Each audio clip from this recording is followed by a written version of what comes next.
the SC, Advocate Arendse. Good morning, Honorable Chair, Honorable Members, Deputy Minister Boshielo, and everyone in the room. Good morning. Thank you. Advocate Mkhwanazi, good morning.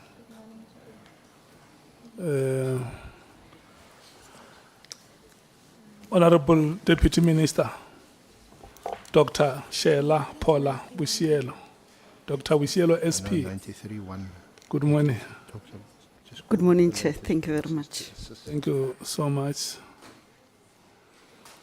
The staff of Parliament, good morning to you. And thank you so much for your support and the good work, the impressive work that you are doing. I always say that in most cases we remember the goal scorer, but we never give ourselves time to think about the person who makes the champagne pass, so that the person who is in a goal scoring position finds himself or herself making the easiest thing to score and the difficult thing being to miss.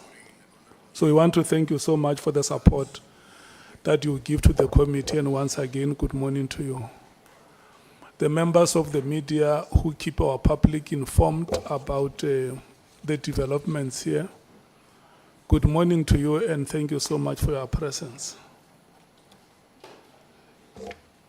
Honorable members, Honorable Nhlanhla, Honorable James, Honorable Sokanyile, Honorable Sangoni, Honorable Mattheys, Honorable Cameron, Honorable Bradenbach, Honorable Klopa, and Honorable Kola Barnett.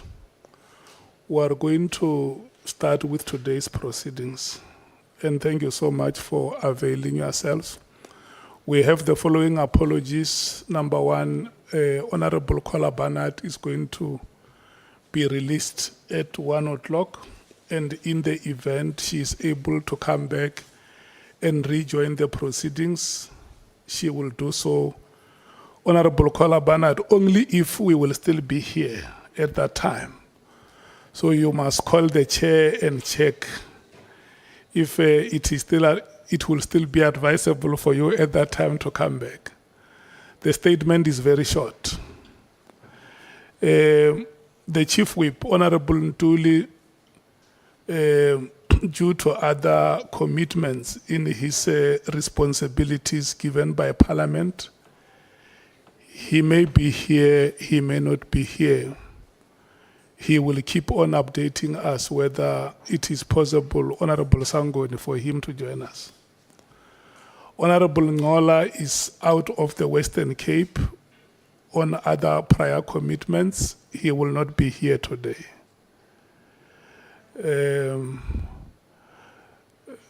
Honorable Sangoni had said she was going to join us late.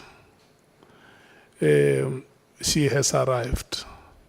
Honorable Mkhwanazi is another member who will join us late. And the leader of the Economic Freedom Fighters, Honorable Malema, is not going to be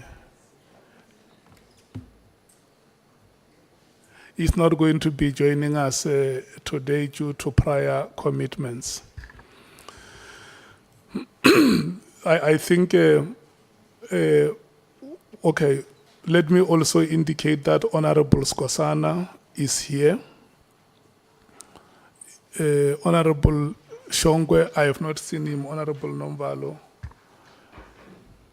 Is on his way, Chair. From the airport. He will join us. Thank you so much. Join us during the course. The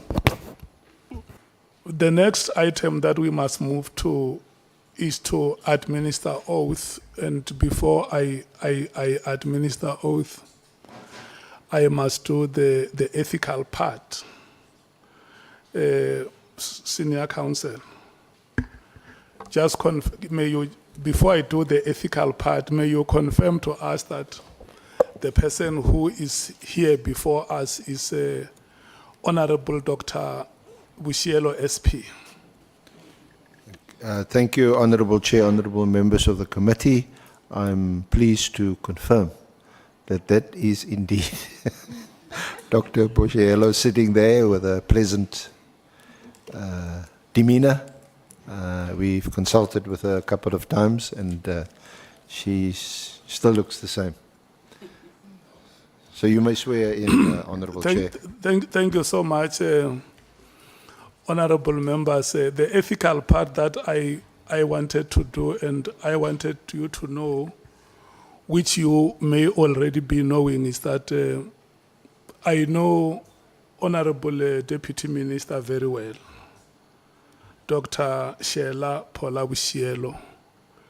She comes from Limpopo. I served with her in the Provincial Executive Committee of the South African Communist Party in Limpopo. And I also served with her in the Provincial Executive Committee of the African National Congress. I was their Provincial Secretary in the South African Communist Party and in the ANC. And her husband is also here. I know him very well. He is my predecessor as the former Provincial Secretary of the ANC. So I know the family very well. The husband is sitting there at the back, Mr. Legodi Boshielo. So I just felt that you must know that I know her and that I know them. And because I'm a human being, I'm not infallible, I'm your chairperson. When you realize that the chairperson is biased or is veering off the mark, you should be able to say, Chairperson, the sentiment that you bear, think it away and focus on the work that the committee must do. I think it's a very important part that I felt I should do, like I did last time when we were with Honorable Matale, and I also hope that Honorable Dr. Boshielo is the last person I know who will be appearing before this committee. Honorable Skosana. Thank you so much, Honorable Boshielo. We are going to move to the next item, which will be to administer oath.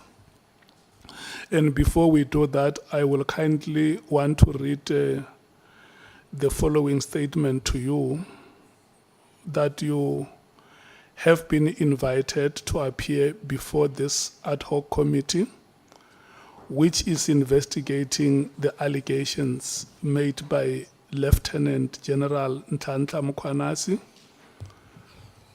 You have been invited here to provide information to the committee to enable it to do its oversight work as it investigates the allegations made, which include, among others, the alleged unlawful disbandment of the Political Killings Task Team, otherwise known as the PKTT or the NPKTT, Political Killings Task Team, or the National Political Killings Task Teams. And the other part that is being investigated is the alleged moratorium on the filling of vacancies within the South African Police Services, SAPS, and alleged corrupt relationship between senior leadership within SAPS and members of the public, as well as political interference in the work of the SAPS.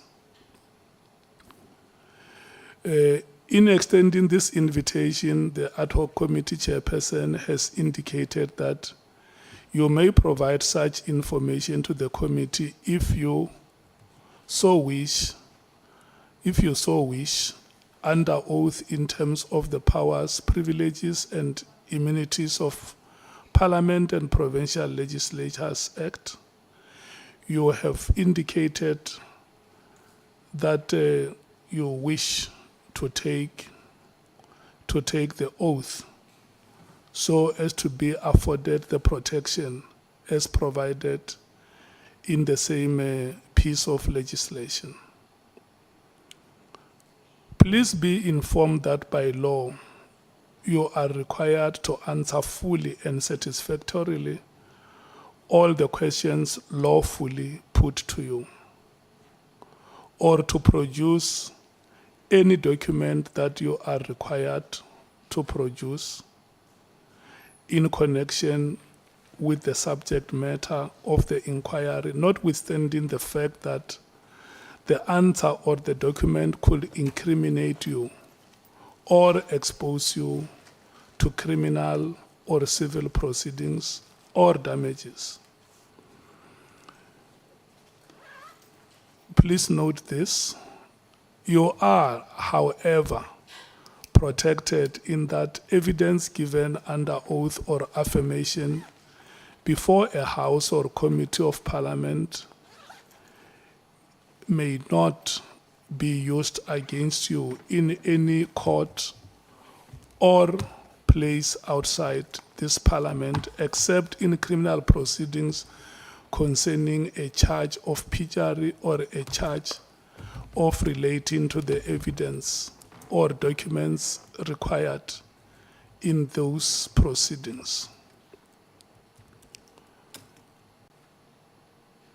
Please be aware that in terms of Section 17.2 of the Powers, Privileges and Immunities of Parliament and Provincial Legislatures Act, a person who willfully furnishes a House or Committee of Parliament with information or makes a statement before it which is false or misleading commits an offense and is liable for a fine or imprisonment for a period not exceeding 2 years.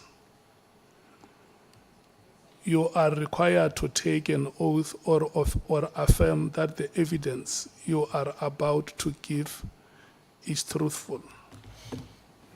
So I'm going to request you to make a choice whether you choose to take an oath or you do affirmation. Thank you very much, Chair. I will take affirmation. Okay, if you take affirmation, you will then follow me.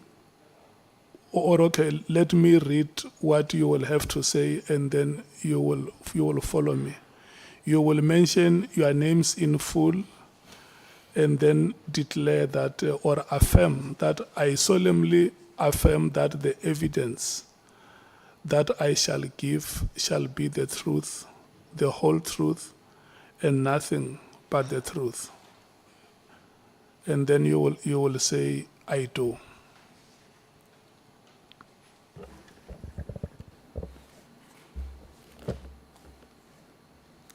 I will follow you.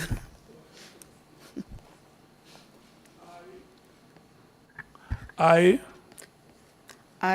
Dr. Shela Boshielo, solemnly affirm solemnly affirm that the evidence that I shall give that the evidence I shall give shall be the truth, shall be the truth, the whole truth, and nothing but the truth. nothing but the truth. So I do. So I do. Thank you so much, Dr. Boshielo, SP. SC, I'm handing over the reins to you. All the best. Thank you. Then it shall be until 13 hours. Unless you finish before that time, you will get directive from the chair. Thank you. I've got no conflicts of interest to declare. Sure. Good morning, Dr. Boshielo.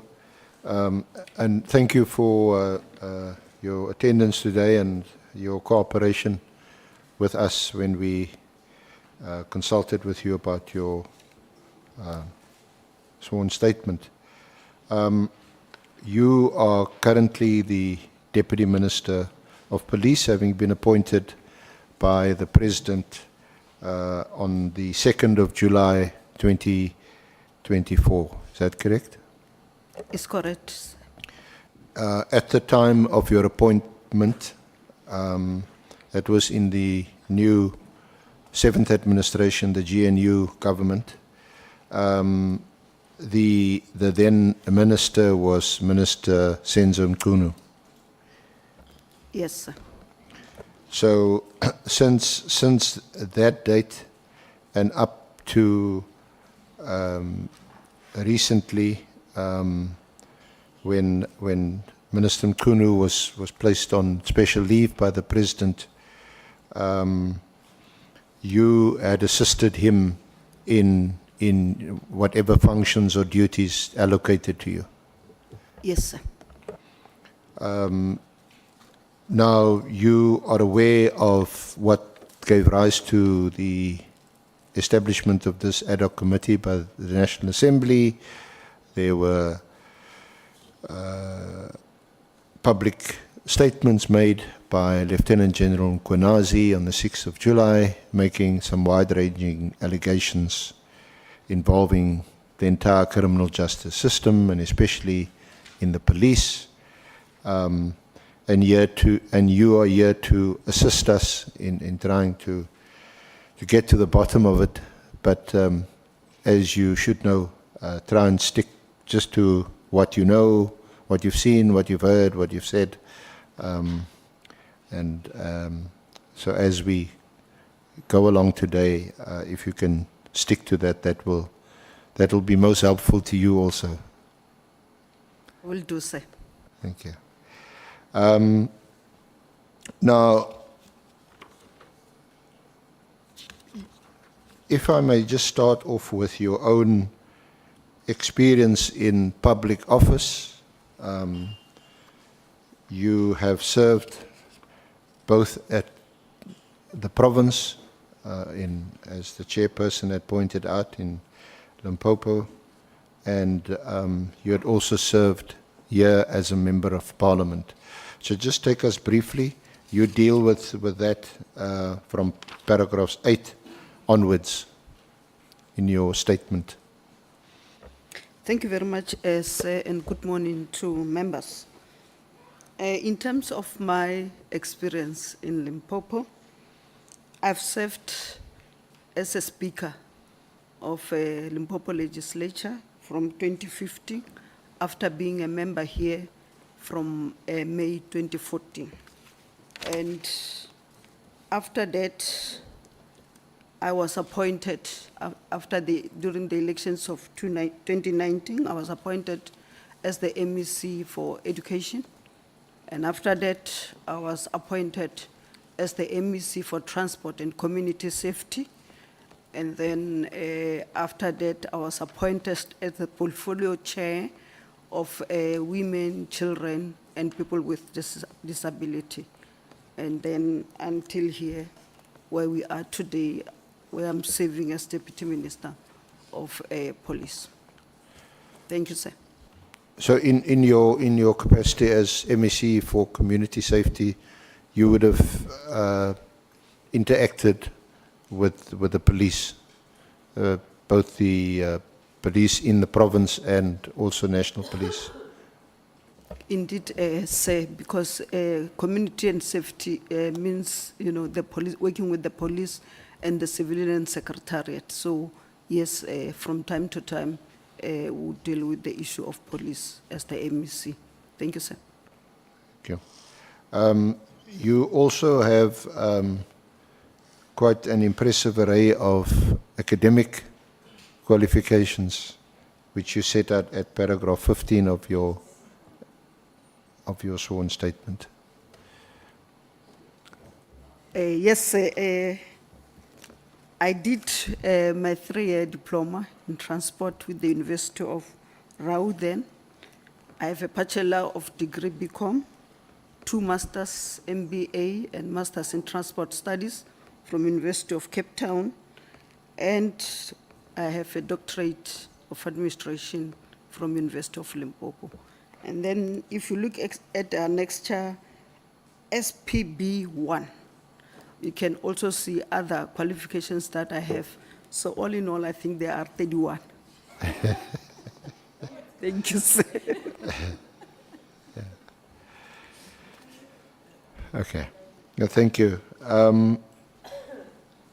Now, you would have been assigned some roles and responsibilities by Minister Mkhwanazi and more recently Acting Minister Kachalia. He was appointed only in August, so it's just been a few months. Perhaps describe to us the kind of roles and responsibilities assigned to you. In terms of the Constitution, you're appointed to assist the Minister of Police. So just take us through in which areas you assist the Minister. Thank you very much, sir. Maybe let me start it the other way around, as you said it, because I know there were debates whether we need deputy ministers or not. In terms of deputy ministers, yes, we are appointed in terms of the Constitution, 93A, as you said, and the president can appoint as much as he could. But looking at the responsibility, it will depend whether you need 1, 3, or 5 deputy ministers. So in terms of my responsibilities as the deputy minister, we get our powers in terms of section 93.2, where we account to Parliament about the work that we are supposed to do, and also assisting the minister to do the work that he will give us from time to time. Although the minister have not delegated, Minister Mkhwanazi, let me be clear so that I do not confuse which minister, delegated to us functions in writing, but from time to time would assist him to be able to do the work. And I will take you through that if we do not mind. But also I want to say, although the minister, I'm on number 80, although the minister have not penned down the delegated functions yet, there has been functions that we were able to deal with them arising from also our responsibility of accounting to this Parliament in terms of 93.2.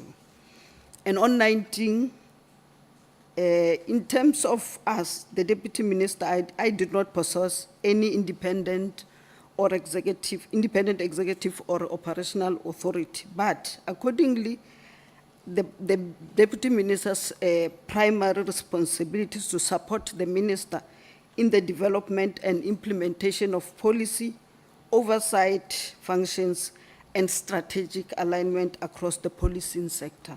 So the minister will be the one who determines the scope and the role of a deputy minister, which he did.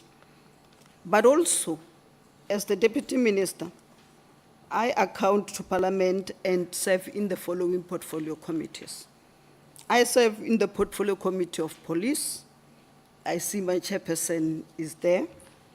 I also serve in the Select Committee of Safety and Security in the NCOP.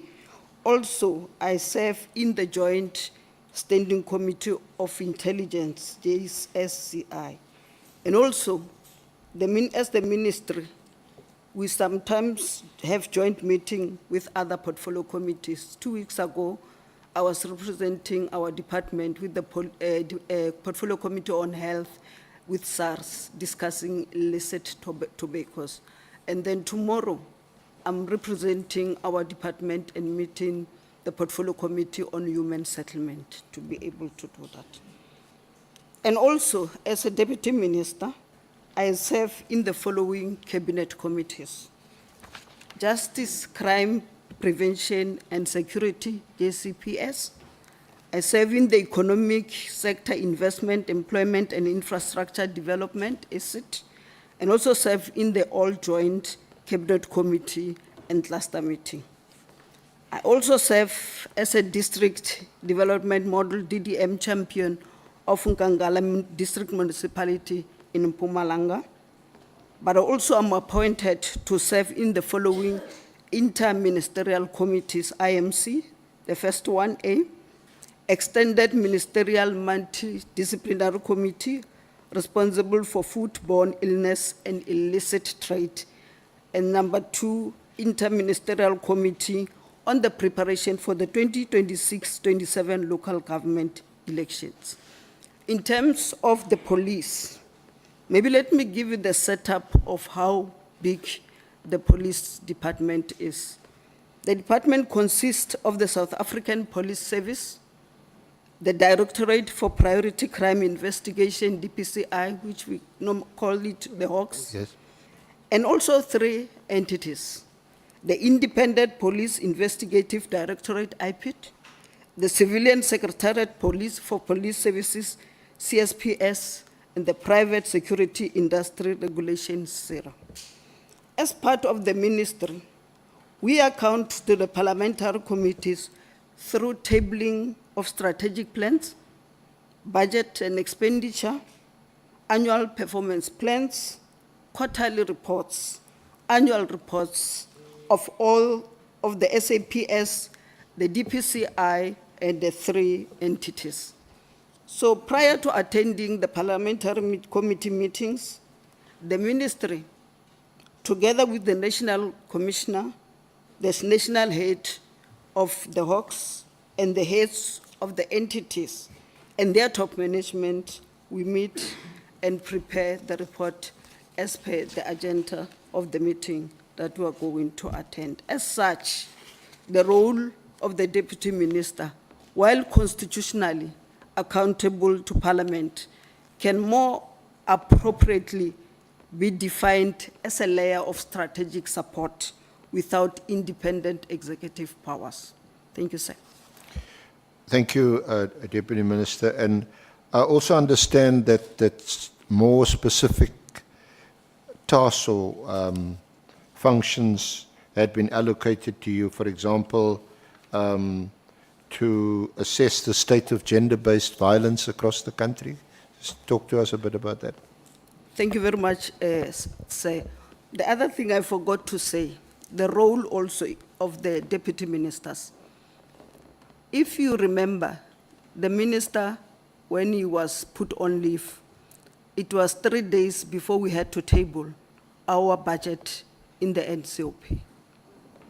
So together with Deputy Matali, we were able to do 3 statements because normally we'll share the entities, the 3 entities, the DPCI, and then give the minister the SAPS.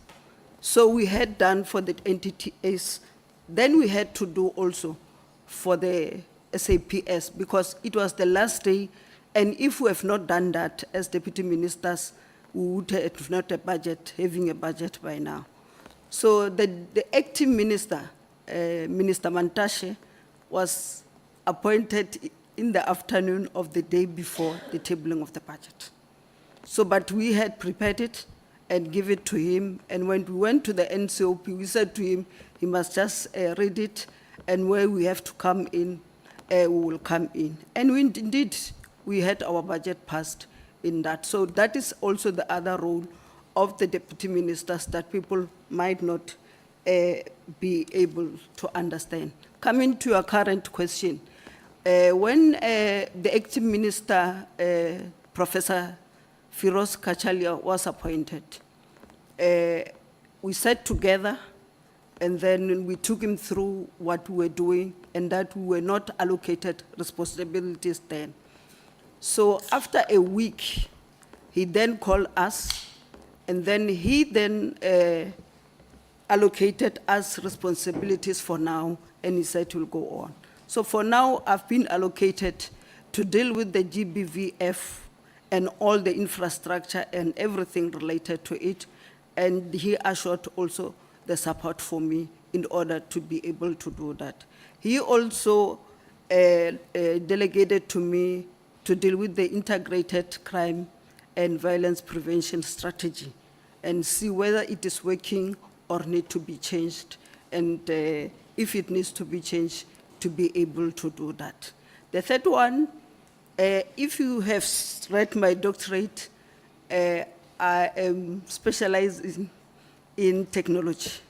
Actually, my topic is factors that impact on e-government services in government. And fortunately, I chose the Department of Transport and Community Safety as if I knew I was going to be the Deputy Minister. So in our department, we're very backwards in terms of technology. So he sent me to China with the delegation. I just have the name here.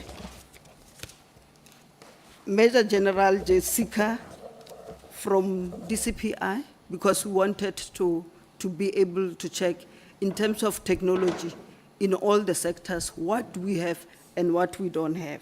We also have Major General Mabuela from the DCPI, we had two. And you will understand why, because they are dealing with organized crimes and crimes that are really what this committee wants us to deal with. And Brigadier Dubazane, who's dealing with technology management services in the SAPS, and then Brigadier Nhlanhla, who's dealing with port security, and it's mainly based at the OSHIA, the OR Tambo, and Brigadier Hein, who's the human resource development. And also, I had to present a paper to that international forum in terms of the technology and how we can use it to be able to deal with the issue of a crime. And Interpol also was part. Remember, they had their conference here, and then they were part there, and then we were able to share that the crime we have changed is in terms of your cyber crimes and others. So how do we assist each other to be able to do that? So those are some of the responsibilities that the minister have given us. And after coming back, we had a meeting where I reported to him, because also in China, I met the minister of police, just that they call it security, others in China.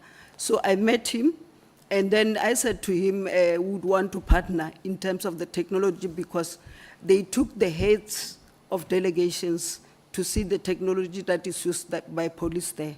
And it's very advanced. That's why you don't have crime, almost no crime in China, even when they have a population of about 2 billion. So they use the technology to be able to do that. So when I came back, we sat down with minister and the deputy minister, and then we gave reports.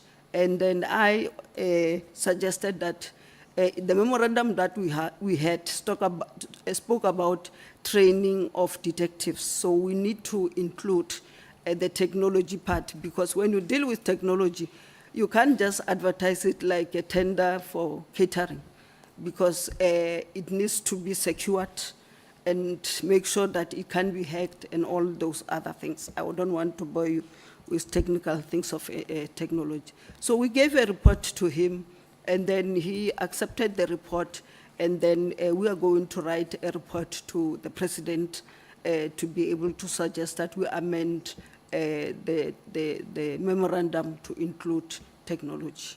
So it's very supportive and allow us space to do our work. Thank you. Thank you, Dr. Boshielo. Sounds like you've been very busy. It's almost, almost exhausting to hear you. My only day that is, I can show you my diary. Yeah. It's like this diary. Yeah. So my only day that is free is normally Sundays. Thank you. And it also sounds like the approach of the acting minister is somewhat different to Minister Mkhwanazi. Of course, it's different human beings. Surely you'll expect them that they will have different leadership styles.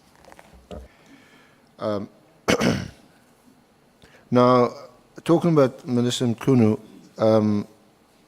of course, this inquiry is mainly about the political killing stars team, and on the 31st of December 2024, Minister Mkhwanazi issued that directive. So just to park it there, did you know about it?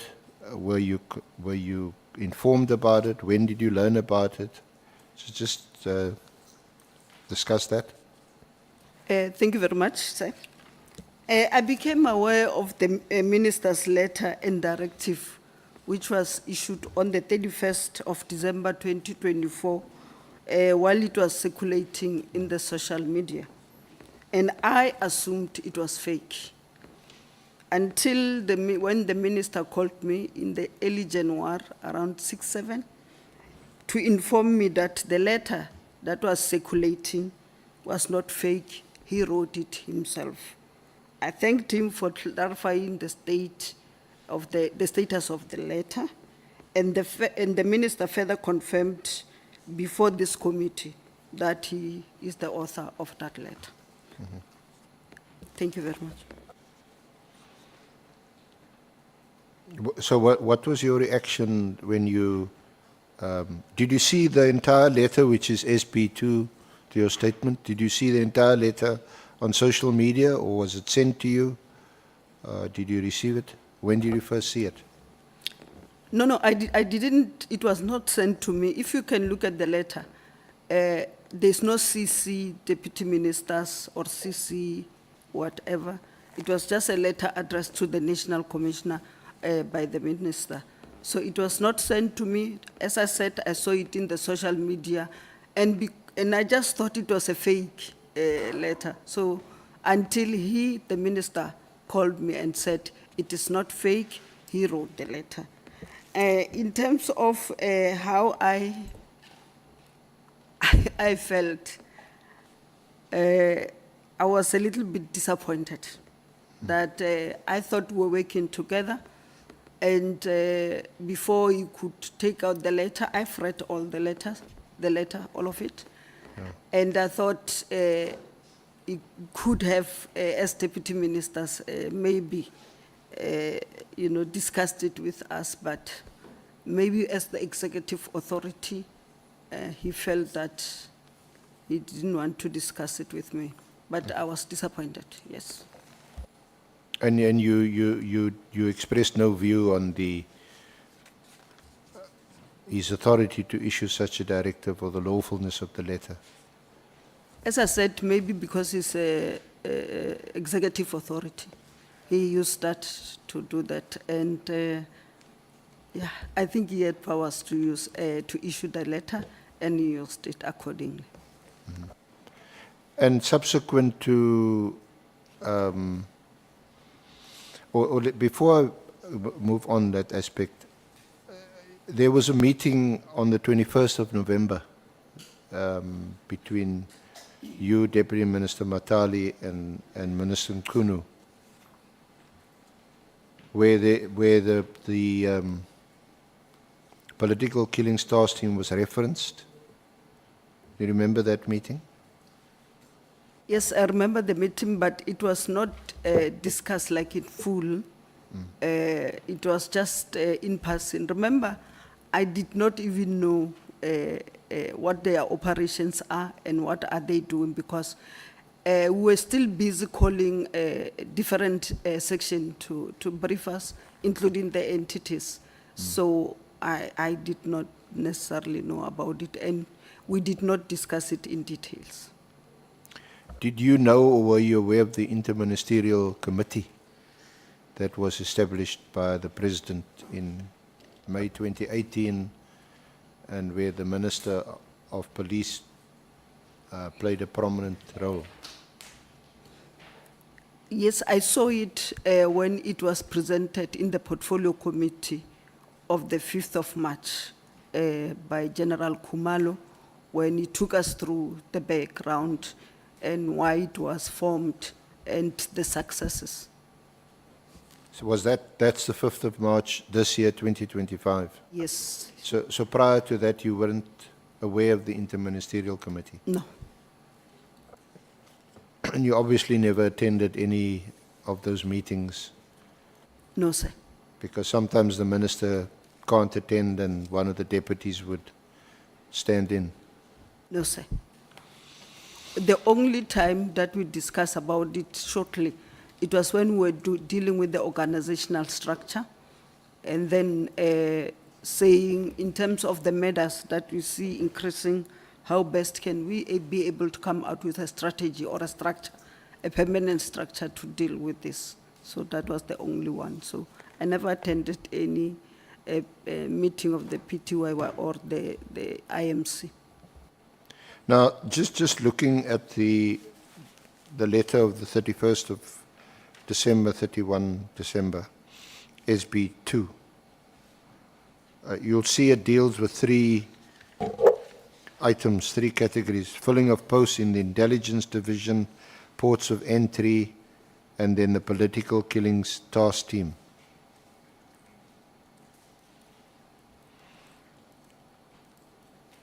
Have you got any views on whether these 3 areas or any one of the 3 areas falls within the executive authority or should fall under the operational authority of the National Commissioner?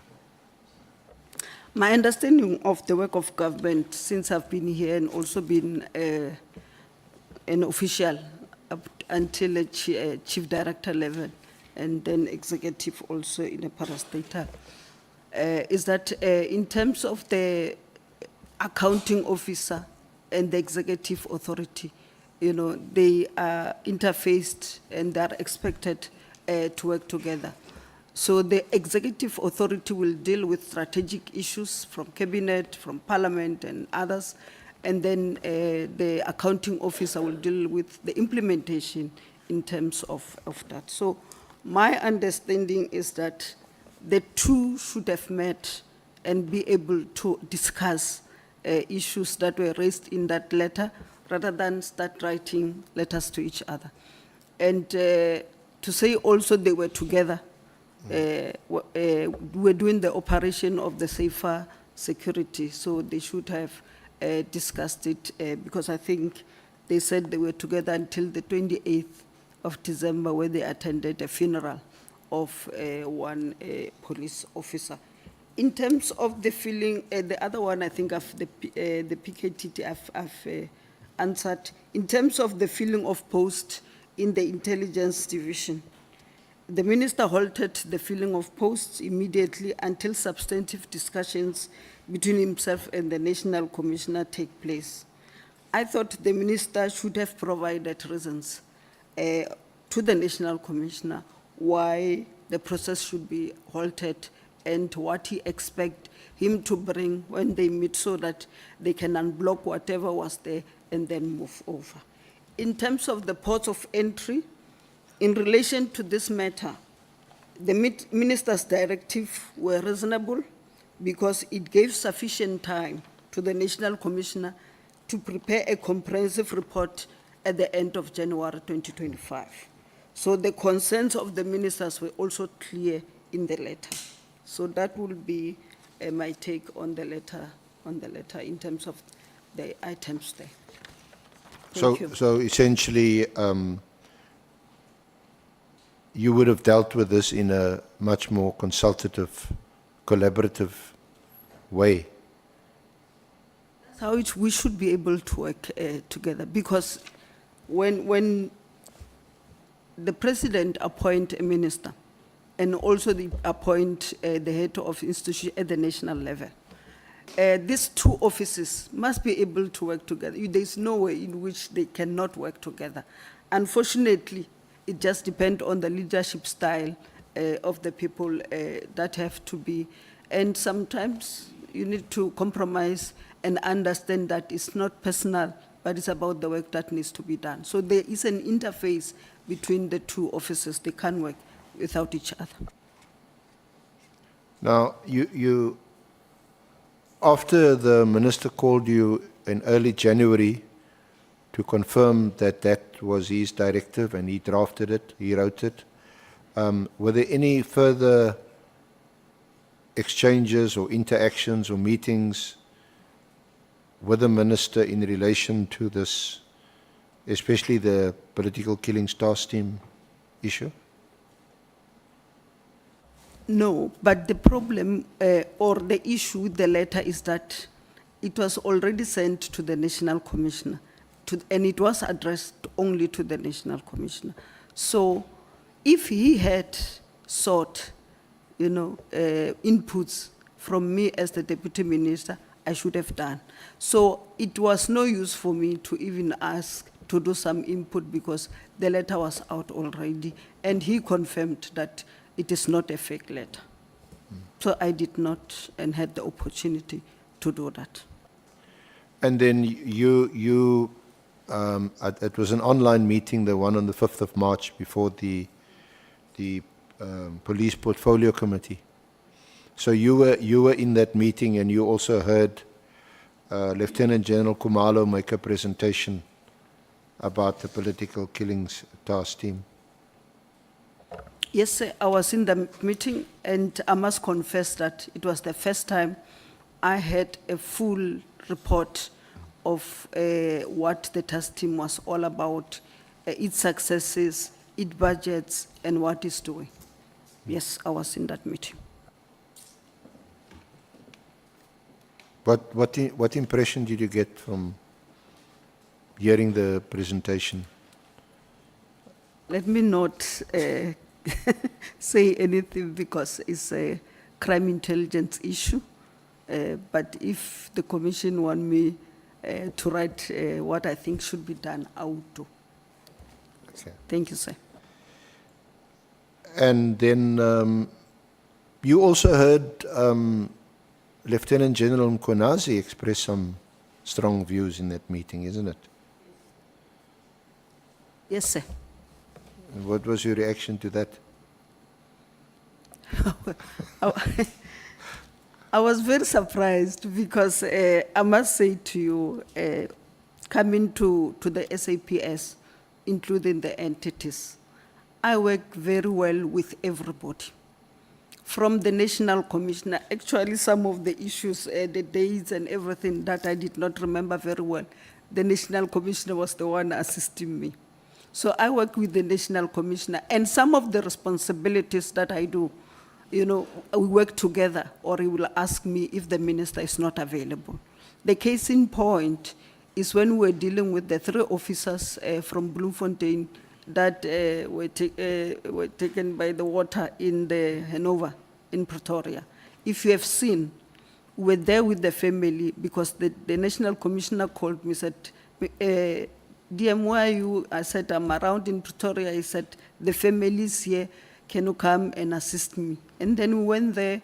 Yes, it was a painful thing, but I was with him. And I asked him, because everybody was crying, and he was like strong. And I said, you know, you are very strong. And why? He said, no, one of us have to think about what is happening. So we worked together very well. And we buried them, we were together, we did the memorial, we were together. The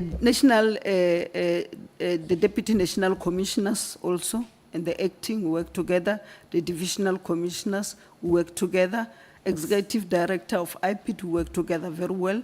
And then the DG of the Civilian Secretariat, and also the CEO of CIRA, and everybody. So in terms of working with the management, including the provincial commissioners, they would have even programs now and ask the National Commissioner to send me. Recently, in 2 weeks, I was in Mpumalanga, Elukwatini, having a Mbizo there with the chief and other things. And then I was also in Tlatlaganyani in the northwest, dealing with Samazama issues, and the National Commissioner and the provincial commissioners were working together. So when General Mkhwanazi said those things in the meeting, I was a little bit surprised because we had meetings and he didn't raise those things in the meetings that we will normally have as subs. Thank you, sir. And then on the 6th of July, we even more surprised when there was a media briefing by Lieutenant General Mkhwanazi. Yes, sir. I was surprised. Actually, I didn't even see it until somebody phoned me and said, what is happening? Are you watching TV? And I said, no, I like reading more than watching TV. He said, no, I'm reading. And then he said, watch the TV. And then when I switch on the TV, there I see General Mkhwanazi, and I was surprised. Yes. Did Minister Mkhunu speak to you about what Lieutenant General Mkhwanazi said on the 6th of July subsequently? No, sir, but we had a meeting. I think the National Commissioner said it, and I think also the Minister said it. We had a meeting, the four of us, the two deputy ministers, the Minister and the National Commissioner. We as deputy ministers, let me talk about myself. As deputy minister, we raised a concern to say we think the Minister and the National Commissioner are not talking as much as they should, and as a result, it frustrates us and also frustrate other senior managers. And we ask them to sit down and sort whatever it is so that we can be able to work. And indeed, they took our advice. But also we raised another concern that we're observing, that they also need to meet with DNC Sibia and Lieutenant General Mkhwanazi, and then sort everything out so that we can be able to work together.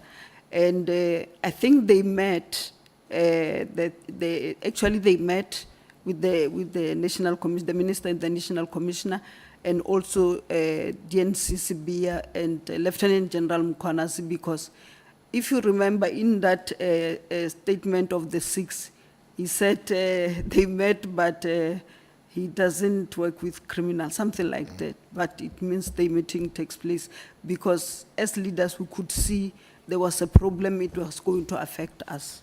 Thank you. Okay.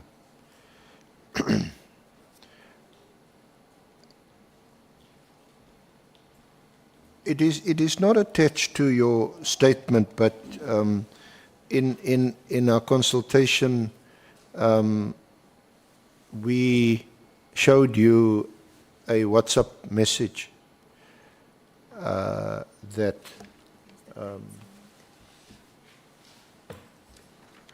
was sent to you, so you can confirm receiving it from General Sibia, Lieutenant General Sibia, on the 16th of October. It just says, "Good afternoon, DM." So one wasn't sure whether it's a reference to Deputy Minister Matali or to yourself. Was that a reference to you? Yes, sir. So this is about the crime intelligence procurement of new spyware equipment. So just talk to us about this WhatsApp that you received, and what was your reaction? What did you do about it? Thank you very much, sir.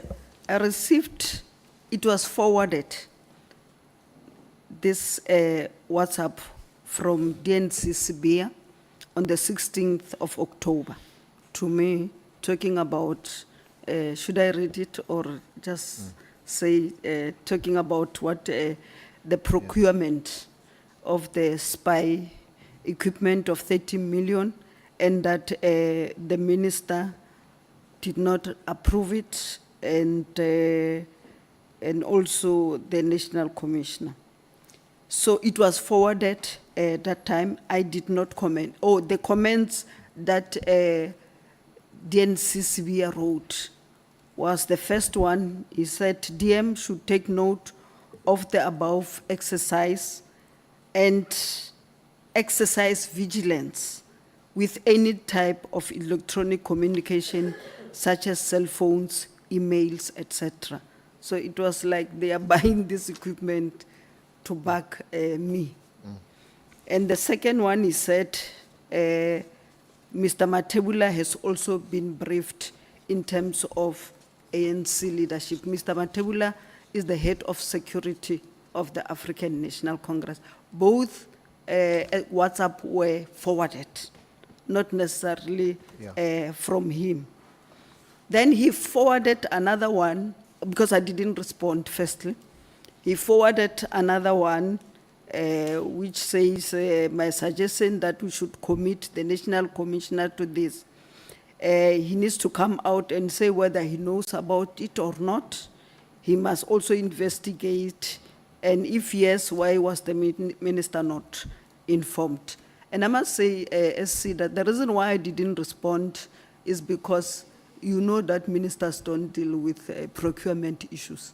It's the National Commissioner as the accounting officer that deal with a procurement issue. So I didn't respond to it because I didn't believe that a person of that caliber, the DNC, doesn't know the difference that between the accounting officer and the executive of authority in terms of the SCM issues. But then, because I was a little bit worried, I forwarded on the same day the two to the National Commissioner.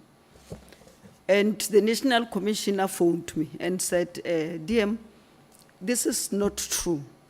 People want to bring, friction between us because they see us working well together.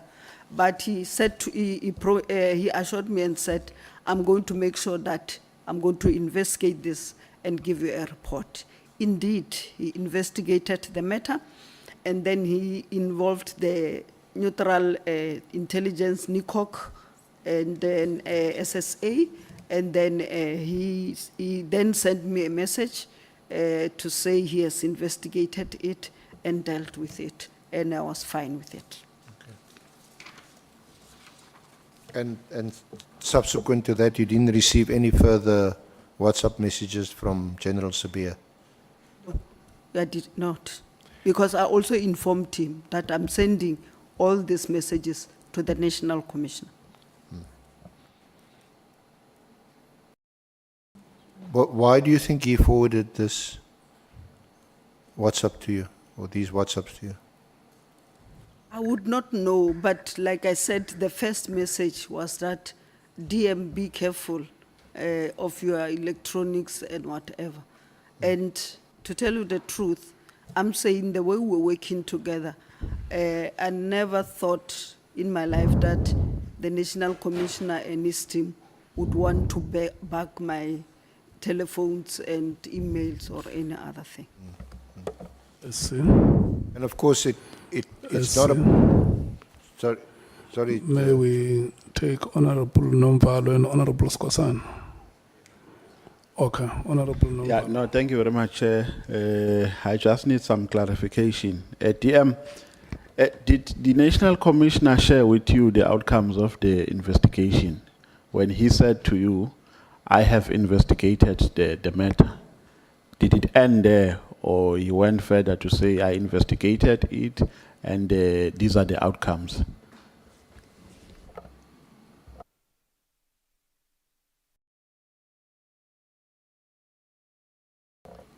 Chair, I know the rules. I can't go on without you giving me the permission. I forgot that you were my speaker at the legislature. Okay, Honorable DM, you may respond. Thank you very much. Yes, he responded and said the softwares were not bought, and there was nothing like that. And then he said to me the matter was closed. Yes, he came to me.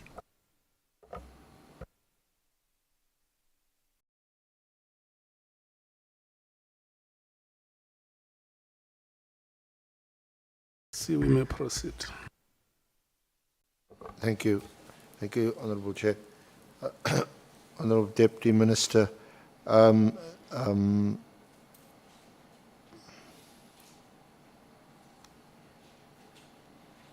so it sounds to me, and just for your comment, that although it wasn't, when one often gets a message, you'll see forwarded. So it's not from that person originally, it's from someone else who had forwarded a message, and sometimes it says forwarded many times, that you can't even forward it to someone else because it's sort of exhausted. But was it do you think it was some mischief making on the part of General Sabia to forward what appears to be quite a provocative WhatsApp to you? tell you the truth, I did not want to believe that. Because remember, I just came in, I did not know him. So I wanted to give him the benefit of the doubt. Actually, can I read what the National Commissioner responded? Also, it will be assisting Yeah, please the do. member Thank there. you. Okay, thank you. The National Commissioner responded and said, even in DM, the circulating messages about the CI having procured a spire wire over the weekend by DIFCOM and CFO, it refers. That's the one I did. I sent it to him. These officers were already out of office last weekend. If ever there is such, it would have been procured by those who were out of the country, which is none of the above. Somebody wants to find a reason to arrest them again. Let's not fall into this trap. I can, however, ask the matter to be investigated by NICOC or DI, somebody neutral, but I need detailed briefing by the source. Thanks. So certainly according to... So, I'm sorry. You minute. As I was saying, so I wanted to give the DNs, because I did not know him, I met him there. I wanted to give him the benefit of the doubt and not rush into judging him. Thank you. Okay. Then just coming to... SC, may we take Honorable Sangweni? Sorry, SC, I know you don't like to be interrupted. Sorry. No, I just need clarity on the good morning, Honorable Deputy Minister. Clarity in the response. Maybe we can be furnished with that response from the National Commissioner. But did you say that he's saying that they are trying to get the DivCom CFO arrested again? Is this the CFO that was arrested with Lieutenant General Khumalo? Yes, remember he was talking about the CI. The CI is the crime intelligence, yes. So it would be the people who were arrested Yes, with, yes. okay. Thank you very much. Thank you very much. Advocate. Thank you, and thank you, Honourable Member Sangoni, for that, seeking that clarity. So just to conclude on that there seemed to be some ulterior, sinister motive behind copying you this WhatsApp. So I'm still saying, as I wanted to give him the benefit of the doubt because I don't know him very well. So, yeah.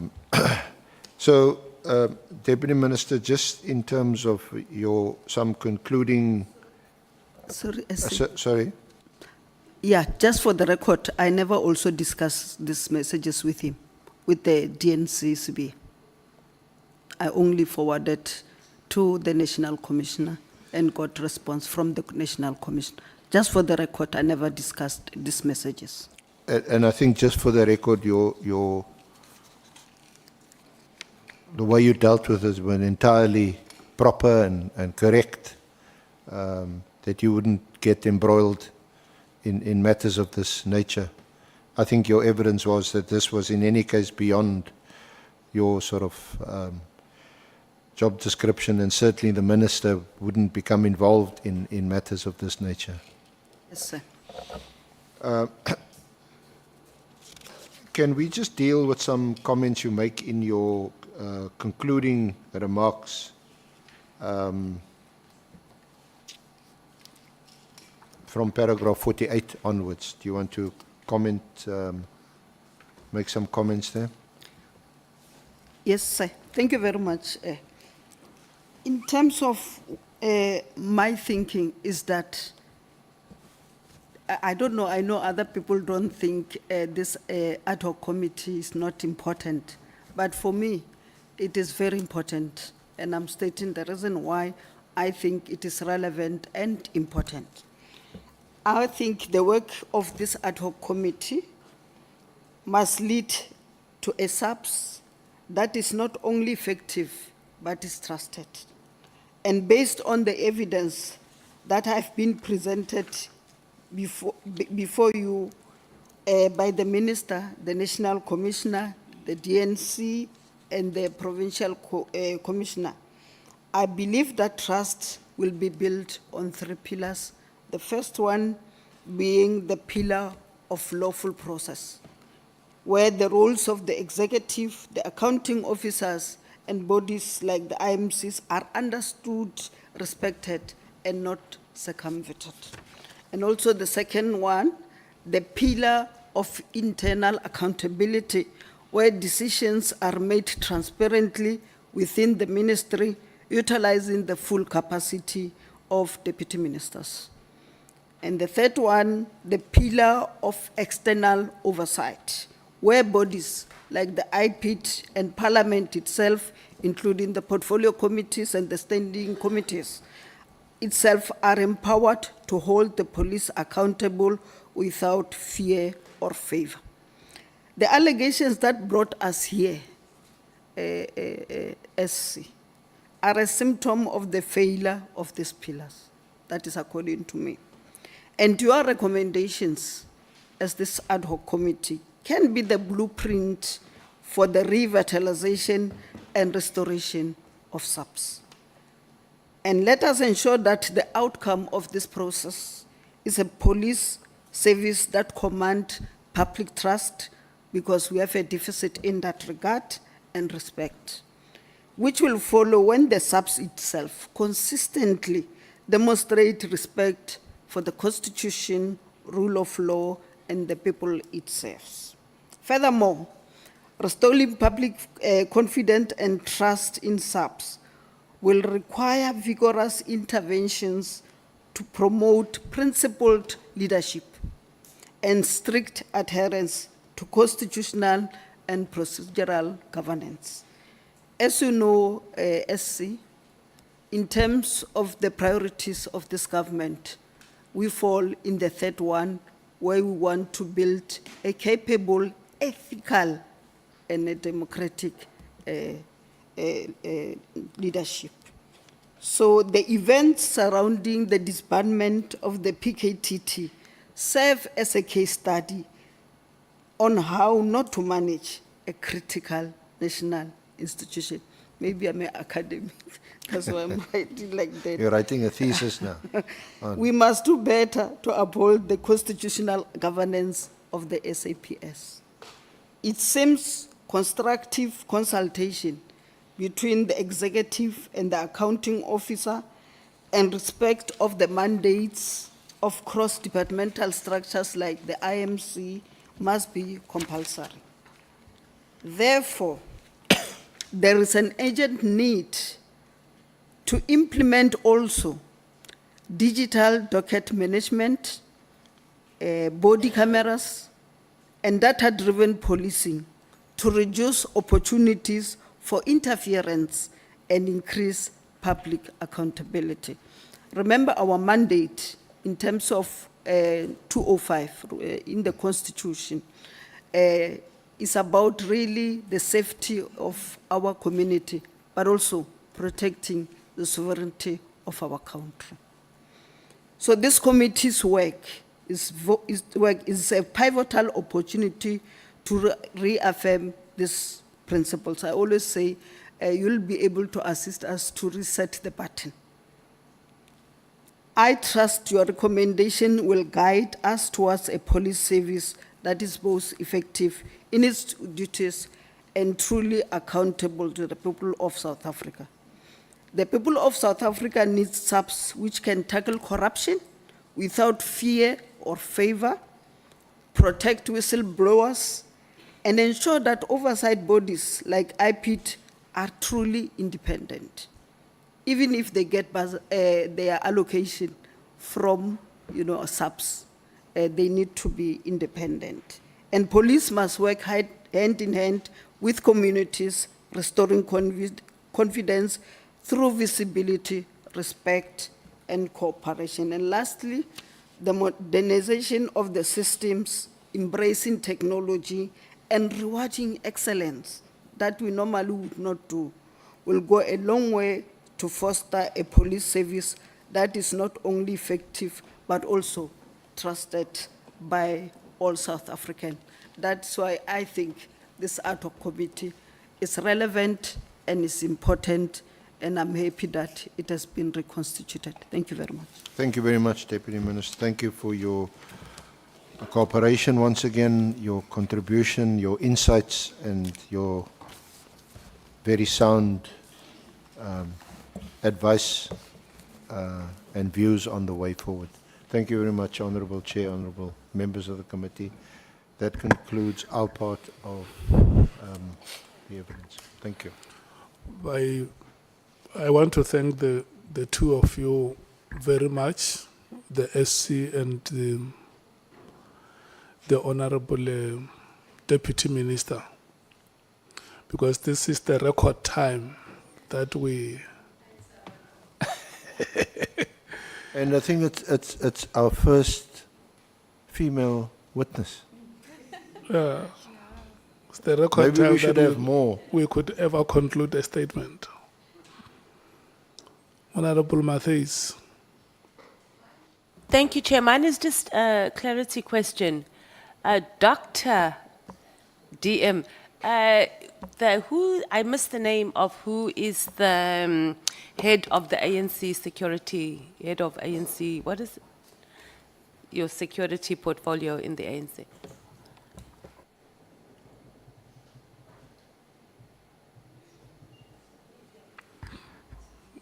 Honourable Dr. Boshielo. Thank you very much, Chairperson. Is Mr. Matebula. Chair.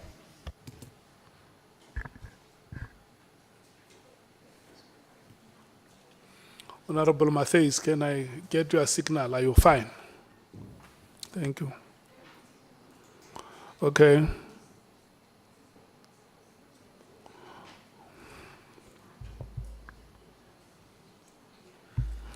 It's 12:15 now.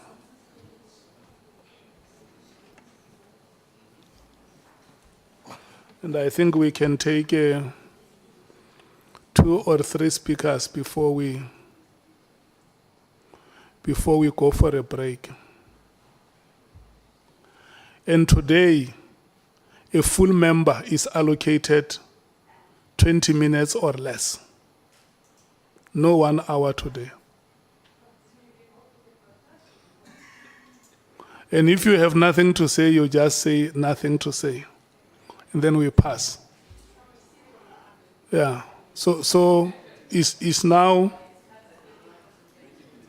20, it's now 16 minutes past 12. We are going to start at 20 past 12, just for you to drink water. So we are going to take 2 speakers before we break at 1. Honourable Sokanyile, are you ready at 20 minutes past 12? Honourable Nomvalo, are you ready at 20 to 1? Okay. Thank you so much. Chair, 20 minutes for full member. No. Alternates? Honourable Sokanyile is today a full member. No, I'm asking time, Chair. No, I'm coming. The Honourable Nomvalo is a full member. So I'm going to take the 2 full members. I allocate them 20 minutes each between now and 1 o'clock. When I come back from lunch, Honourable Shongwe, I will tell you how much time I allocate to an alternate member. So, Nhlanhla, see You must lobby me. You must see you. lobby me at. Nhlanhla, see you. Thank you so much, Dr. Boshielo. Please drink water.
Can see that your mouth is already open and you are asking a question.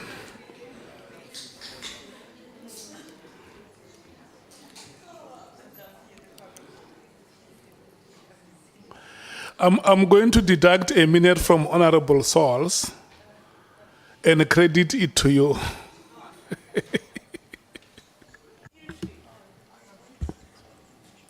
Good morning or afternoon, Chairperson.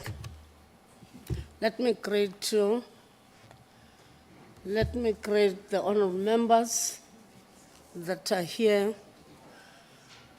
And let me greet the senior council and the team and the administration.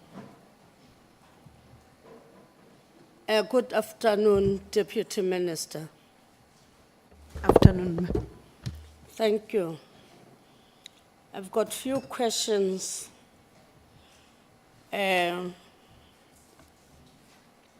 Whereby I will start when the minister was here.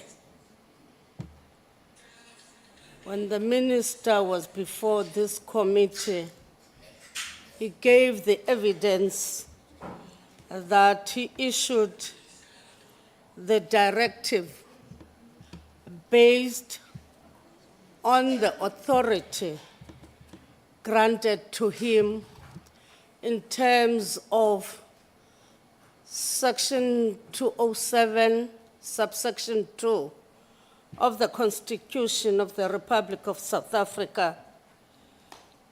Then if you'll go to the Constitution, it will talk about the control of police service. Then that subsection,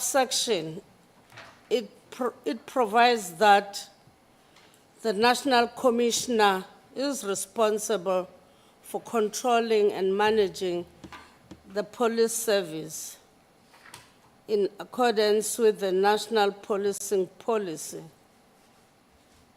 and the directions of the cabinet member responsible for policing.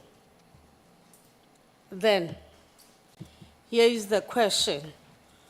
Do you agree that the directive that was given by the minister on the 31st December 2024 to disband the PKTT immediately fell within the scope of the minister's authority to issue policing directive?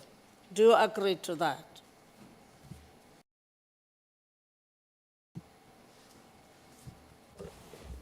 Yes, member, but if you have seen my response when I was asked directly what I think, I said there should be due processes because these offices, the accounting officer and the executive authority, both of them should be able to work together and agree on processes, how to take forward. So yes, the minister might be having the executive powers to be able to give direction, but the person who's going to implement is the accounting officer. So they should be able to find each other and be able to implement whatever needed to. Thank you. So we are saying that this particular directive that the minister gave on the 31st, he was not supposed to do so. Are you saying that? I'm not saying that, ma'am. Thank you. The minister used his executive powers, but I had my own view, but I'm not saying he can't issue it. You can't say your own views in this regard? I did, like I did said when the SC was asking me. Okay. Thank you.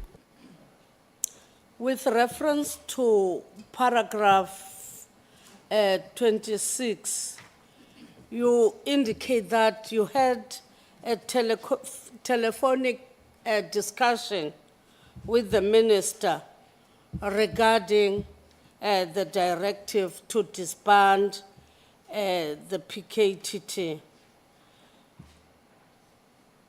do you remember, or did you, during your conversation with the minister, at least indicate your concerns regarding the approach he took for the disbandment of the PKTT? Did you raise your concerns with the minister during that telephonic conversation? Thank you very much, Ma'am. As I said, the minister phoned me. I thought the letter was fake. So that's why I didn't even follow it up, because there is a lot of misinformation and fake news going on the social media. Then the minister phoned me and said the letter that is circulating is not fake, I wrote it. So there was nothing I could do. The letter was already written, the letter was already given to the National Commissioner, the letter was even, out there in the social media. So I did not ask him why he did not tell me or not tell me. So it was like him confirming to me that it's not fake. He wrote the letter. Thank you. I did not ask him anything.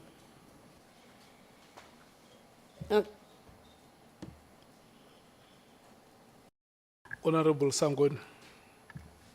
Thank you, Chair. DM, what made the minister call you and tell you that it's not fake? Did you ask him, or did he just of his own volition decide, let me call the DM? I'm not sure what made him call us. I think maybe he did not see us reacting or something, because after he phoned me, he said, I'll also phone DM Matal. So I did not phone him. And surely, if he was saying he's going to phone DM Matal, it means he did not also phone him. For sure, he was surprised that why don't we ask about it? So, no. So even yourselves, you didn't say, hey, God, a minister issuing such a directive on the 31st of December, people are happy. You didn't say, oh, minister, why? And you are saying that immediately, and on the 31st, you simply said, oh, by the way, it's already on the Facebook, on TikTok and whatever.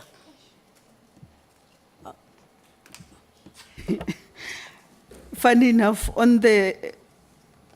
with this festive, safer festive, because we've got 9 provinces, the minister divided each one of us 3 provinces. I was working in the Northern Cape, the Northwest, and Limpopo. On the 31st, I was in Beitbridge,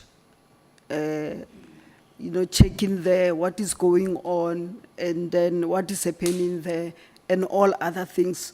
And I think I finished my work around 5 o'clock, then went home to prepare for the braai and the cricket like anybody. So I did not really ask him why or not. Thank you. Okay. You know that directive of the 31st December didn't talk about the disbandment of the PKTT. It also talked about halting the filling up of vacancies within. In your understanding, the authority of the minister, does it also include in making decision in halting vacancies with the subs? For instance, if you have the minister apparently saying also you shouldn't fill up vacancies, in your understanding, the authority that the minister has, does it include making decision to hold vacancies within subs, notwithstanding a submission that he should have given reasons. Maybe can you, if you're saying that he has that power, as you have already said, the executive powers, then what informs the perspective? Thank you very much. I wish I knew. I wish I knew. But I did not know. You didn't. That's why I'm saying, if we were given an opportunity to make inputs, let me talk about myself. If I was given an opportunity to make input into the letter, it could have come differently. So, unfortunately, it's out, it's there, he took the decision. I don't know what informed him to do that. Thank you. Do you understand the instruction, that is the one of halting or in vacancies, not to fill up any vacancy, or the directive as a policy related, or it's an administrative or an operational in nature, in your own understanding? Thank you very much. It's both administrative and executive. Because if you are talking about top management, there's no way in which the national commissioner can do that without discussing with the minister, because at the end, it's the minister who must finally agree on that one. So that is what I'm saying. From where I am, to say it must be halted, and you said it also, if you hold it on New Year Eve, when we are busy with crickets, it will not be immediately like you are saying. And because most of the people, including the National Commissioner, was on leave. So for me, they are not necessarily mutually exclusive. They should be working together, because at the end, from a certain level going up, the minister is the one who approves at the end, and then from a certain level is delegated to the accounting officer. So if they were working together and communicating, I don't think we will have arrived at this letter. Thank you. Thank you, Deputy Minister. You are saying that, for instance, in paragraph 21, you have served also in several cabinet committees whereby there were many IMCs. In fact, you indicate that you serve on 2 interministerial committees. The first one, the Extended Ministerial Multidisciplinary Committee to respond to foodborne illness, Wara Wara. Then the second one is the IMC on 2026-2027 local government elections. What is the understanding of how IMCs, interministerial committees, operates? Do have in their terms of reference? Is there a specific duration for their establishment? Thank you very much. Just for correction, I am serving in these committees. Oh, now? Yes, Okay, as okay. I'm talking to you, I'm serving in these committees. In terms of the interministerial, you are appointed by the president, like you are DDM, if you are a champion of DDM of Nhlanhla. You are appointed by the president to be the champion of that. So in terms of serving in the interministerial, the IMC committees, you are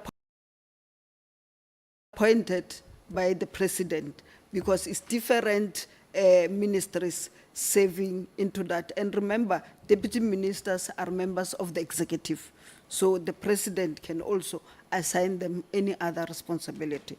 So for the IMCs, the responsibilities are delegated by the president himself. And then it will say who is the chair. Like in terms of the elections, is the Minister of COCTA. And then in terms of foodborne, is the Minister of Health. So he will say who's the minister and who others are serving in it. But individually, he will write to a letter that I am appointing you to serve in the following committee, the IMC committee. Thank you. So all IMCs, they have a uniform approach on how they operate, in your own understanding? Not necessarily. Remember, the president, when he appoints you to be part of the IMC, it will be defined what is expected of you. So it will not be the same. Unless if you're saying in terms of that the IMCs are appointed by the president himself. So if you are having this particular IMC, then the term of those deployees comes to an end, and others, they come, will they automatically join or they will sit to be appointed also? In terms of my own understanding, this is a new term. So for every term, you have to form new committees. Like, I would not think that if the 2026-27 local government elections were coming somewhere in 2030, the president would have formed the IMC on the local government preparations. So it depends on what, but for every new administration, because it's new people, the IMC, are reappointed. If you are still there, you'll still be reappointed as maybe part of the IMC. That's my understanding. Let's talk about the current one that you are serving in. Their reports, where are they submitted to, the reports of the IMC? They are reported to us as we've got the secretariat, and then as we meet, the Department of COCTA will then, service the secretariat, and then they will give us documents and the agenda to discuss, and then thereafter, our minutes or our decisions will then be submitted to the President's office. Thank you.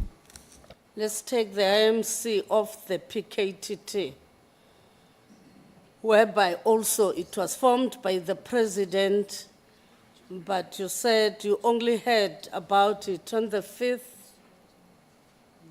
of March, 2025, when you were in the portfolio committee.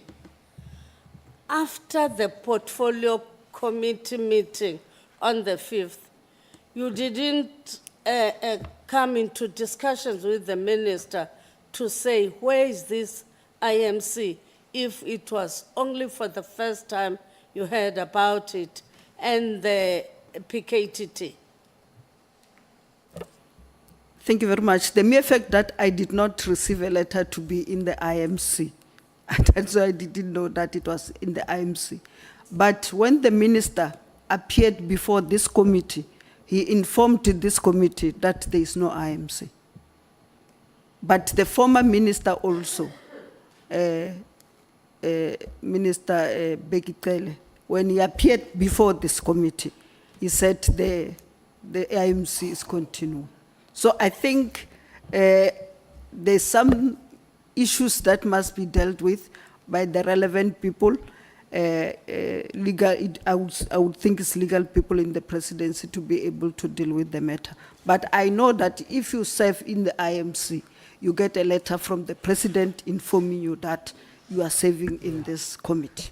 Honorable DM, the time of the member is up. Can we please move to Honorable Nhlanhla? Thank you so much, Honorable Sokanya.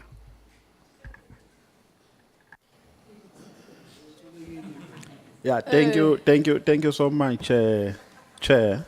I don't think I will be long, Chair. DM, good afternoon. Afternoon, sir. There is a contestation of terms before this committee. When the first witness appeared, General Nhlanhla Mkhwanazi, on the PKTT name, he gave us the name PKTT. And the next witness that followed after him, the suspended Minister of Police, came with a different name, which is the NPKTT. Now, in your statement, you are saying it's the PKTT. Now, the confirmation that I need is, have you just written hypothetically, or you have written the name with a full understanding that this is the actual name that was agreed upon? Thank you very much. Actually, if you go to the minutes of the 5th, where General Khumalo was presenting the issue of the, we all along we were talking about the PKTT. So then I saw the NPKTT coming in. I'm not sure, maybe as you're saying, it might be semantics, but all along, when we discuss, is PKTT, so it might be, Okay. or it might have come when we're discussing the organizational structure. Remember, we were saying that we must start defining murder as murder, whether it's murdered by political or, but murder is murder. Maybe it should be in the murder and robbery unit. So, and it should be national. You can't have this political killing like it's happening in one province. It is happening in all the provinces. So you might want to have a national structure that coordinate the provincial structures that are there. So I thought they were trying to distinguish between the two. Okay, so to the best of your knowledge, the actual name that was espoused is the PKTT. Yes, sir. Okay, the SC, I was tempted to ask a follow-up question, but I said, no, let me reserve it for my time. Had asked you about a meeting that you held in which a report about the PKTT was given. Subsequently, I asked you about the impression that you got from that meeting, and then you said, because you believe that it's an intelligence matter, so you reserve your comments. But I think the question was actually in relation to the impression in the context of the performance of the PKTT, that in your view, did you get an impression that the PKTT is functional, or it's just a ceremonial structure which is no longer effective? So along those lines, which impression did you get? Thank you for clarifying the matter. As I said, I did not know much about the PKTT. In that report that was presented on the 5th of March, the successes, why it was formed, the successes that were there, the challenges of the misinformation and all other things were put there. And where I am, I'm not able to go out really and check whether it's right or wrong. Yeah, but the impression that you got at that time, what impression that did you get in relation to its functionality? If I looked at the report that was in front of me, I think they were doing a great job. Okay. You know, when you get into a normal workplace, as a human being, it's easy to detect when there's a toxic environment or when there's factionalism. You detect through the language and the mood that, no, this one is in good terms with that one. These ones are not in speaking terms. Now, what overall assessment you can make about factionalism in SAPS? According to you received a message from Sbia, which was forwarded to you, and he says to you there is this procurement of spy equipment, you must be careful and so on. And at a later stage, you realize that this was concocted because an investigation thereafter was made, which actually proved that there was no such. Now, out of all these happenings, what is your final determination? What is your final observation? Is there any deep-seated factionalism in SAPS? Or is there any toxic environment? And if there's any, is it among certain individuals at the top brass, or is general, it affects the whole institution, the whole organization? Thank you very much. I think firstly, you are right. As a leader, you are able to get into an organization and see that there is a problem. And I think I responded when the SC asked me, I just did not remember the number, where I said we met, the four of us, the two deputy ministers, the national commissioner, and the minister, and said, we can see there's a problem between the two of you. Can you please fix this issue? Because it's affecting us also. And we said, we have also realized that you, the national commissioner, you are not in good terms with DNC Sibia, and there's also issues between Sibia and Lieutenant Mkhwanazi. Can you please meet with them and make sure that they find each other so that we can be able to work better and move forward? Because we didn't want to choose, whether, like you say, which faction you want to be in or what, because we wanted a SAPS that was working. And indeed, they did that. And unfortunately, like I said, when you heard him on the 6th of is it July, when he said, yes, the meeting was there, but I don't work with criminals, whatever it is. But we did that, and we asked even the minister and the national commissioner that when you work together, at least once a week have a meeting, not necessarily write letters to each other. When we reach a letters level, it means there's no level of trust and respect, and then that would be a problem. In terms of the toxic environment and what, it was like just in any normal working relationship, like we also have here in Parliament with the opposition, when we shout each other there, not necessarily that we hate each other, it's just that maybe we differ on something that needs to be there. But I think, according to me, it might not be true.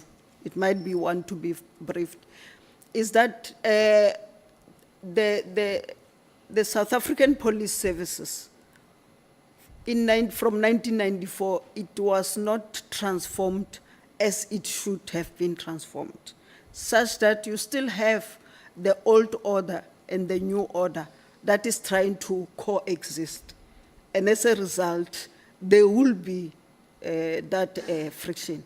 And that is why I said in my conclusion that I hope this committee is going to assist us to be able to pass that hurdle so that we have the SAPS that we want, that will serve the people of South Africa and protect the sovereignty of our country. Thank you, sir. Okay.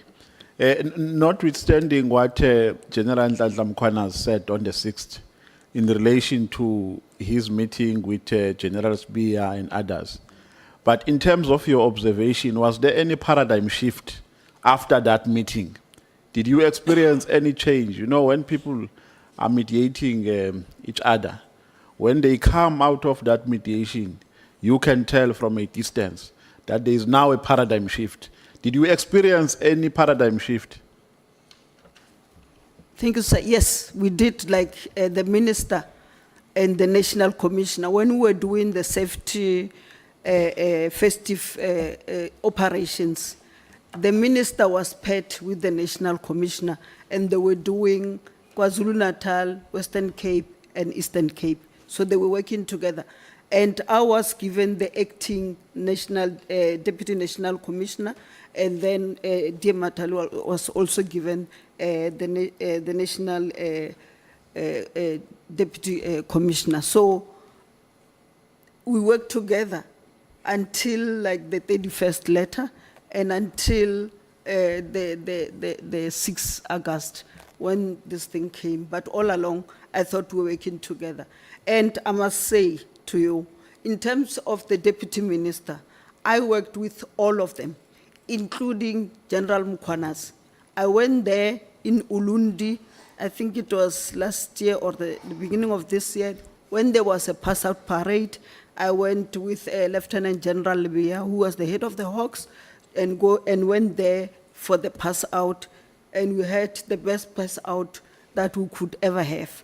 And then we went also there to launch the National Safety Festive in KwaZulu-Natal, and we had a very good and from time to time when we meet with Lieutenant General Mkhwanazi, we talk like colleagues.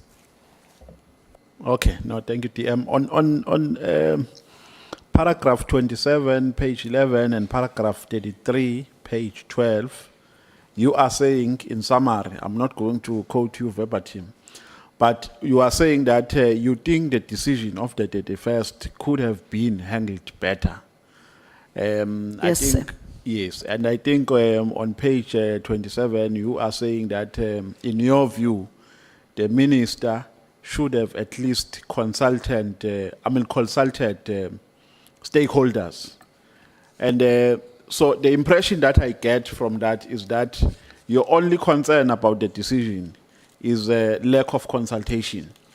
So in your view, the minister, that is my own observation from what you are saying, you can correct me. In your view, the minister had a right or a constitutional right to take a decision. But his decision was, was short of a widespread or comprehensive consultation. That is the area of concern in terms of your own observation. Is that correct? So it means, to elaborate, so it means, according to you, had the minister consulted, then the decision was going to be correct. I don't think you understand me correctly, or maybe it's because it's a short letter.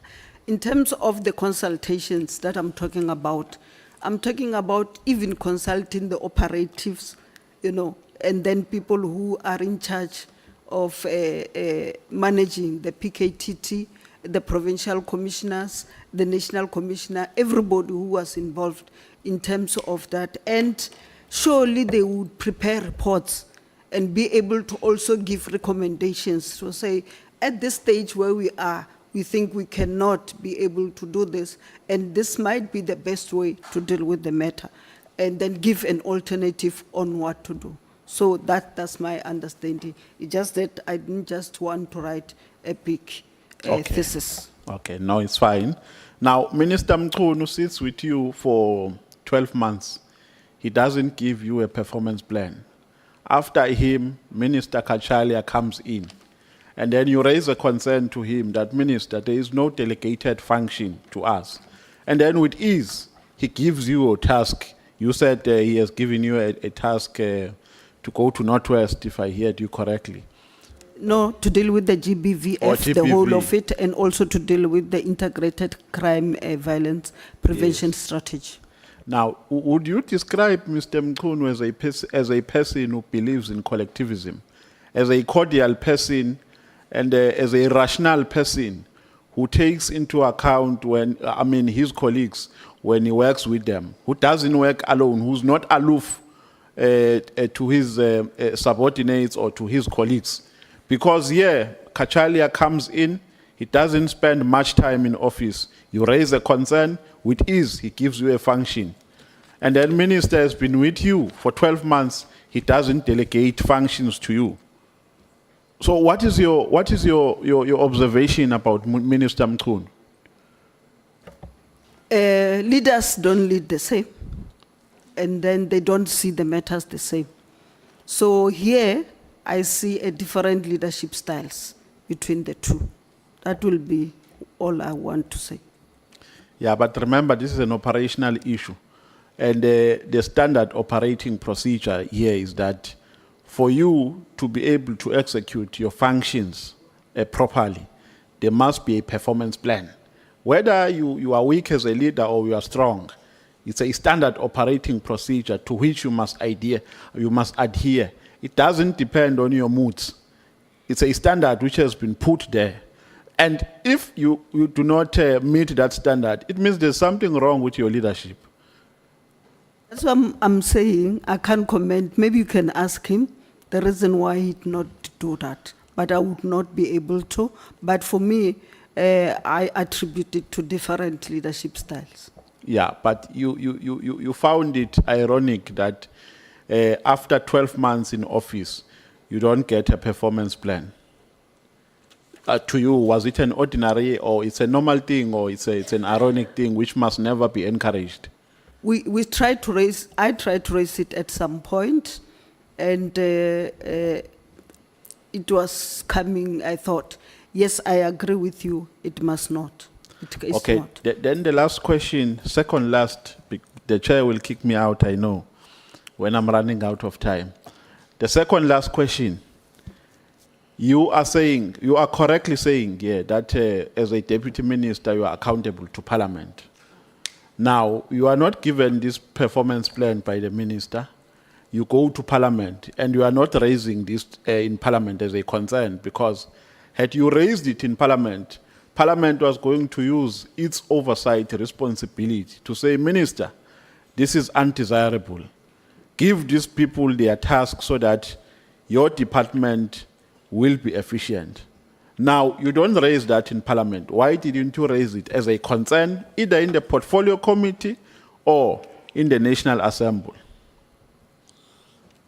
I think there are processes where this kind of issues can be raised as consent. And I think just raising it in the Portfolio Committee would not have been the correct one. Like I said, we tried to raise it with him. Maybe if he was given a little bit longer, we would have that one. So what we were able to do, the three of us, and chair of the Portfolio Committee, Shela is here, and members are here, we have never, in any day, shied away from going to the Portfolio Committees or in the National Assembly to do the debates, in the NCOP to do what we should do. Because the chairperson of the Portfolio Committee also understood that our portfolio, unfortunately, is on Wednesday, and Wednesdays are normally cabinet days. So we're able to do that as deputy minister. So yes, we raised the issue, but I don't think it has reached a stage where we had to go to the committee and start saying, but the minister is not doing that. I don't think it has reached that level. Thank you very much. I'm giving my 2 minutes, my outstanding 2 minutes to you. You can say whatever you want to say to the committee. Thank you so much. I will bank the 2 minutes. Honorable Sangweni. Thank you, Chair. Thank you for being so kind today, Honorable Nhlanhla. DM, when you raised this issue of lack of delegation with the minister, I heard you saying that you thought it was coming. I'm sure you didn't raise it once. What would be the minister's response that he was not delegating to the DMs? I would take that he was saying we should be able to understand. He should be able to understand what is going on in terms of SAPS, because it's huge. It's not only SAPS, it's got also 3 entities with their executives, with every other thing. So I think he wanted to understand first, and then also maybe use our strength to be able to allocate properly what he think he can allocate to us. Thank you. Yeah. Now it's time up, honorable members. It's now 1 o'clock, we are breaking. We will come back at 20 minutes to 2. When we come back, the 20 minutes allocated to the Democratic Alliance. Who is speaking at 20 minutes to 2 from the DA? Honorable Breitenbach, thank you so much. You must be here exactly 20 minutes to 2. Thank you so much.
area. Then people will come one by one, and then they will ask, complain that the police take the bribes. When I went there, they didn't what and do what and whatever. We know them, all of them. And then even when they come, you know our people, when they see you, even if they've asked question, they will still want to ask because the deputy minister is there and the MEC. And then thereafter, the local ones, the mayor will do in the language that they understand, and then the provincial one will Thank you. do. I get the idea. Thank you. I don't mean to interrupt you, but there's a time limit. So you interact with people, you find out what the issues are that people on the ground are struggling with. Tell me about implementation. In terms of the implementations, because that's what I'm saying, when I go there, I don't go there alone. I go with the mayor, I go with the MEC, I go with the provincial commissioner, of course, with the management. When we finish, I would expect the provincial commissioner, because that's the one I would have control over, to say, Dr. Mkhwanazi, can I... You can carry on. Don't worry about these people. Carry on. I would say, Dr. Mkhwanazi, I would expect a report in 2 months' time. And then he'll bring it through the national commissioner to say, in terms of this one which they raise, this is what we do. In terms of this one, this is what they do. And also that day, what really impressed me was that we also had the gift of the givers. I think they also operate in the area because we had all the stakeholders. So this isn't a publicity stunt for gift of the givers. Can you just no, I said in a Deputy month. Minister, no, just a moment. I want you to answer my questions, please. So listen carefully to the question. It's a problem that most politicians seem to have. They don't listen to the question and they give any answer they feel like, forever. I want to know about implementation. You mentioned a couple of things. Did you do anything about the implementation there, Ron? Yes. So what? Yes, I did. Tell me. I went back to the chief. The chief was worried about the security, and he was worried about the guns that were going in there. And then we were able to increase the number of police there. And then he even said to me that he's satisfied with how we have dealt with the issue. Thank you. I presume you could do the same sort of thing here in the Cape Flats, where people are being mowed down daily. Send more policemen and reduce the amount of guns. Any plans to do that? I've been, actually, we were sworn in on the 2nd of July. On the 4th of July, we were at Hanover. And I was chairing the public hearing there. And we had the police over this side, and we had the communities over this side. And the community were saying to us, we don't trust this police, they are not doing their work. And then we're able to. And from there, yes, I've been to the Cape Flats, to Guguletu, to Samora, to Atlantics, and everything. We have a special operations that we want to do. I will not be able to disclose it here, but we have a special operation. Of course, I wouldn't expect you to disclose it. I'm interested in implementation. So you have a plan, and you're going to implement it. We will implement it, including, remember we signed the memorandum of cooperation with the city and the province, so all of us will be doing that. We'll be watching. Are you aware, Deputy Minister, of any occasion where the minister, the suspended minister now, Mr. Nkunu, interfered in the operational issues of the South African police? Any at all occasion, in your view? I would prefer that you be specific so that I can just be able to answer. I think the question is reasonably specific, Deputy Minister. Are you aware of any occasion at all that you hold personal knowledge of that the suspended minister, Minister Nkunu, has interfered in the operational issues of the South African police? I'm not aware. How long have you been the Deputy Minister of Police? From the 2nd of July, 2024. And yet the minister is yet to delegate any functions to you? Yes, ma'am. Have you discussed this with him? Yes, I have on how many occasions? more than 3 occasions. More than 3? Yes, ma'am. He's a difficult man. He doesn't listen. Comment on that, ma'am. Have you told him that you're unhappy about it? Yes. And still he doesn't listen? No comment on that one, ma'am. Wena. Dr. Boshielo, you must not have a problem of using the title honorable member. Thank you very much. Thank you so much. Thank you, sorry, Chairperson. I really apologize. Deputy Minister, you really don't have to call me honorable, I promise you. It's not an issue for me. I functioned for all my life without being called honorable. I'll function some more.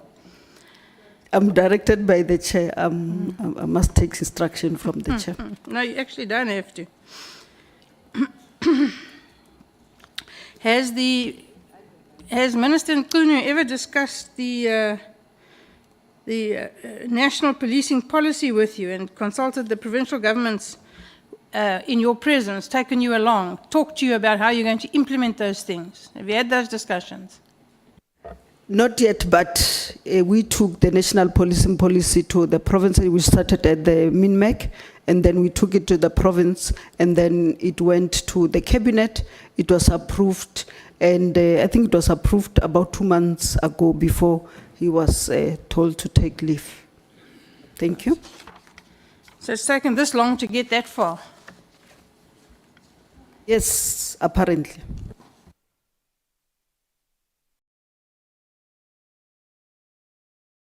Thanks, Chair. I've got no further questions. Thank you, Honorable Redenbach. Thank you so much, honorable members. That was so quick.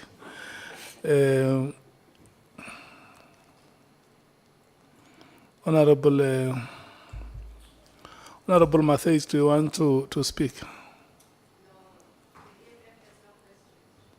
Okay. Yeah? It's, your time is going to You start. don't have to start it. You can start it like in 10 minutes. Your, Chair. your I'm time not is going opposed to that. start at, listen, at 8 minutes to 2, Let's go. and will end at 12 past 14 hours. Okay, thank you, Chair. Doctor, Deputy Minister, I like saying doctor since we have a whole 31 qualifications to our name. Well done, we're proud. Dr. DM, you spoke about your experience in China. So let's talk about their technology there. So we agree that they have a large amount of resources. They've got decent state-owned buildings, their transport facilities, and there's a very, very minute role of private security companies in policing and security. And what has come out in these, in our hearings is that there's a huge takeover of private security companies. Talk to us about that. Not too much time because this chairperson is going to cut me off very quickly, please. Yeah, just speak to us, please, DM, just about what you have observed about security companies taking over the functionings of SAPS. Thank you, Honorable Member. I fully agree with you that yes, they depend more on technology and on other issues, not even having more police on the ground. And in terms of private security, I agree with you. We have started discussions in terms of SIRA to say what is the role of SIRA and why do we have so many companies as private companies, also in terms of the ammunition that they have, and others don't even have qualified things, but they get the certificate, like the one in Mpumalanga.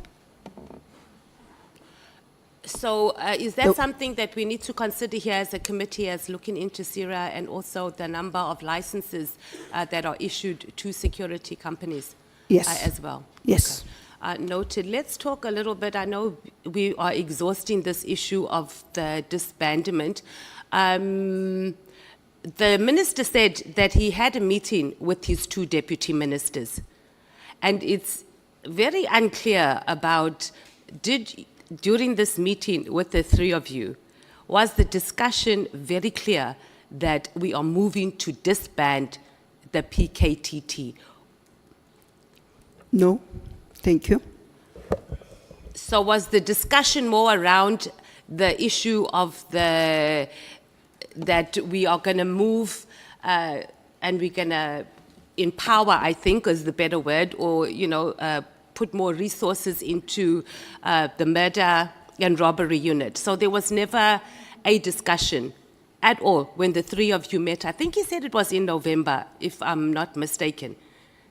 And that all three of you were in agreement that we are moving to disband, not the how and not the when, but that the PKTT must be disbanded.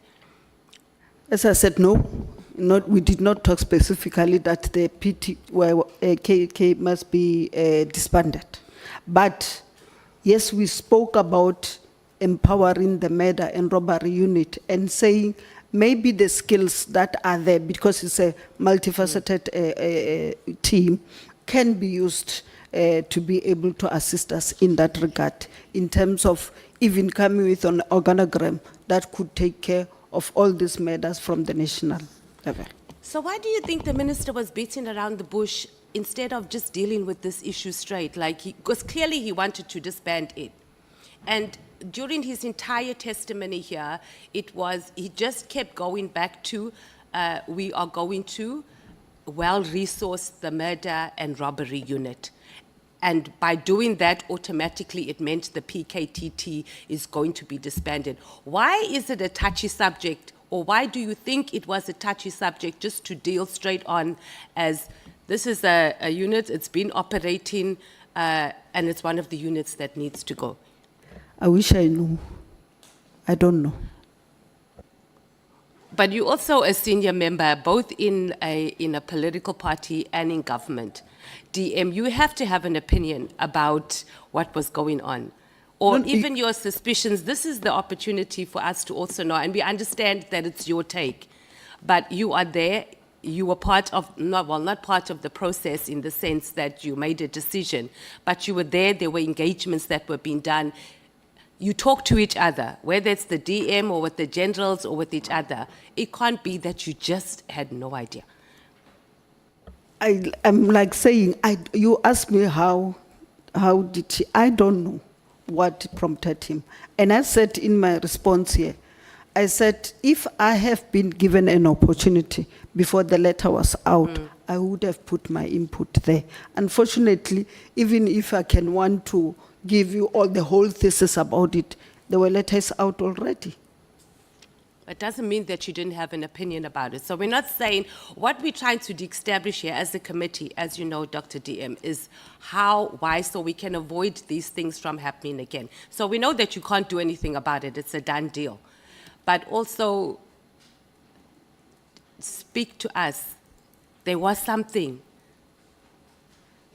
And then maybe also, just quickly, just also speak to, do you recall the date and time? Because you don't indicate that in your statement when the minister actually called you to say, DM, that letter is, it's not fake.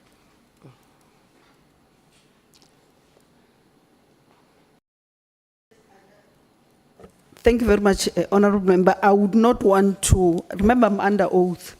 And it was like December, January, early January, as I said. And I think we're even here in Cape Town preparing for that. So just to be safe, I would not want to lie. Okay. But it was more or less, it made its rounds in social media on the 2nd of January.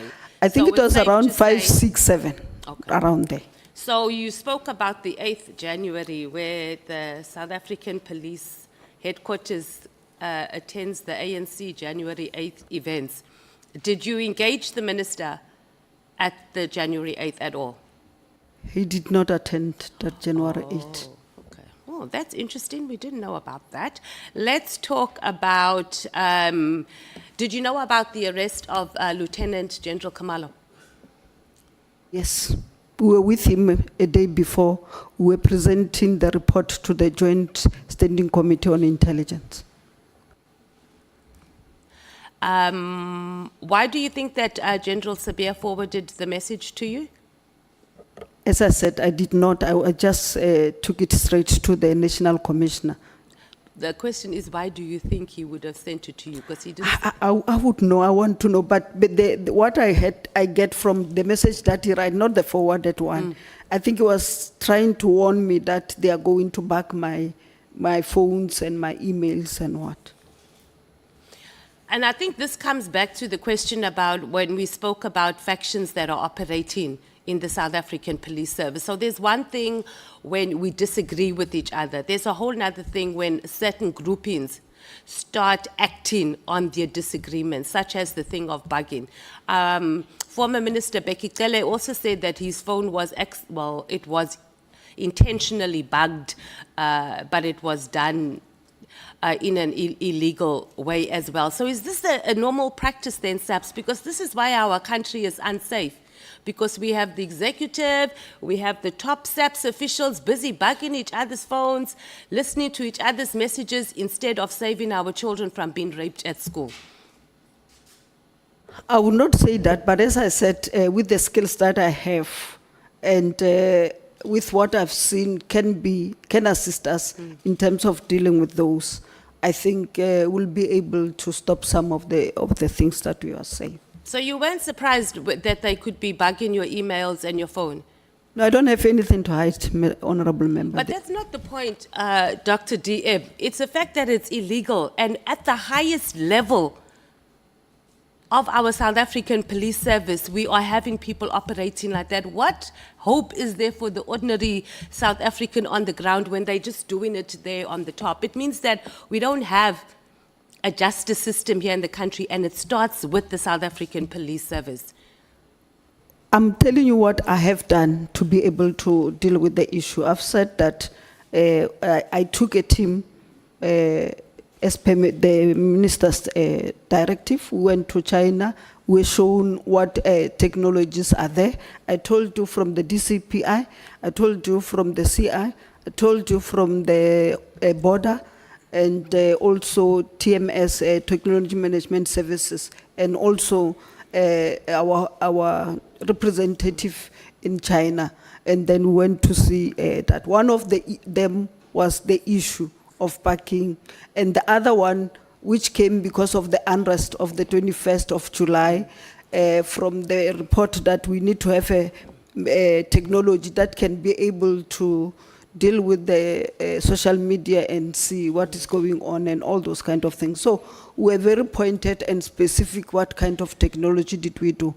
And then when we came back, as I said, we presented the matter to the minister, but also to the JCPS cluster.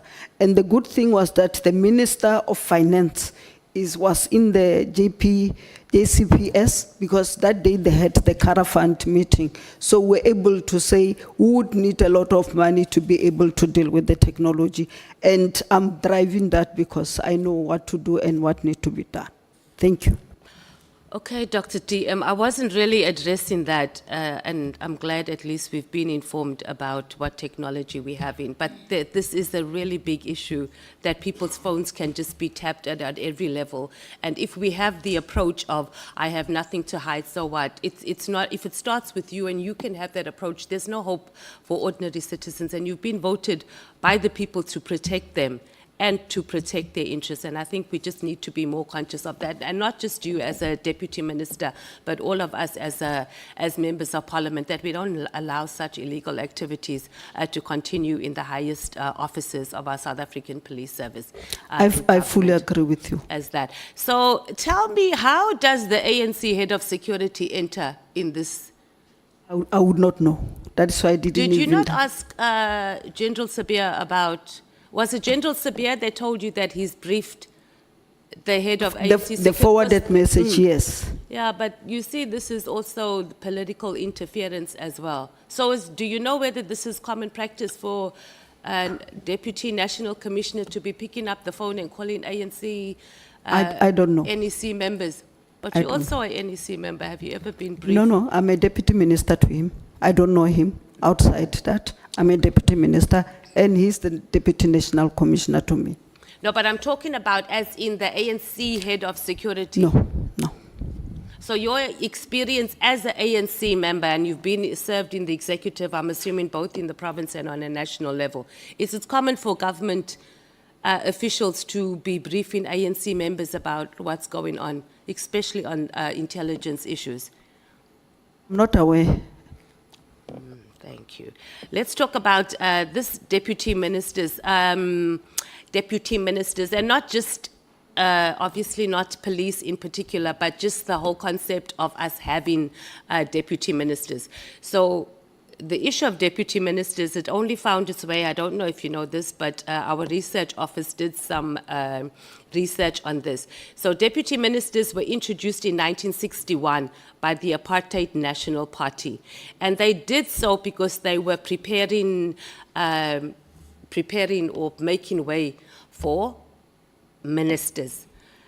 As a senior leader of the ANC, what informs the ANC, because if you have those discussions, what informs the ANC positions, or position rather, to have deputy ministers? Because it's costing us, I mean, your ministry program, it's costing us 63.3 million, and a whole year later you haven't been designated a function. It's a problem, Dr. DM.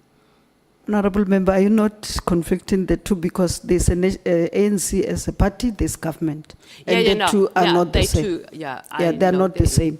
So in terms of government, me and you are members of parliament, and we know that deputy ministers are mentioned in the constitution, and we know the process that we must undergo in order to be able to remove them. But nothing stops the ANC from bringing a bill or for us to amend it, because there are political parties, particularly the EFF, that has been calling for the deputy ministers to be removed. So I'm just asking, do you know what informs the ANC position of maintaining deputy ministers? Because there's a lot of things that are in the constitution that's changeable, or amendable rather, including the expropriation of land without compensation. As I said to you, Honorable Member, is the prerogative in terms of the constitution of the president and not the president of the ANC. Maybe we can discuss with the chief whip of the ANC. No, but in terms of government, I'm just asking for is the president. The constitution is very clear, is the president who appoint the deputy ministers, not the president of the ANC. So the question was, Dr. DM, is that do you know what informs the ANC position to maintain deputy ministers? And you're saying you don't know, so that's fine. Let's talk about the New Year's Eve letter. The letter also included the issue of the ports of entry. So I just want to talk about that a little. Are you aware of the IMC on border control that's headed by, I think, the Minister of Home Affairs? You are? I'm aware, Yeah, yes. so because you said that the minister, and maybe you'll correct me if I'm wrong, the issue that he raised in his letter, it was a legitimate concern, or did I mishear you? Remember, the BMA was recently established, and there are still some members of SAPS who are working in the BMA. And we said we would not take them until they have the capacity to replace that, because we also need them to really work for us. So that's where it comes in. And the reason I was asking whether you're aware of the IMC for border control is and it's linked to you saying that him raising the issue of getting a proper strategy on dealing with the borders. It was legitimate concern. So I wanted to ask, or we wanted to ask, don't you think if the minister was attending those meetings, that was the platform to raise it? Because it's a it's an inter-ministerial committee that works with Home Affairs, because SAPS doesn't work in isolation on the borders. It includes finance, well, SARS in particular, Home Affairs, etc. So I just wanted your take on that. If you ask me, the JCPS would have been the correct one. Okay. And then there's been a lot said about Professor Mary Diaz here. We even got a nickname for her called Auntie Mary. Do you know her? I'm sure you've heard of her. Do you have any type of not relationship, but have you engaged her on any level? I've not engaged them. I know I've engaged with ISS, Dr. Boshielo, who unfortunately, after we had the summit of the police, he died through accident, I think 2 days after the summit. Okay, so you've had no engagement with her. Did the minister ever ask you for your opinion about her? Because his testimony or his statement here was quite lengthy on the complaints that she had sent. Were you aware of any of those complaints? No, that she sent? I did not. I actually heard it when the minister said it, and also there was another one, Patricia Yeah, Masha. Yeah, no, I don't know them. and you have never engaged No, with them? no. They're very active on social media, says Patricia as well. You haven't seen any of her? No, at all. I think I'm done, Chair. One more thing, though, Dr. DM. Have you had any type of engagements with Kat Nhlanhla, any whatsoever? Your time is up, Honorable I don't even Member. know that person. And Brown Mkhwanazi? Mkhwanazi. Can No, we thank- move to Honorable Mngango? Okay, Chair, I'm done. Record time. Thank you. Thank you so much. Pangazita. Or would you want us to give you some time to organize yourself? We read your apology earlier I will on. appreciate that. Thank you so much. Let me take Honorable Sols. And Honorable James, today, by the way, Mngango has arrived. Okay. Your time ends at 26 minutes to, at 24 minutes past 2. Thank you, Chair. Doctor. No, 26 minutes to 15 hours. It's 20 minutes. It's now 14 minutes past 2. Thank You you, may Chair. proceed. Doctor, good morning. Is it afternoon? Good afternoon. Good afternoon, honorable member. Doctor, you testified that the minister and the national commissioner had some issues that affected the work of SAPS, and you were concerned about it, you and others. What made you think that they have issues? Remember, we are working together as a team. And as we work together, of course, we'll have different leadership skills, and different thinking. And there would be that platform where we might want to differ on one thing or another, which is a normal thing. But we saw that the minister and the national commissioner were normally writing letters where we should be discussing on an issue and be dealing with it. So we asked them and said, in order for us not, when you write a person a letter, it's like you are starting a disciplinary file.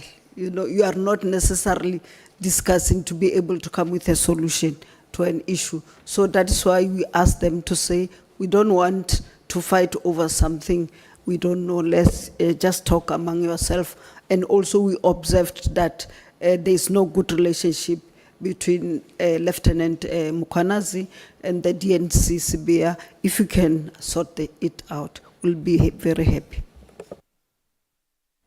You also said that not only between General Mkhwanazi and General Sibia, but also you noticed issues between the National Commissioner and General Sibia.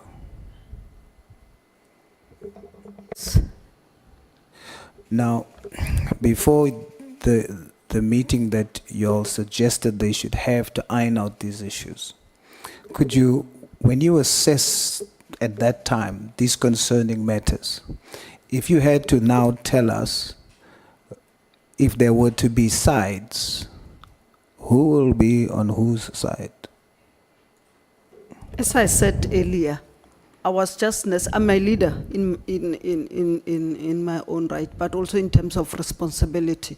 So when you see conflict, you should be able to come out with a solution so that we all pull in the same direction to achieve the same goal. So there's no way in which I can say this side and not this side. All of us, we don't have to like each other. Like we work in the National Assembly, we've got opposition leaders and everybody, and we work with each other in the portfolio committees. We work with each other. Not to say you are from the same party. We hug each other, we eat with together, and everything. And even when we differ on fundamental sometimes issues, we do that. So as a leader, for me, it was not to say whose faction is what and what. If we saw like there is this relationship that is not good, then we raised it to say, can we deal with this issue directly? Thank you. You know, Doc, when I listen to you, is what you're explaining is your position was that what you were seeing, the divisions you were seeing, you were seeking to address that, to say this is wrong. We should work as a team. Because you spotted divisions, correct? Yes, yes, Honorable Member. Now, what you've described is indeed the ideal situation. But the reason why you thought about it is because of those divisions that you saw. So now that there's a divide, that means automatically there's now sides, which you are saying there shouldn't be sides, correctly so. You are addressing the fact that there are sides. There should not be sides. Therefore, come together and deal with it because there shouldn't be sides. Now I want to establish. Can I correct something? Please do. I didn't say sides. Yeah, I'm saying sides. And You are saying it. I'm using sides as a synonymous to divisions that you agreed with, correct? Is that okay? Yes, yes. So the divisions, that I call sides. So if you have to divide them now. So we have the National Commission having an issue with the minister having an issue with the National Commissioner. You are saying, please deal with that, sort it out. Then you have the National Commissioner having an issue with General Sibia. Then you have General Mkhwanazi having an issue with General Sibia. General Sibia also having an issue with General Mkhwanazi. Would it be correct to say if we had to look at the divisions that you were trying to address, would you say that on the one side, you had General Mkhwanazi and the National Commissioner. On the other side, you had General Sibia and Minister Mkhwanazi? No, as I said, it's just that maybe the semantic, I never said divisions or factions, or I know others said factions, others saying divisions and whatever.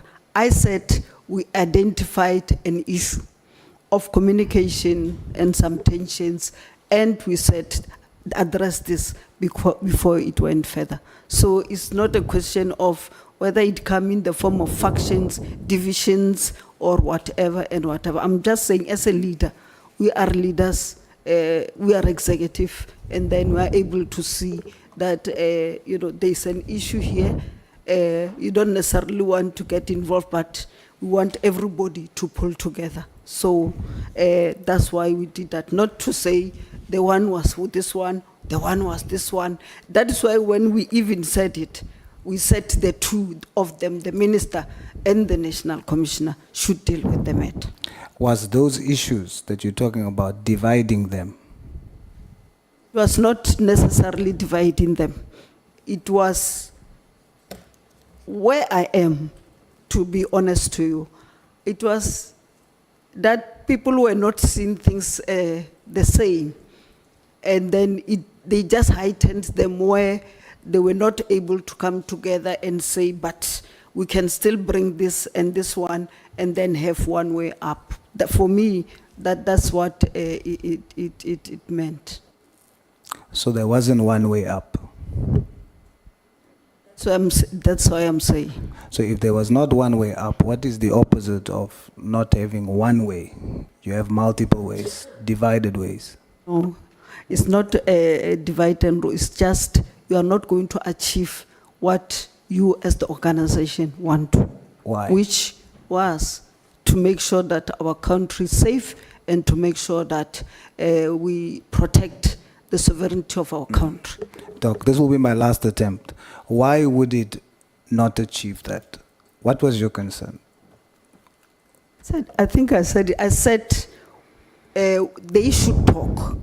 Why? You know, the thing is, you know, because I also work as an official, the executive authority and the accounting officers, the offices, you know, interface. It's Yes. not like the other one can work without this other one, because this one is in terms of the policies, the mandates and all. And then the accounting officer must be able, with his team, to implement what this one says. So that interface must always be there. So sometimes the interface is not because there is not necessarily an interface. We differ on how it should be done. All right, Doc. A very direct question to you. Is Minister Mkhwanazi corrupt? I'm not aware. I would not make that determination. Maybe it will be part of the report that we'll do as the ad hoc committee.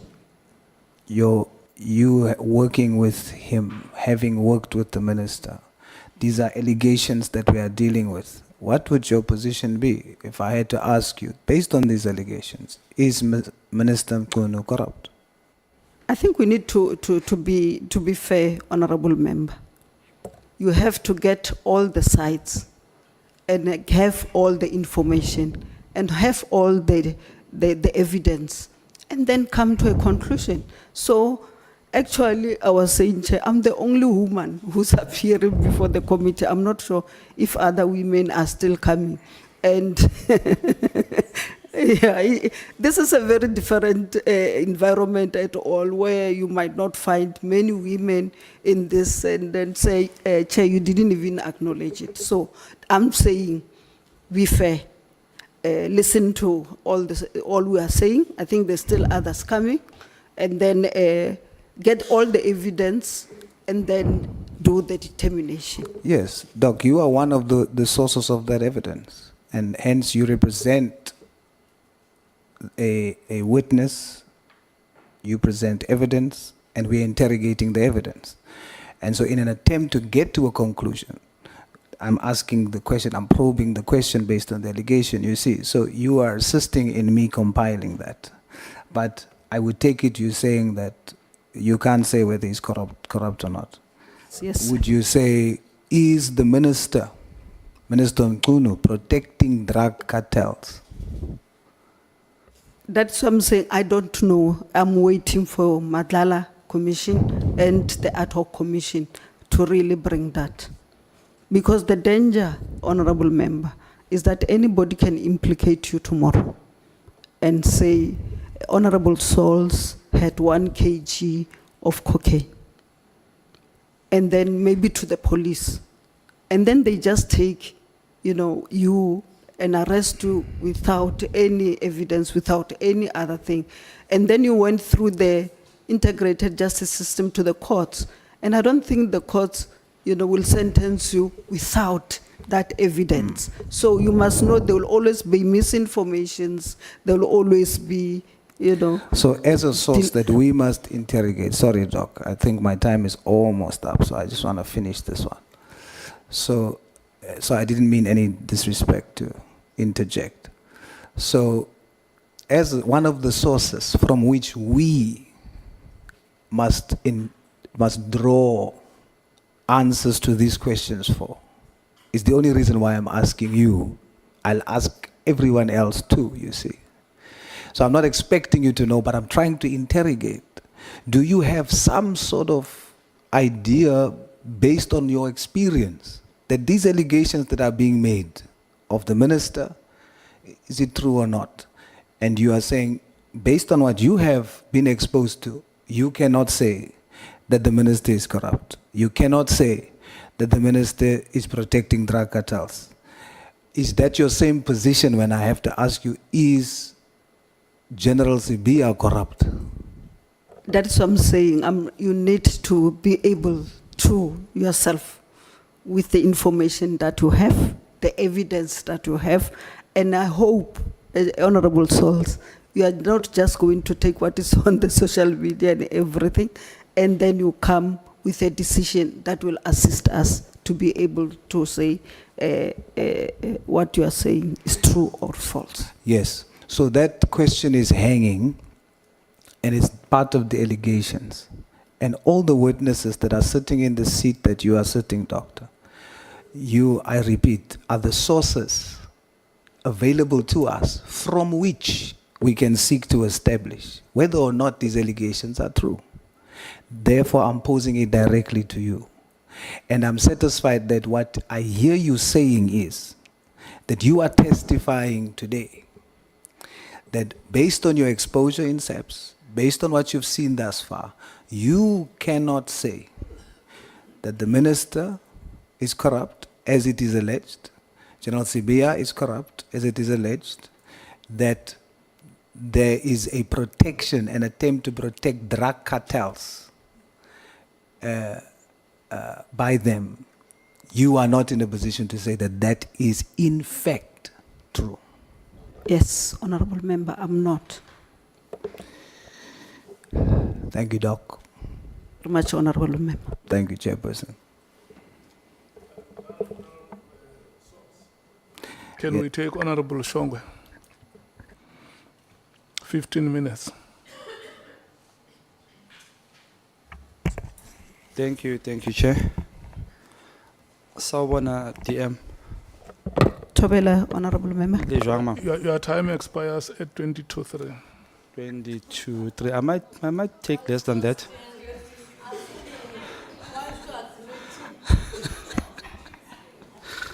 Hey, impiyami no share your pelak dad. DM, you spoke about digitalizing SAPS. In fact, I'm interested in that. I don't know whether it should be a question or a supporting statement from me. Because one, that would create jobs for EU in South Africa. I like that. Number two, it will help SAPS not to lose so much money in courts. Because with the body cameras, there's a lot of money that can be saved. So another thing that is on my mind is that you said you went to China, which is the one that puzzles me, for that equipment. But at that same sentence, you spoke about e-filing. I don't know whether I was wrong or something. Digitalizing files and stuff like that. Okay. My question around that is that, would you mind considering SMMEs from South Africa to do those digital filings, including the Z83? Because you see, when people apply for jobs in South Africa, the Z83 takes a lot of time, and sometimes it carries dust there. And with the AI, it can help SAPs and South Africans that it determines on the spot that this person qualifies to apply or not. So I don't know whether it should be a question or not, but I would emphasize that, please, on that note, please, if you may say something about that. No, you're correct, Honorable Shongwe. I fully agree with you in terms of creation of jobs and in terms of assisting us as the SAPS. The other issue is that we might not have the money now. We are realistic to do the police stations all over, to do the courts all over, do everything all over. But if we can digitalize some of the processes, our people will be able to access them. Firstly, the other example I said is like, if you want, we don't have time. We are busy as we are. Even if you think we are not, we are busy as we are. You will not have time to go and queue, maybe to renew your license or any other thing. So you can be able to do it online, and like Uber, and then it can be Ubered to you. You can pay 30 rand and then be able to still do the other job rather than spend it on the queue. And the other one also help our people, especially from the rural areas. You know, in terms of transport, they would have one bus in the morning and one bus in the evening. And I've seen many of them, old people sleeping at the police station, those bench. And it really breaks your heart to have that kind of situation. And when you ask them, they want to certify, they want this information and that information. And I think if we can make those process very easy, there is no need also to be able for them to travel. Actually, they don't even have that money to travel. And in most cases, they're not helped and they still have to come again. So I'm definitely agreeing with you, even the ZA3 and everything. That is why my topic is saying factors that impede e-government. E-government is all the services of e-government. It's just that I was concentrating on transport and community and safety. Yeah, the correct word is e-government. We saw that in G20. There was a lot of SMMEs there. All right. You are a very sweet person in person. I've met you a couple of times. Unfortunately, we have to meet in these circumstances. Please forgive me. Who appoints the ministers and who, the deputy ministers, and who do they account to? Thank you, Honorable Member. In terms of, if you can go into my statement, I think, in terms of the Constitution 93A, the deputy ministers are appointed by the President, and then the B says, he said they are appointed by the President among members of the National Assembly, and then also B says he can also appoint 2 deputy ministers who are not in the, so it's the President that appoints. Accountability, who do you account to? Accountability is Parliament, very clear, and then also in terms of the executive powers that you have been given. So who it's does both your ways. performance assessment? The performance assessment under normal circumstances should be done by the President and the Minister. How often? It will depend, normally, quarterly, or half-yearly, or at the end of the year. It will depend. Okay, in the past 12 months, have you done any? I think you're aware that we never had any delegation, and then how would you do that? But for now, at least I have 2 delegations. I have the delegation on GBVF. I know that I will be assessed on it. I have delegation on the integrated crime and violence prevention strategy. I'll be assessed on it. Thank you. Your experience tells me that you may have, possibly, you may have come across or came across an issue of ghost salaries. Should I continue, Chair? Or should I? Okay. You may have came across an issue of ghost salaries. So what I want you to explain to me, how do you feel about those ghost salaries? People who earn salaries, behleze emakhaya, bengenzi lutho, bangaziwa. What's your feeling about that one? No, there's no way in which we should be able to pay people who are not doing their work. And that is why in your system, as you build it, you must be able to, from time to time, make audit of your employees. What we did in Limpopo at one stage, they said everybody is going to get salary by a check, and you must come with the ID personally to come and sign for it. Then that's where we realized that we had more, I think it was more than 2,000 ghosts or whatever. So if you also have digitalized, your employees, the information and others, it will be able to give you the information that you need. Even tell you that Boshielo is going to be 60 in 3 months' time and retire, and say to you then, start recruiting so that as I go out in 3 months, the person must just come in on the 1st so that we don't have also those gaps. So it's a lot of things that can be done, and I agree with you fully. If I may ask, what is the difference between your salary, Deputy Minister Matale, and the ghost salaries? What is the difference? As you know, as a member, is the same. Ours and yours are... No. Let me just clarify. Okay. The ghost salaries, people earn salaries for doing nothing, and your salaries and DP Matale. What's the difference between the two?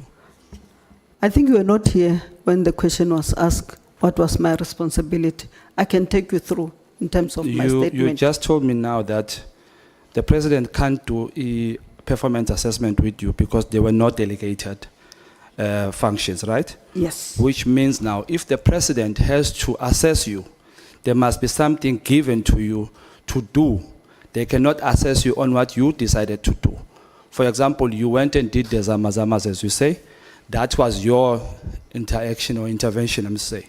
It was not the president. The president cannot assess you on that, right? Do we agree? You did not understand me. Okay, Honorable member. Please make me understand. Remember, you also get delegation or assignment. Let me not talk about the delegation. Assignment from the cabinet executive. Remember, when the president appoints the cabinet, he appoints the minister and the deputy ministers, not the ministers and then finish the deputy ministers and say you'll patch yourself what to do. It's very clear what your responsibilities are. So I said in terms of the minister, who would from time to time give us responsibilities to do, and we're doing them, including accounting to our portfolio committees that I've said that we needed to account to. So, Chair, did you notice my hand for a follow-up question?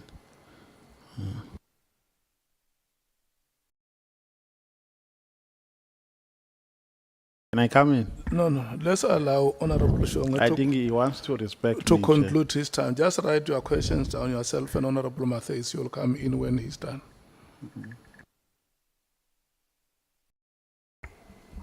All right, thank you, Chair.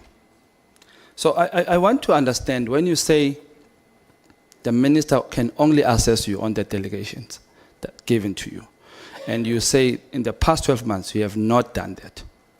So does he assess you on the performances that you are, the side jobs that you are given? Are you assessed on those? Honorable member, I'm not talking about the side jobs. It says that you assist the minister. So the minister will give responsibility. And I said, if you have read my statement, at a strategic level and support level. So I'm a member of the executive, so the responsibilities that I will be given to will be executive in nature. So you would say you are earning your salary? I didn't understand you when you talk about the ghost workers. Yes. Actually, I think I'm underpaid. Thank you. You under? Paid. Okay. Are you saying you are an underpaid ghost worker? I understand when you talk about the ghost, that you wanted to say I'm a ghost. I can show you. I've shown it in my diary, which I think if you can compare it with yours, you will not even come nearer to it. You know, this is the only October 1.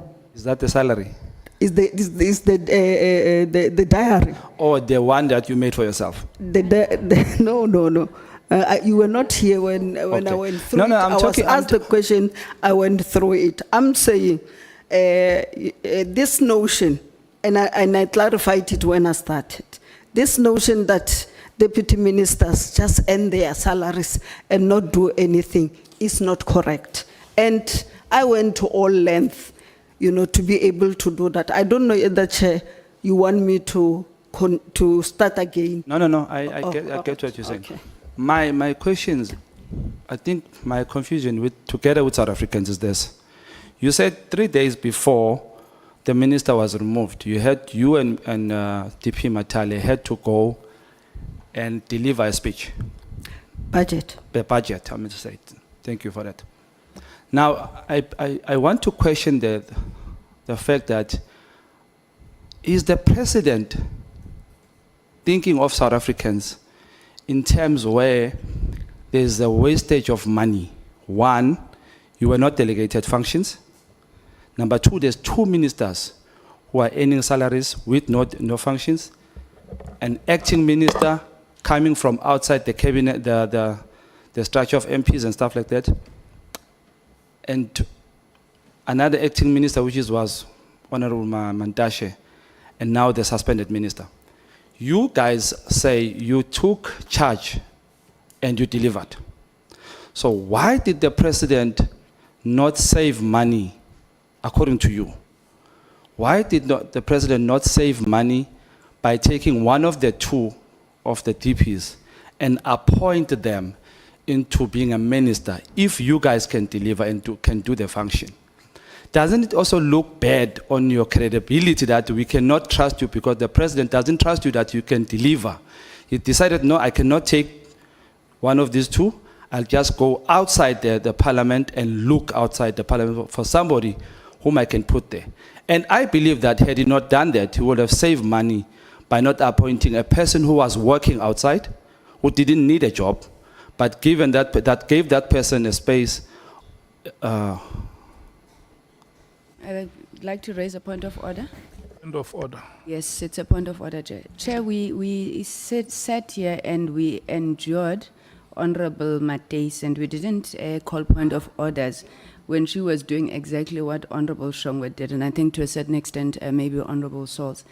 It is not fair to the witness that we expect the witness to account for the thoughts of other people. And we cannot expect the witness to be able to respond to things that are outside her purview. And I think that we should not allow that to happen, Honorable Chair. It's Point of order thank you. sustained. Let me redirect my question, Chair.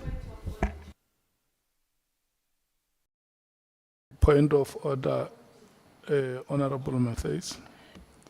Chair, there's a difference between asking the Deputy Minister in her experience to tell us what she thinks about something and asking whether what the other person was thinking. And our questions are on the line on what does she think or what is her interpretation of events. And that's two very different things. So it's not something to endure, Honorable Member. Yeah, that point of order is not sustained, Honorable Nhlanhla. On a point of order, Chair. On a point of order, Chair. Yeah. Chair, there's absolutely nothing wrong with putting a proposition to a witness. And that does not preclude a right of a witness to give an answer to her satisfactory. The witness can say, I can't answer this one because it's not within my competency. The witness can say, I agree. The witness can say, I do not agree. So let's not want to be active on how the witnesses must answer to questions and want to prescribe questions for members. Because there is no gun that is put on the witness to say, respond like this. The witness can say, no, I can't respond because I feel that this question must be responded to by the relevant person, either by the minister or by the president. So I'm afraid, Chair, if we're going to be after each other like this, in terms of wanting to ascertain questions which are relevant or not relevant, without making a consideration of how the witnesses respond to a question, I think, Chair, we're going to defeat the whole purpose of this fact-finding process. So let's allow members to ask questions, and if a witness says, no, I can't answer, and the witness will tell you if they need your protection to say, Chair, on this one, I think I cannot answer. And the member is insisting that I must answer, even though I've made an indication that I can't answer. So please protect me. But I am protecting you, and I'm protecting the guests that we invite here, and I'm protecting the integrity of our process. We have the terms of reference that we have adopted. And furthermore, we must be consistent ourselves as honorable members. It is not kind when a member asks a question and then you expect the witness to say, no, I will not answer to this question. What we do, let's ask the questions that are framed within our terms of reference. If you need an opinion, you can say, what is your opinion on this matter? And I think it helps us to move forward. And I'm going to plead, honorable members, let's move forward and not make this a matter for a point of debate. Honorable Sauls. No, thank you, Chair. I just wanted to state that my questioning was in line with our terms of reference, for the record. Thank you. Yeah, okay. No, he says the question that he asked you was within the terms of reference. You are left with 2 Even minutes. Honorable Shongwe's question is You are in left line. with 2 minutes, Honorable Shongwe. No. When they started, we were at 39. So there was 1 minute. There was 1 minute left, and 1 minute and seconds. So I credit those seconds to a minute. So you have 2 minutes left. You are expiring at 14:46. I wish you were not an ANC member, because those questions would be 5 minutes now. But I'm joking, Chair. It's fine. No, the reason I'm asking this, Chair, is that, you know, in King Espeganena, South Africa, Chair, having members that want to lead, benganawo members, yona into esibangela inkinga leyo. Yingakho ngibuza u-Deputy Minister, that's why I'm asking the Deputy Minister that, in her own thinking, how does she feel with this fact that, you see, Chair, I'm coming from a Davidton, in a place called, there's Barcelona where there's no transformers of electricity and all that, and we need to save cost for those things, Chair. It's important.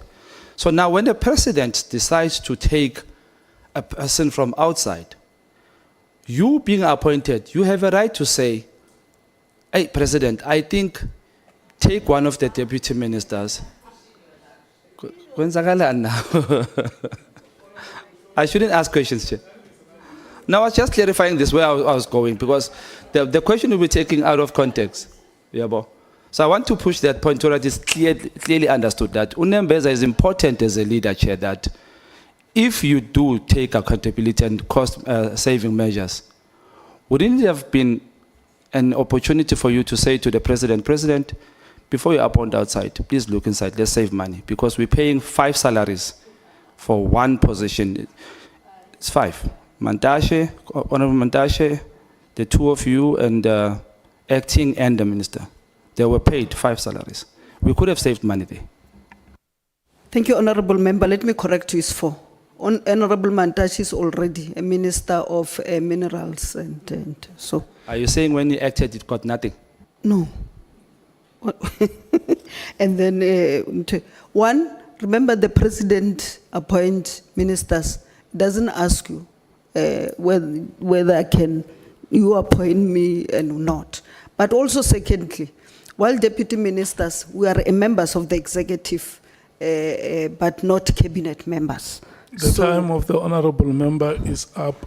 Honorable Matthews, Thank you you, TP. wanted to ask you a follow-up question. you. What is your follow-up question? I'm even scared Thank you to so ask much, now Honorable because we're Shongwe. not sustaining anything with me, Chair.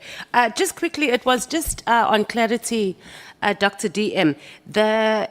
You've said you now have responsibilities, but with the new acting minister, you've been assigned responsibilities of the GBV and, am I right? But we're not done. Okay, so the question here is not about responsibilities, but more about, do you have a designated functions now, and have you received a letter for it? And can we have a copy of the letter so far on what your designated functions are?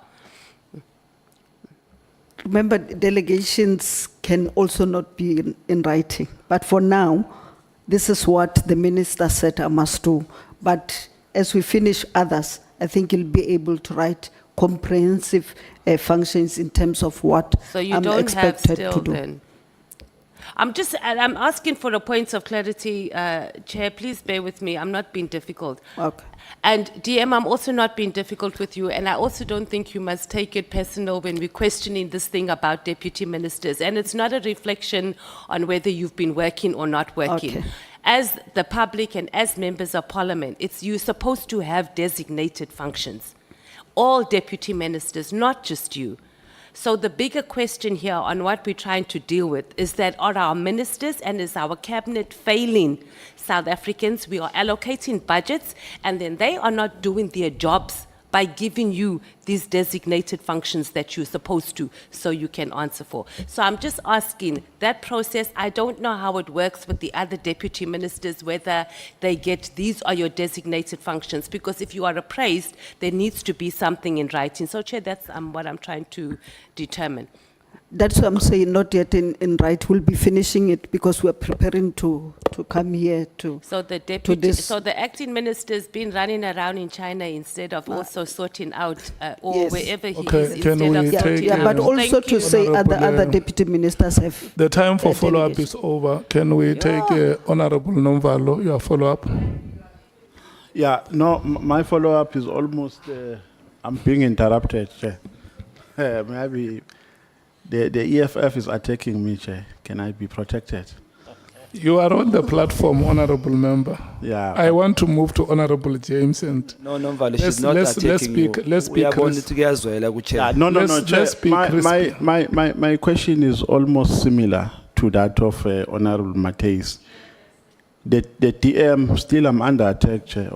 The DM has said that she will now be assessed because there are functions which have been delegated to her. Now, my follow-up question is, since you said that you were assigned functions which are executive in nature, do you mean that when you say you will now be assessed, do you mean that for the past 12 months your duties were not assessed? Honorable Member, I think it has been said in this committee that we don't have the delegations, but we had work that we're doing, and I showed you what I was doing and everything.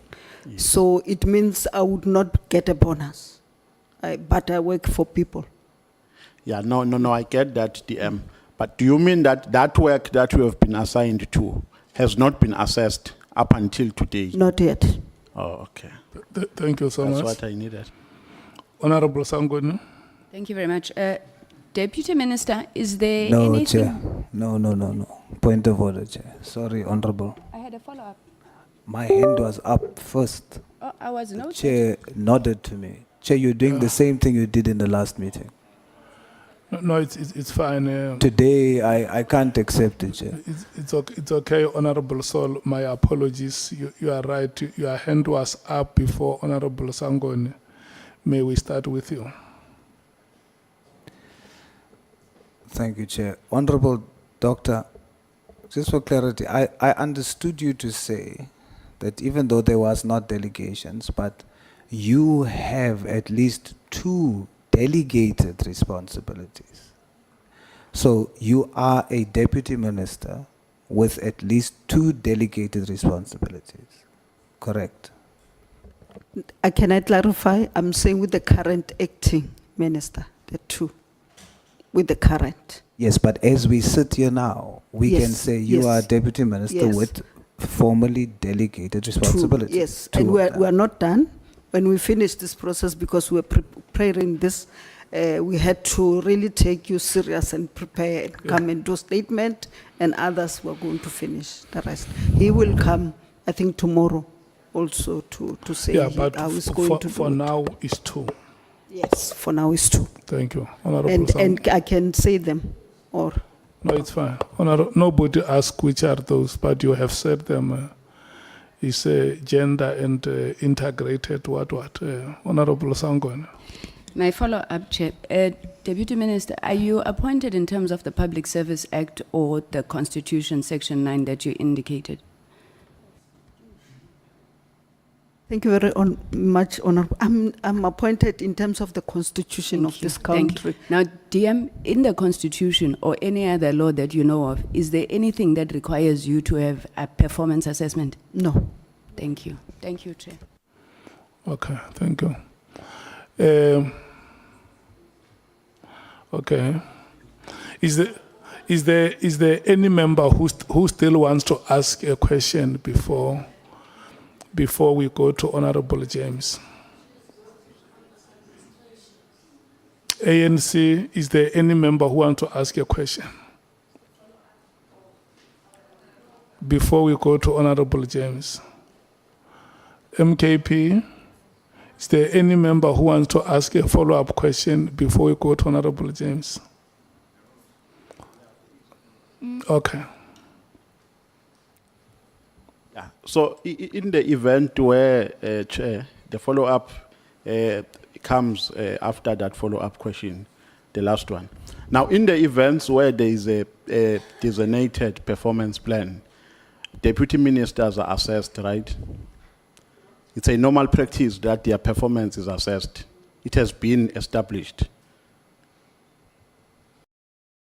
Why? I'm saying in the event where the delegation of functions has been made on time, their performance is assessed, is that correct? Yes.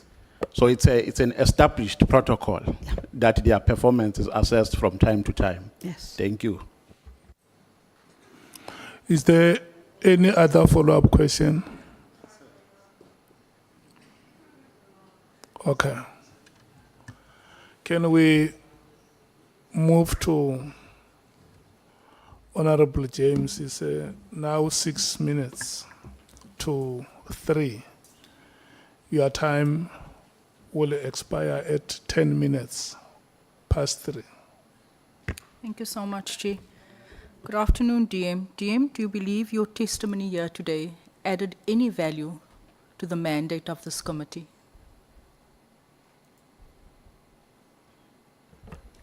Good afternoon, Honorable James. Surely, yes, you have. It's just that we are not going through the annexures that are here and all other things. Yeah, I think it has added value. Do you think your testimony adds value towards you sort of justifying that you are keeping busy, or it adds value towards South Africans actually getting to the bottom of this? As I explained, Honorable James, unless if you want me to go back and explain what do I do. Yes, I think it adds value. I was with you, Honorable James, at the court there in terms of the GBVF. Minister, DM, with all due respect, I don't want us to go there today. I want to ask you, are you aware of the fact that Brown Mkhwanazi was attacked in his car? That's what the socials are saying this morning. Are you aware of an incident that took place? I was preparing to come here and I didn't watch TV or social media. I'm just asking because I'm worried. Remember earlier on we spoke about the big fish, and we need to get to the bottom of this. And having you here today, I feel, Deputy Minister, should have maybe come at the end. We need the likes of Brown Mkhwanazi and those people that is distributing drugs into our communities. Do you agree? I thought in terms of the terms of reference, they point out to you who need to be here and who need to not be here. And I hope, Honorable James, you are not saying because I'm not a small fish, I'm a tadpole. No, I'm not saying anything. This is actually a very serious matter because you know what, sitting here, hailing from a community, just this weekend, 9 people were gunned down in Reiger Park. Mothers were shot, assassinated in their heads. The people that are embroiled in this should have been on the scene, assisting our communities and ridding our communities of crime. Minister, you have continuously here today, you have shown us your busy diary and showed us that every day there's something in there.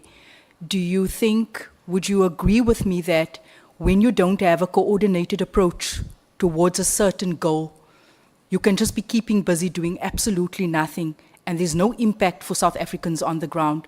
So do you agree with me that keeping busy does not necessarily translate to an impact that will favorably respond to South Africans in terms of the crime patterns unfolding in our communities? I think it depends what you mean. I'm saying, Minister, when you say you are busy, I'm saying, DM, that when you have a deputy minister, the three of you in my thinking should be working hand in glove towards resolving the crime issues that our country is experiencing. We have you having a full diary. We have the other deputy minister saying that he doesn't have a job, he doesn't have work to do, and we have the minister in cahoots with alleged criminals. Does that move this country forward? That is what South Africans are seeing right now. The disconnect between 3 people that's meant to be working in a coordinated approach.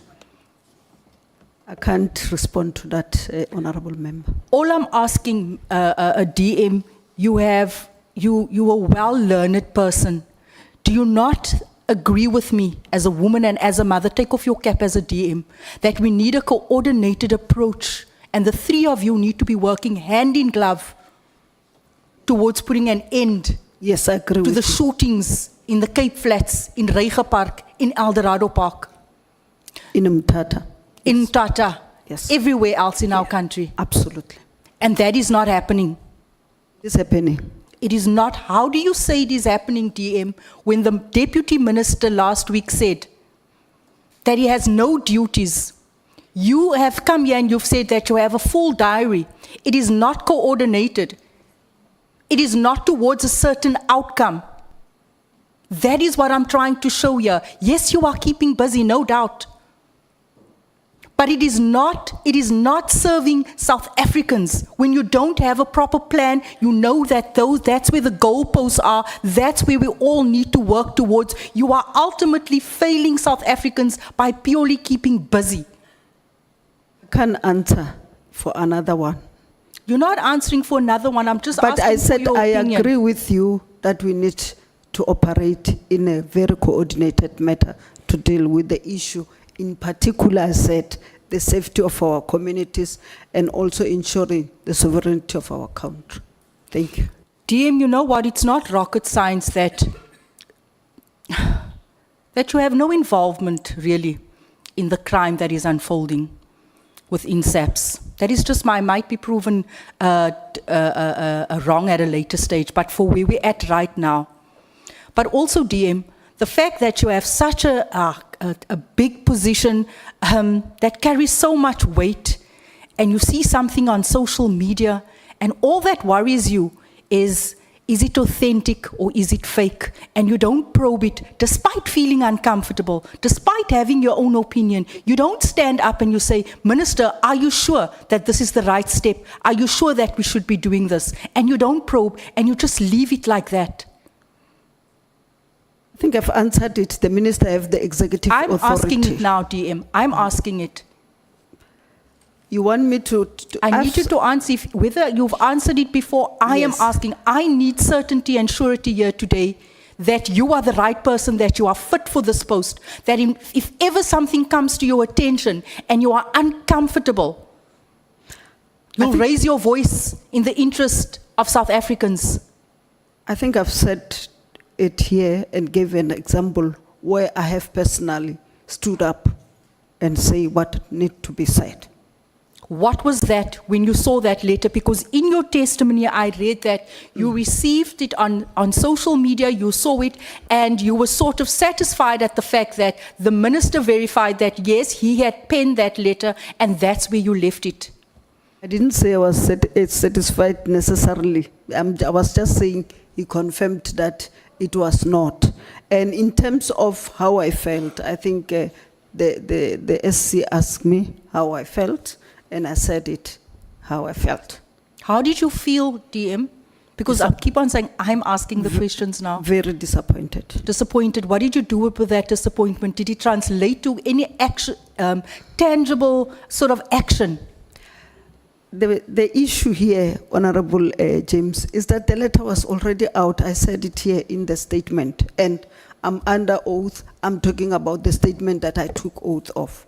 I said by that time, where I could have, and I said it, I could have made an input, and the letter could have been different, but the mere fact that that letter was already out, you know, what was I supposed to do? No, DM, you cannot just fold your hands and say, what was I supposed to do? I'm not folding my hands. I'm busy. It is disappointing to hear that, but I'm going to leave it at that. I seriously don't think that we should have called you at this stage. I don't have any more questions. I'm not going to waste time here today. Thank you. Thank you very much. Thank you, Honorable Tapa. Your time expires at 20 minutes past 3. Thank you, Chairperson. I won't take so much time. Good day, Deputy Minister. A lot of questions have been answered and asked, so I'll be jumping through my questions, so pardon me if it doesn't always come in a uniform way. Deputy Minister, you mentioned that the letter that was circulating was fake. And You said the minister called you to explain that it wasn't fake, and you did try to explain this, and I did hear you. I just want to ask two parts of a question here. Why did you think it was fake? What brought you to that conclusion that it was most probably fake? And I really need to get more clarity on why did the minister think that you thought it was fake? Because he called you and had to clarify that specific issue with you. And I would just try to understand the reasonings that you might have for him phoning you out of the blue after not consulting you to actually give the directive in the first place. Why would he feel it necessary to phone you? On your first question, you were saying why the letter was Why fake. did you feel it was Because fake? What it led was you never to that? discussed with us, with me as a deputy minister, and involved the department that I'm deputy minister.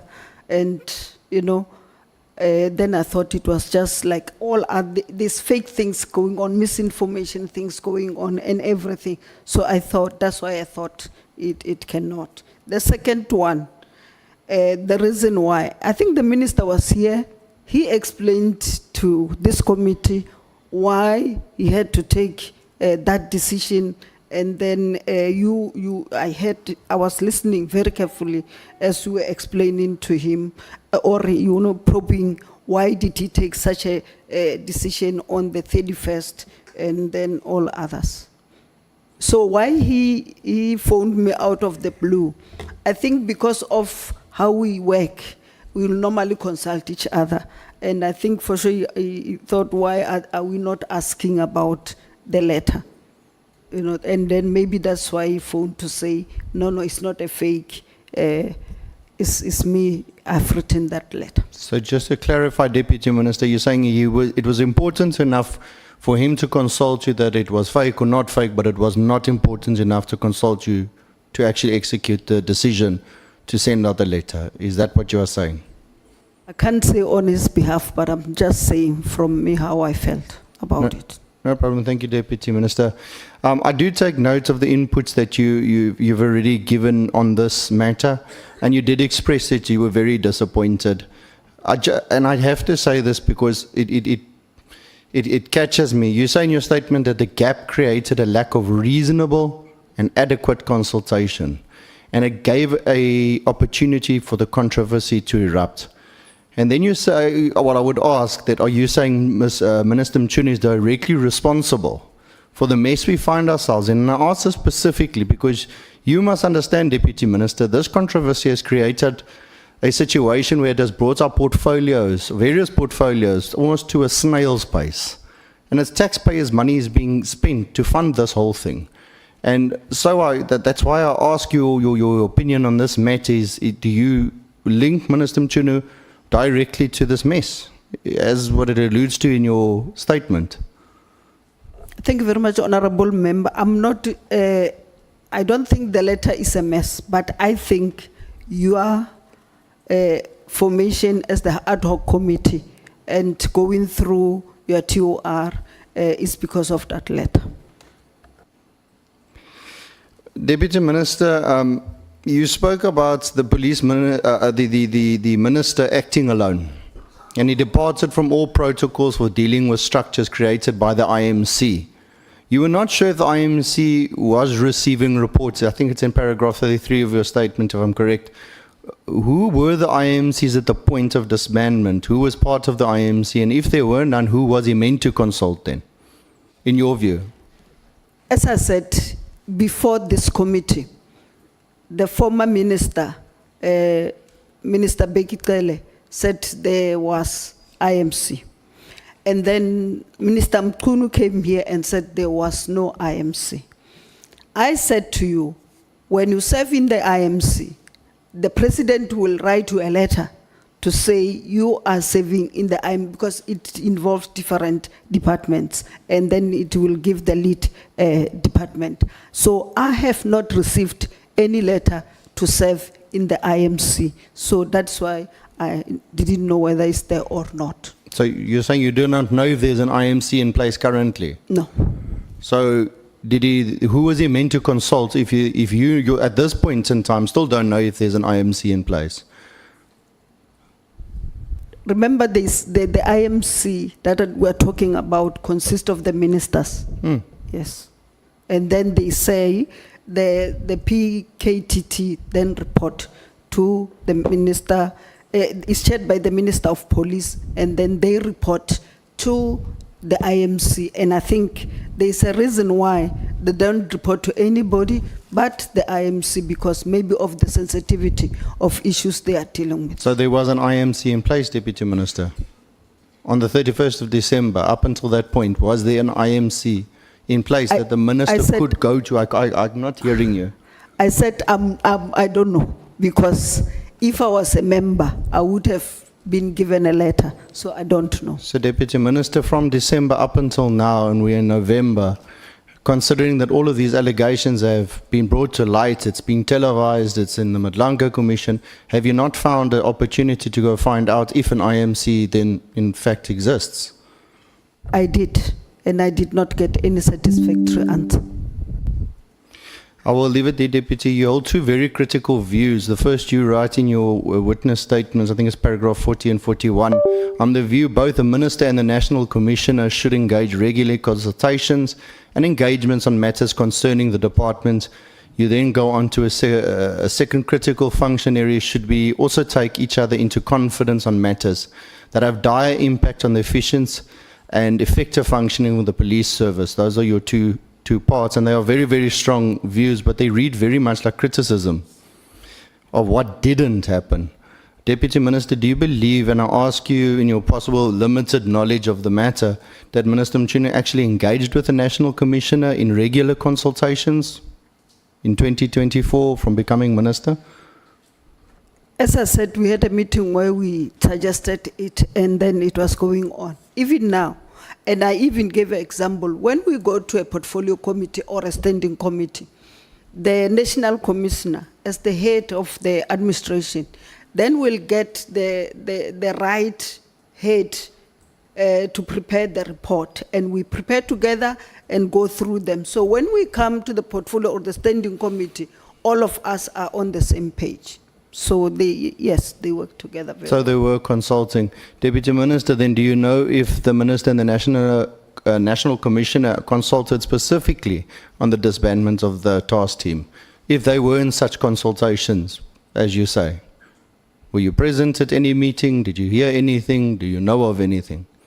They were consulting each other. On the PKTT disbandment? Yes. So do you stand that he closed the PKTT on his own volition, or do you feel that he had consulted then? I think the issue, they've consulted each other. I think what surprised all of us, and what you must help us as the committee to get to this, is why then the letter was written on the 31st. I think that's a reason for my questioning, Deputy Minister, because I'm trying to get to that point, because we hear on one hand nobody was consulted, and the next very next instance you hear somebody was consulted.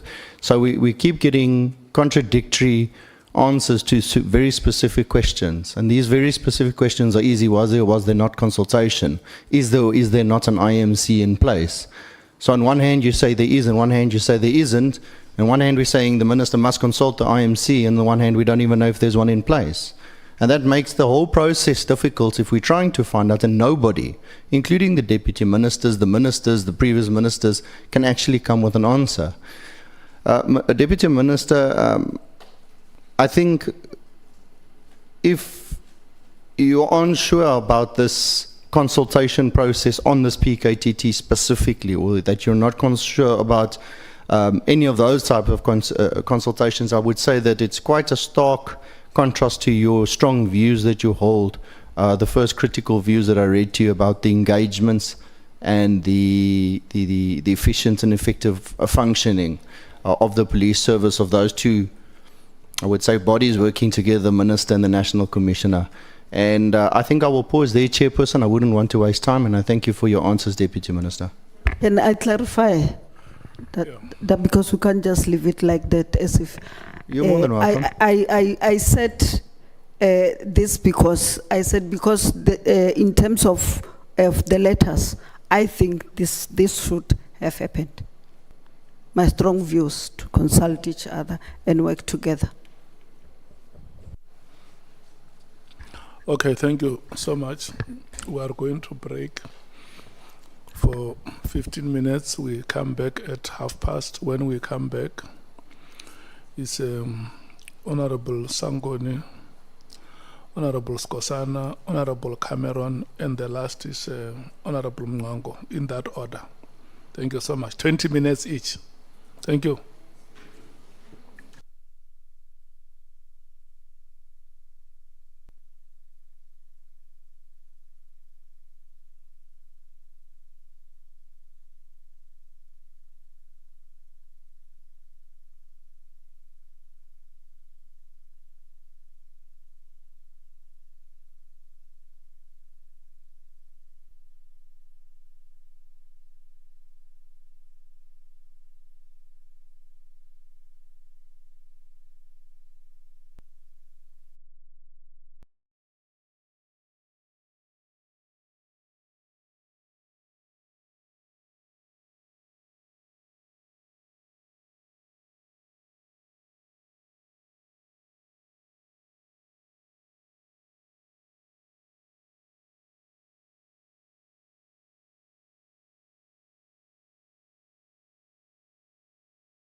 Thanks very much, honorable members. Welcome, Honorable Diane Kola-Barnett, Honorable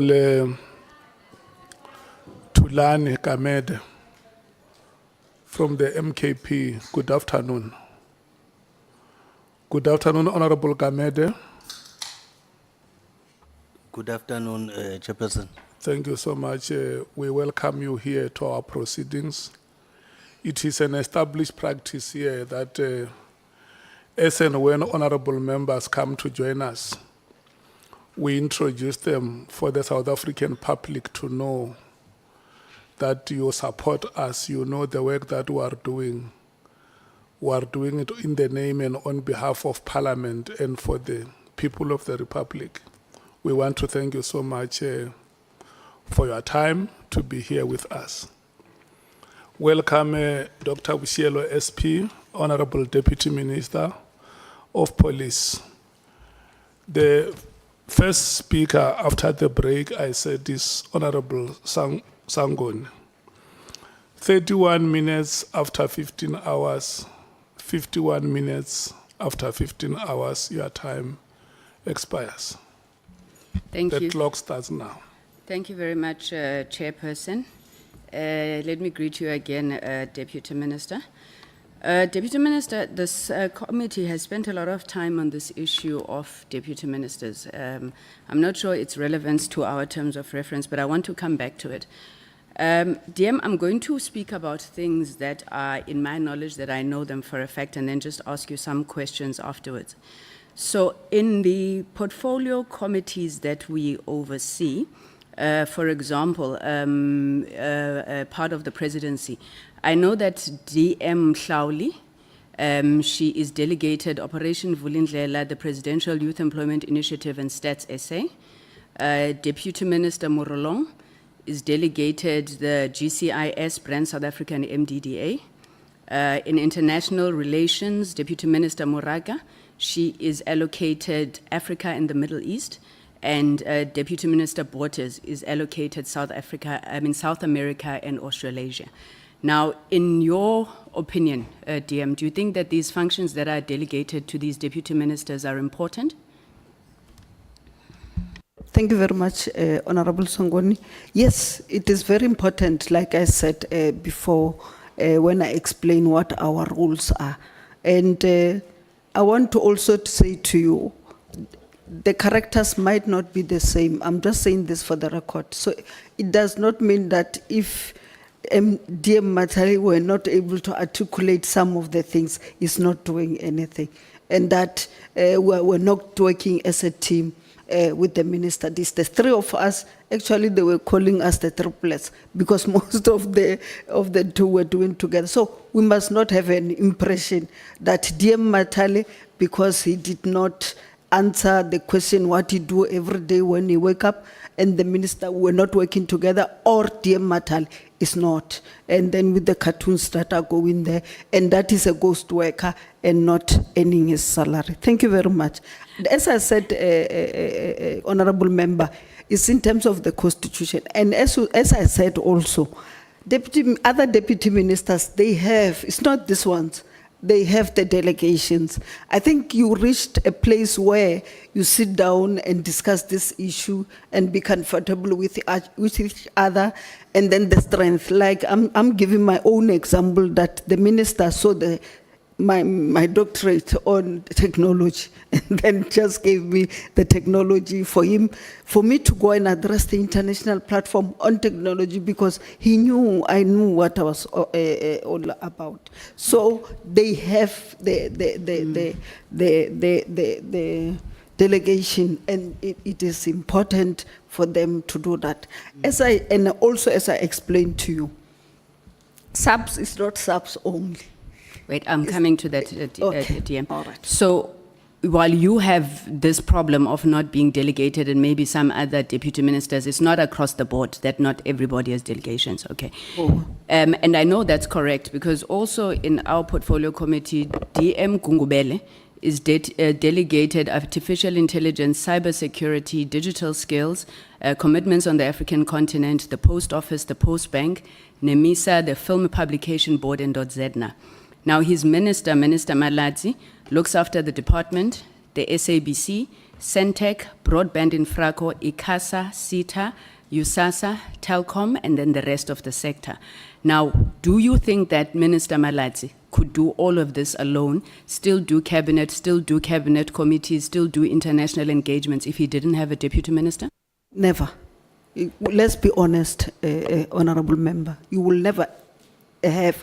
Actually, I'm scared when you spoke about all those responsibilities because we're going into the digital stage where South Africa must be able to catch up. We are behind. So if the two of them have to do it, honestly, I don't think they will be able to do justice to it. I thought maybe they must have another DM, but it's not up to me. It's the minister's one. So, yeah, that will be my response. So DM are not useless? They are very, very useful. Okay. It's just that people would want to portray DMs as being useless because they ask one DM what you do when you wake up and could not give an answer. Then they said, then you see, and the chair did not even protect us when they even call us small fishes. That's why I am upfront even saying, I'm not a small fish, I'm a tadpole. But my qualifications really talk for me and what I do. Thank Very you. educated tadpole. I apologize. As educated. Deputy Minister, so on the issue of working together, and I want to come to this thing that all of you are just fluffing about, you have no coordination, no vision. Am I correct that you have the National Development Plan, you have the medium-term framework, you have the strategic plan of the department, and you also have the strategy that you raised here of the integrated violence? Now, are you not all working together in fulfillment of that vision in a coordinated manner, DM? I just want to be specific also to show you in my what I said about it. We work as a team, like you're saying. I said, it's here.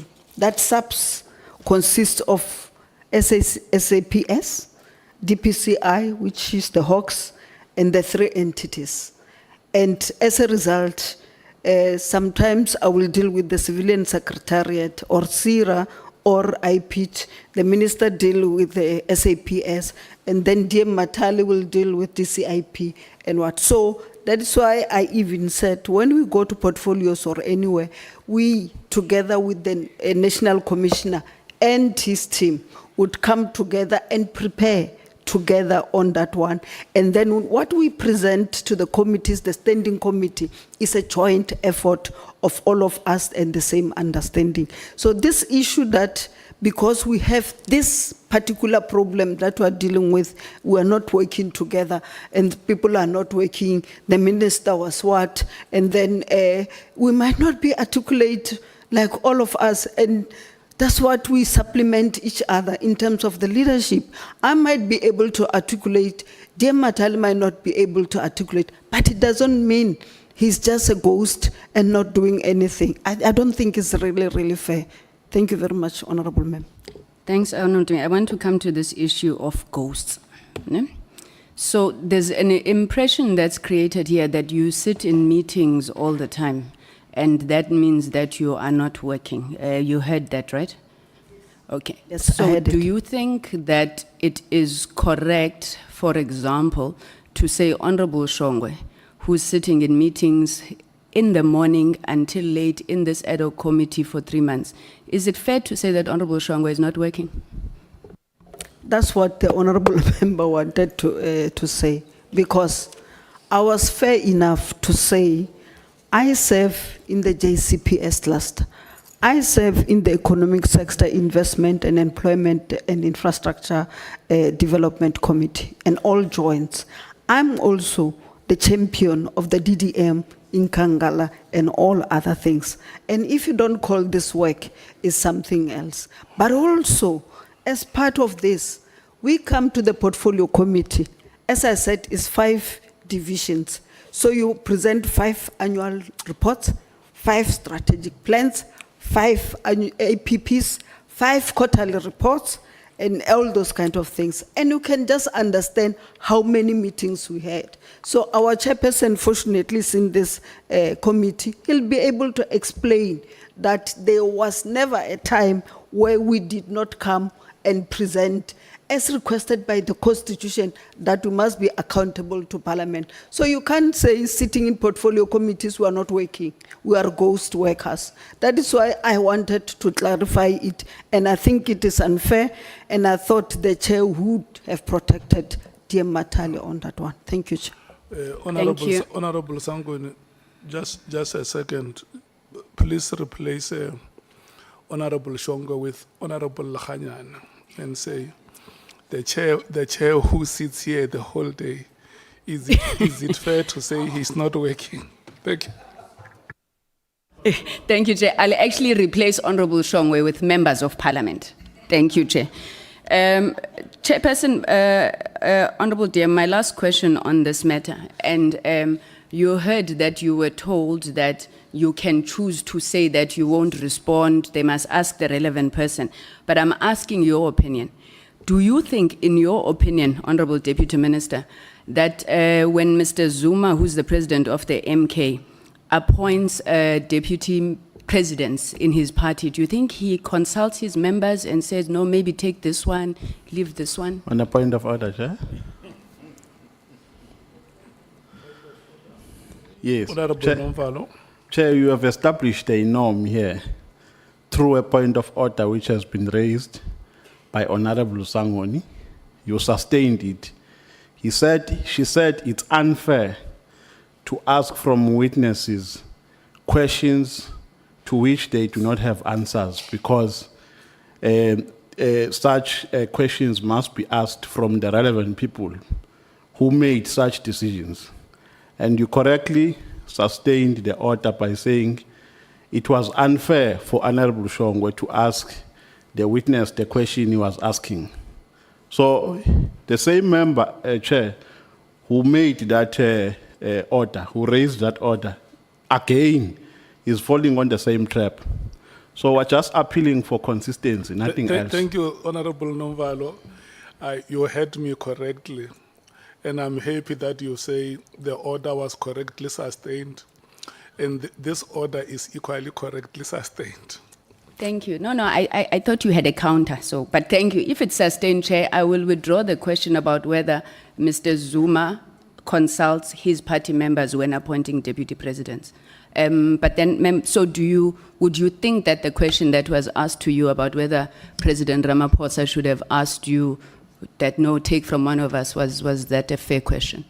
It was unfair because in terms of the Constitution, which I think all of us should be our Bible as lawmakers, is that it gives the president the power to appoint cabinet members and deputy ministers among the members in the National Assembly, but also goes further to say he can appoint 2 ministers, not more than 2 ministers, and not more than 2 deputy ministers from outside the National Assembly. I thought we are lawmakers, they are obvious to do. So they give him that power. So that's why I said, I can go and say, why do you not appoint me on this one? And also the other thing I want to clarify, members or deputy ministers, in terms of the Constitution that I'm talking about, deputy ministers can't act as ministers.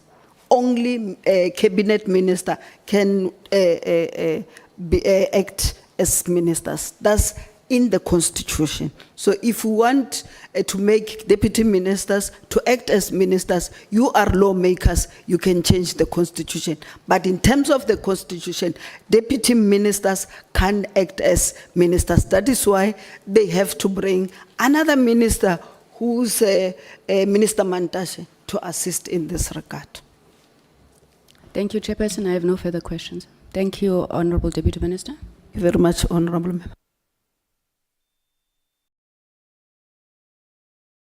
Thank you so much. The next speaker is Honorable Skosana 15:44. Your time ends at 5 minutes past 16 hours. Thank you, Chair, and good afternoon to the Deputy Minister.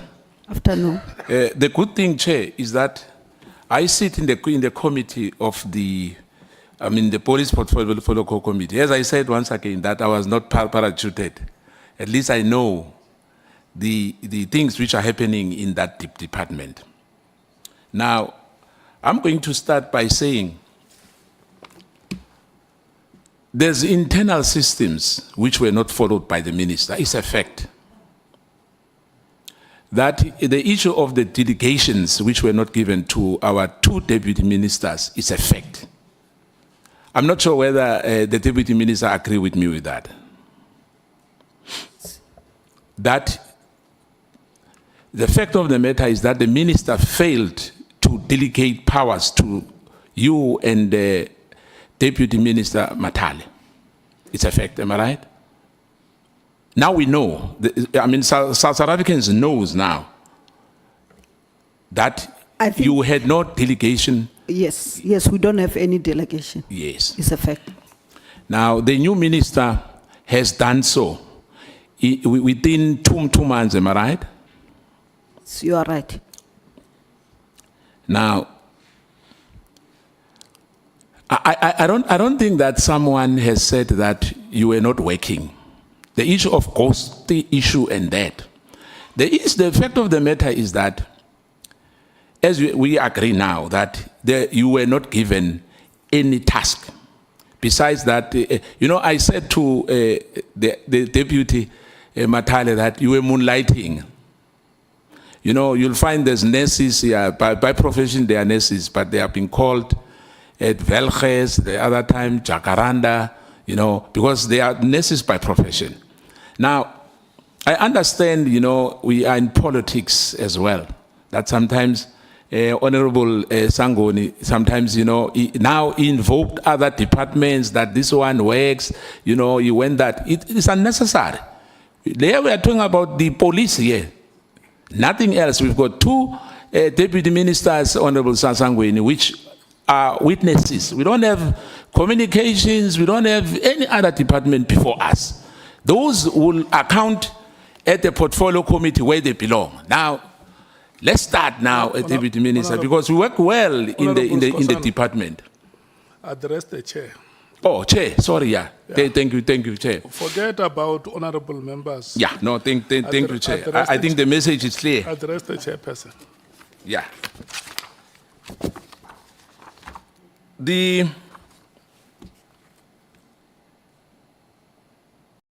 There was a question here which I'm going to pose to you.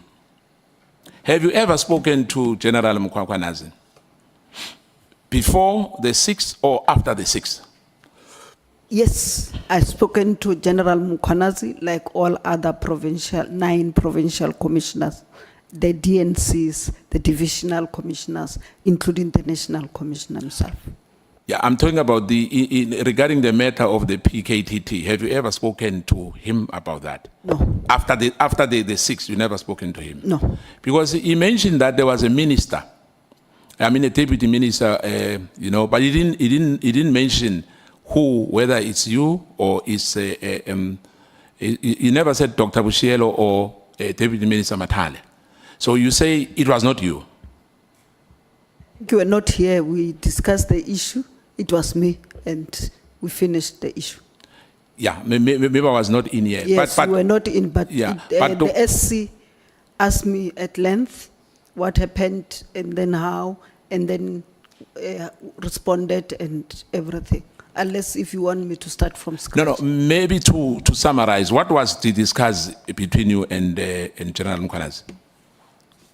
We normally discuss work, and we also took pictures. You can't believe.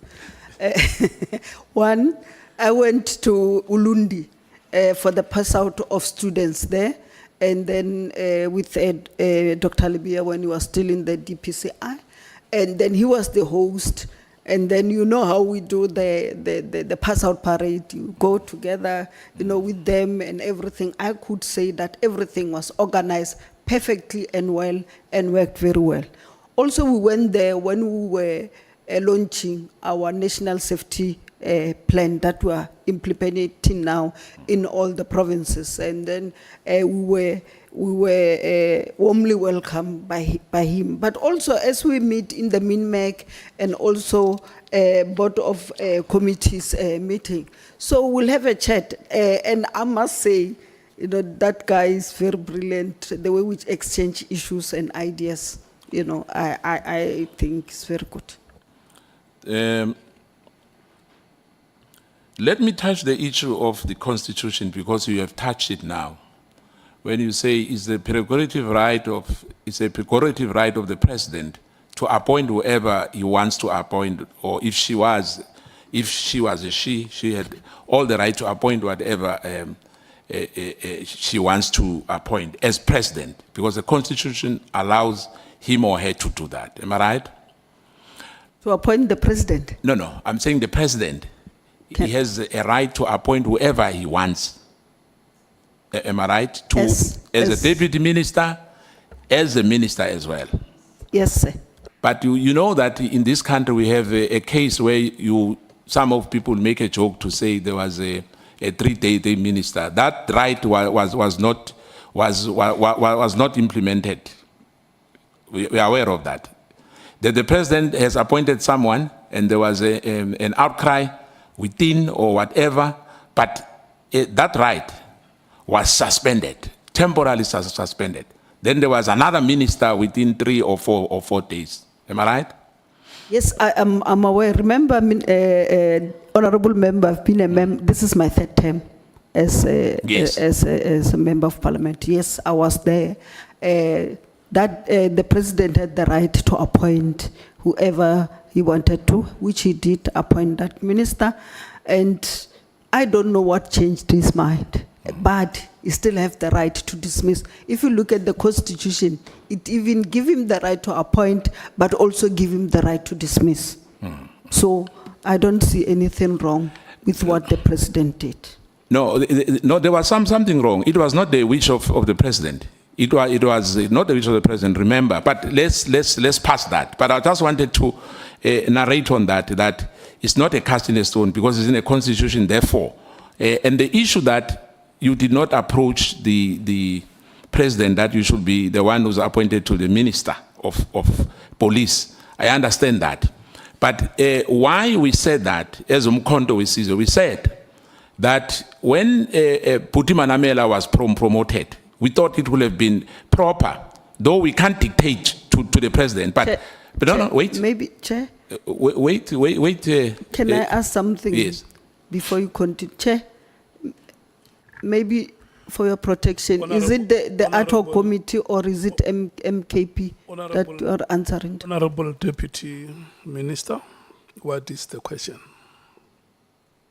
Is it answer in terms of the MKP or the ad hoc committee?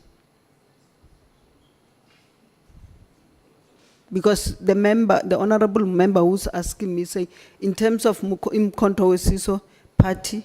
No, I didn't say so, Minister. You did? No. I said, as Mkhwanazi, the question was... Okay, let's do this. Yeah. May you please restate your question so that we don't have delays. Thank you.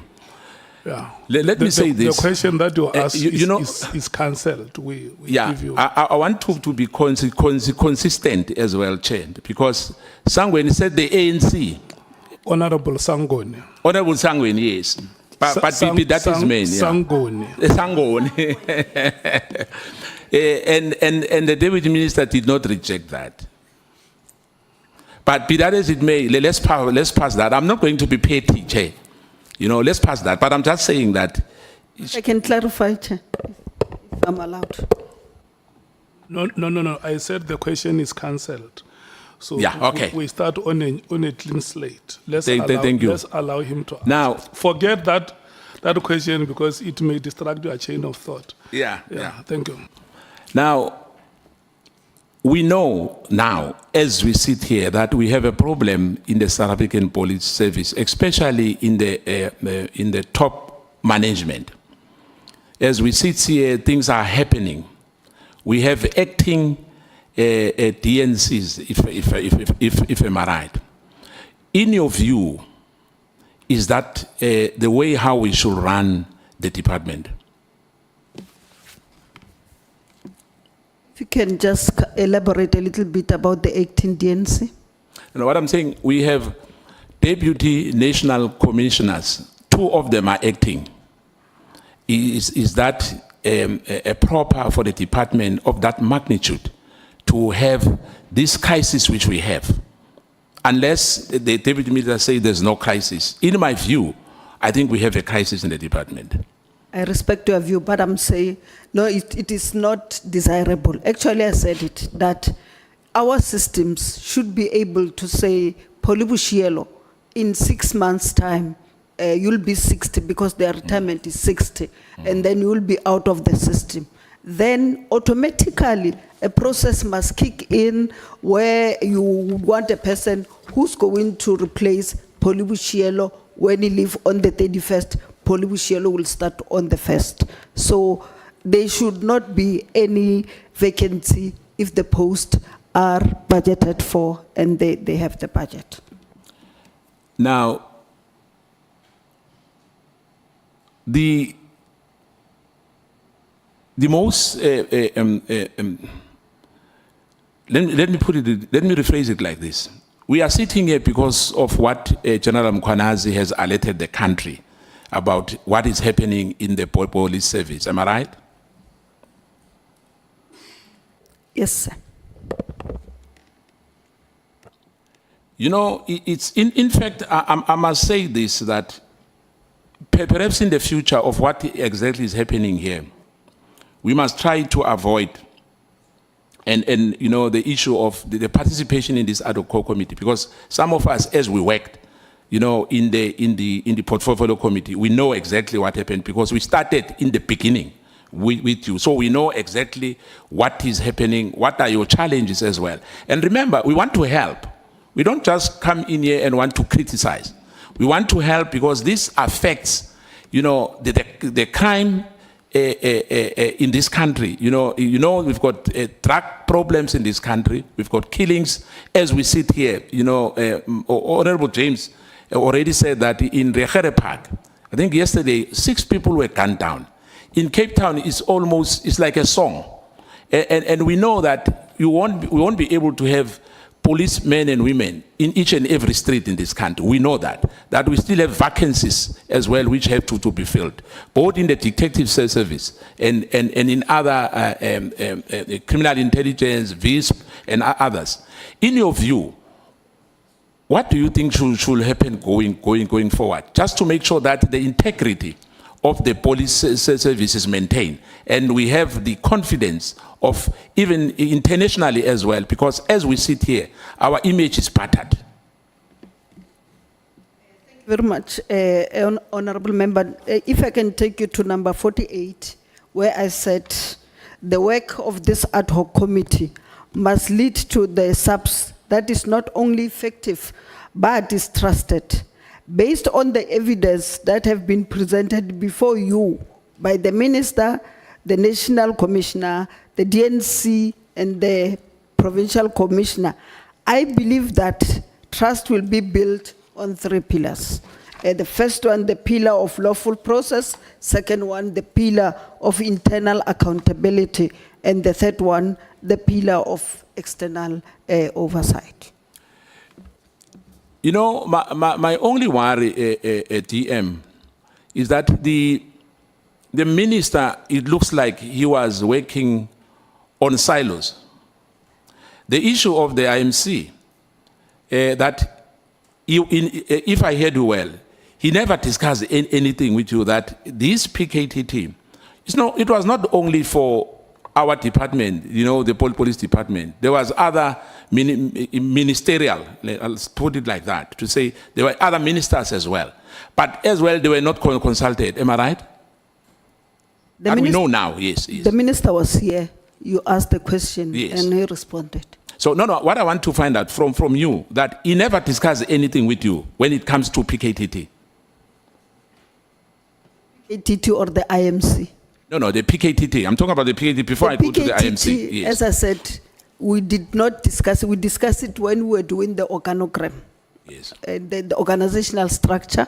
And then on the 5th of March, when we went to the portfolio that we're in, remember it was on the program. Yes. The three, the crime intelligence report, the KPTT, and also what Lieutenant Mkhwanazi said on Police Day, 2025 Police Day.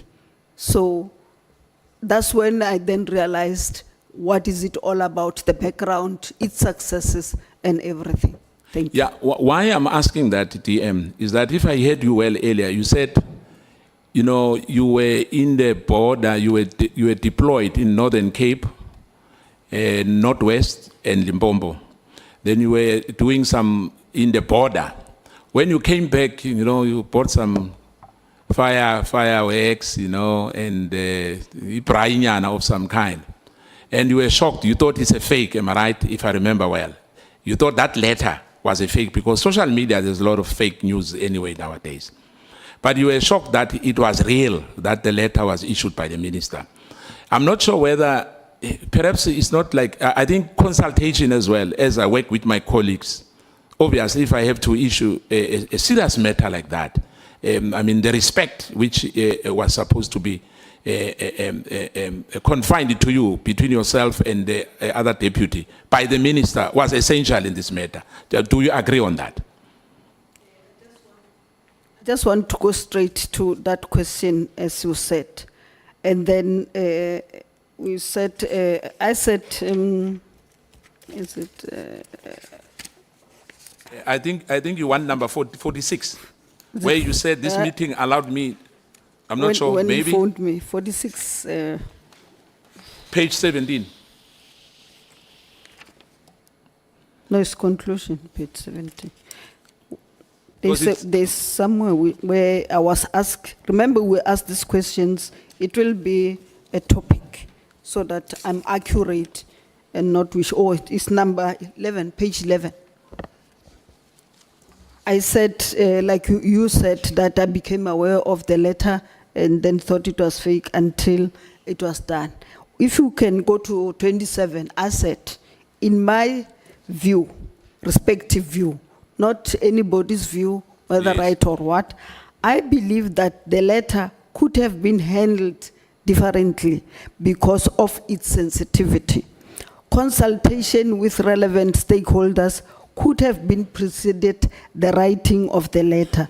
The gap created by the lack of reasonable and adequate consultation gave the opportunity for the controversy for this controversy to erupt. And I think there's one honorable member who asked me, what do I mean by relevant stakeholders? And then I listed them.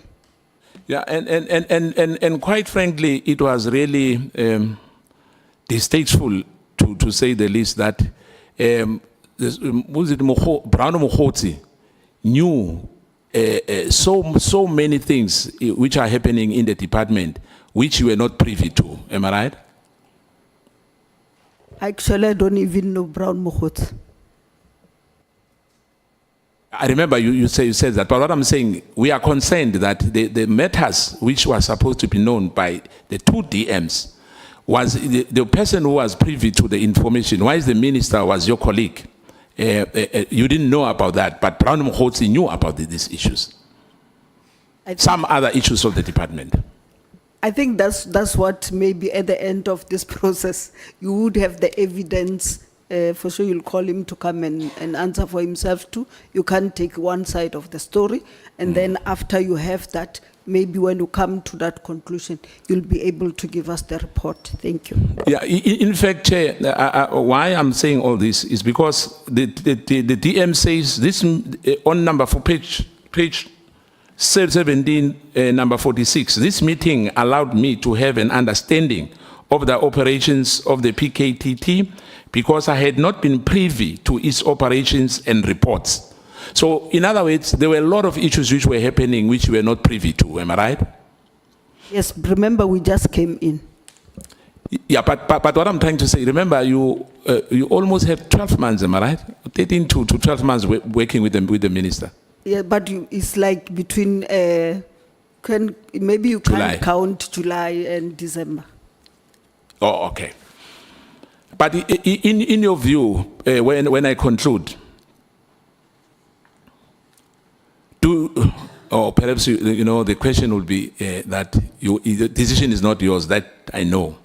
But in your view of whatever happened, or what you heard in the ad hoc committee at the Nhlanhla Commission as well, and from the minister when he was sitting with us here, do you think it would be proper for the minister to be, because it's suspended, to be reinstated? I know it's a very difficult question, it depends on the president. It's not suspended. It's special leave.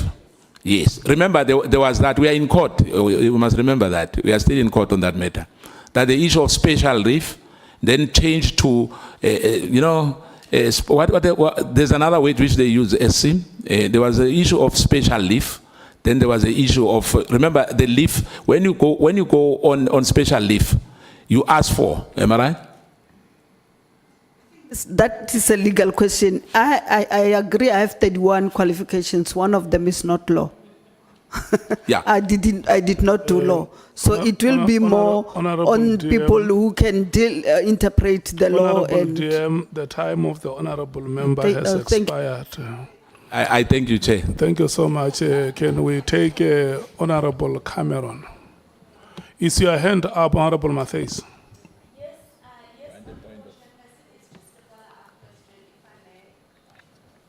You are allowed. How much time would I have? I'm joking. Honorable Skosana, may you please Dr. switch. DM, we clear about the message that you received and that you were the deputy minister that was part of that message that Lieutenant General Mkhwanazi spoke to us about. You've indicated that you have a good working relationship with him. Did the two of you engage about who this deputy minister is? Because when he came before us, he didn't know who was the deputy minister who was part of the messages that went about. He did not know. As I've explained to you, when we deal with this issue at this level of the executive, you're not necessarily personal. You get a tape from the DNC, a concerning one, that there's this thing.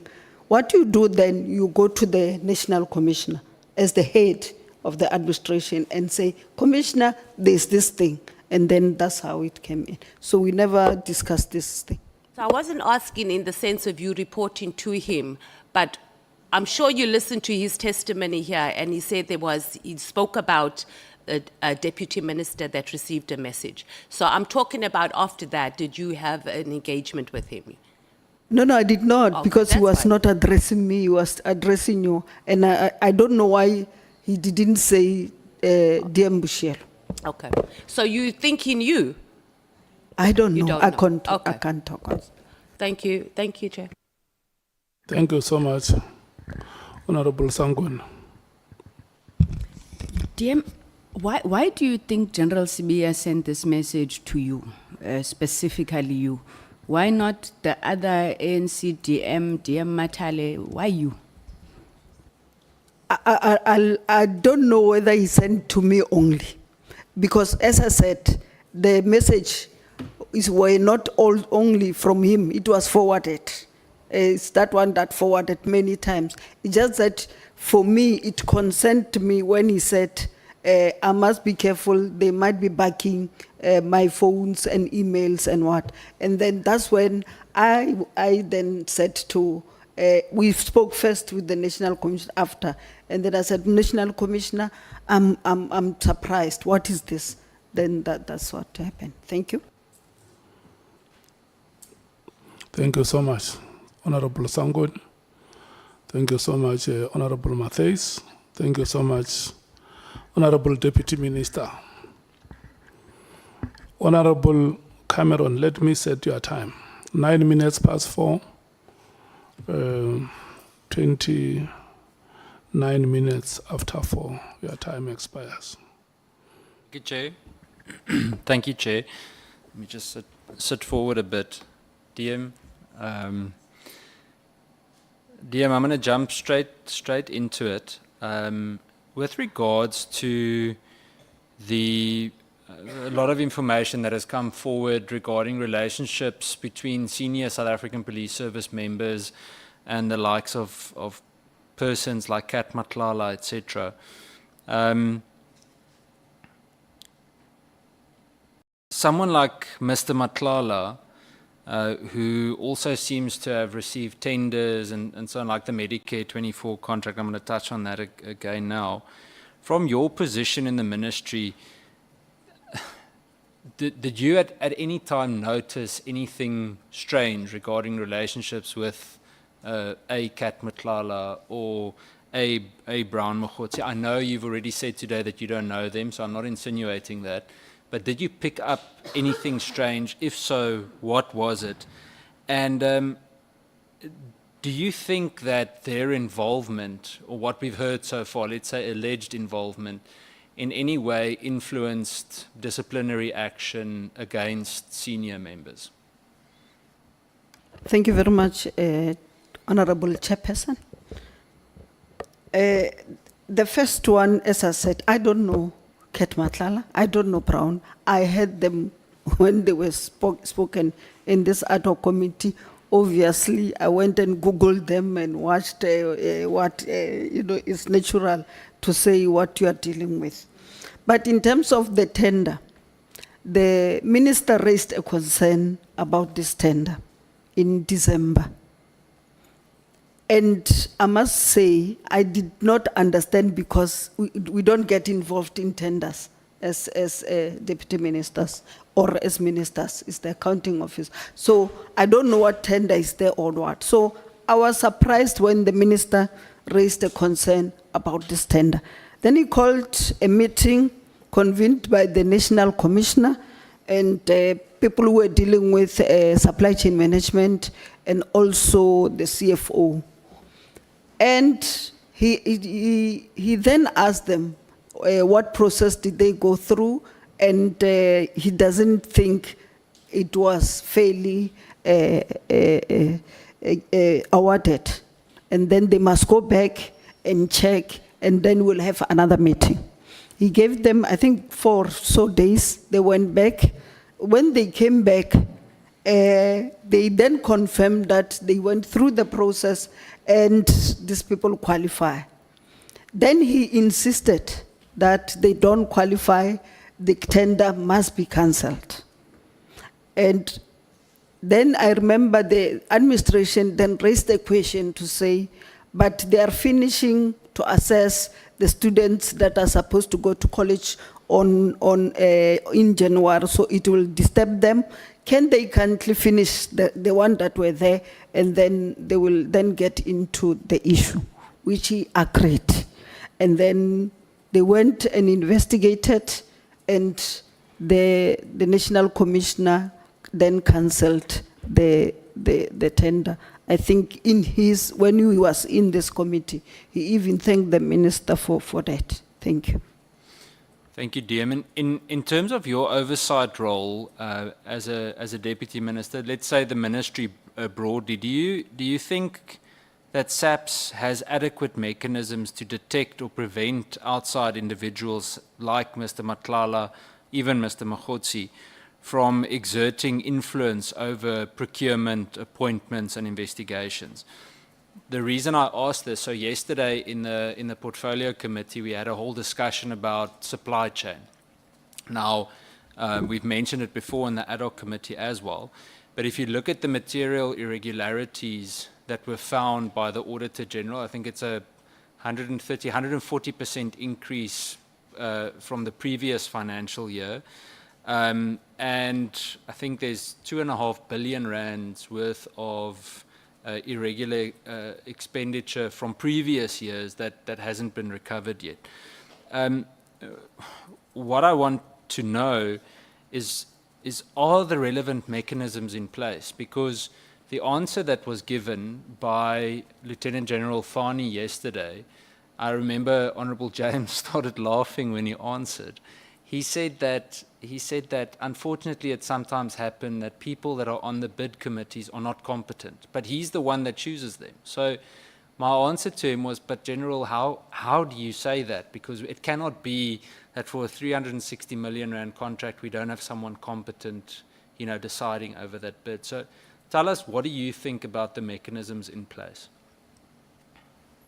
I will still repeat again, but also directly answer you that on 443.2, I said the pillar that we need to improve is the pillar of internal accountability. In terms of the internal, the tenders and the supply chain management, one, remember you are dealing with human factors. And then they will always have that temptation to do things that they are not supposed to do. That is why I'm proposing that we digitize or go online so that we are able to trace what is going on and then be able to take irregularities just in time.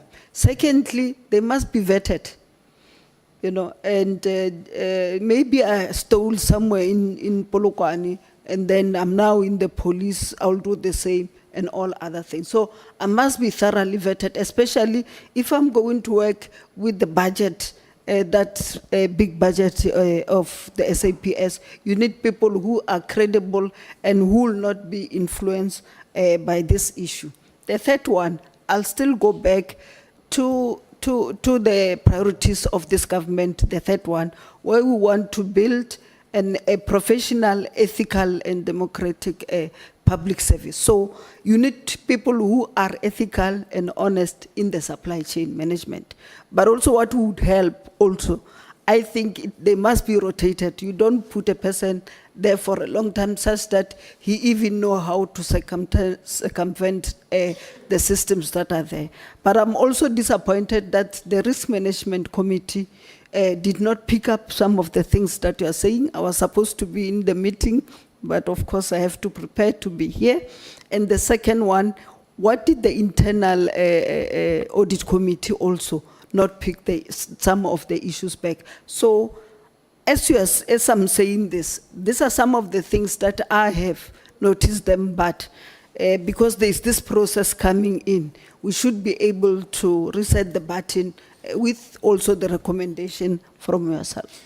So it's not a question that I wrote down, but when you answered now, you said that we need to make sure that people are vetted, and you said that it was something along the line of we need people with integrity in supply chain, honest people in supply chain.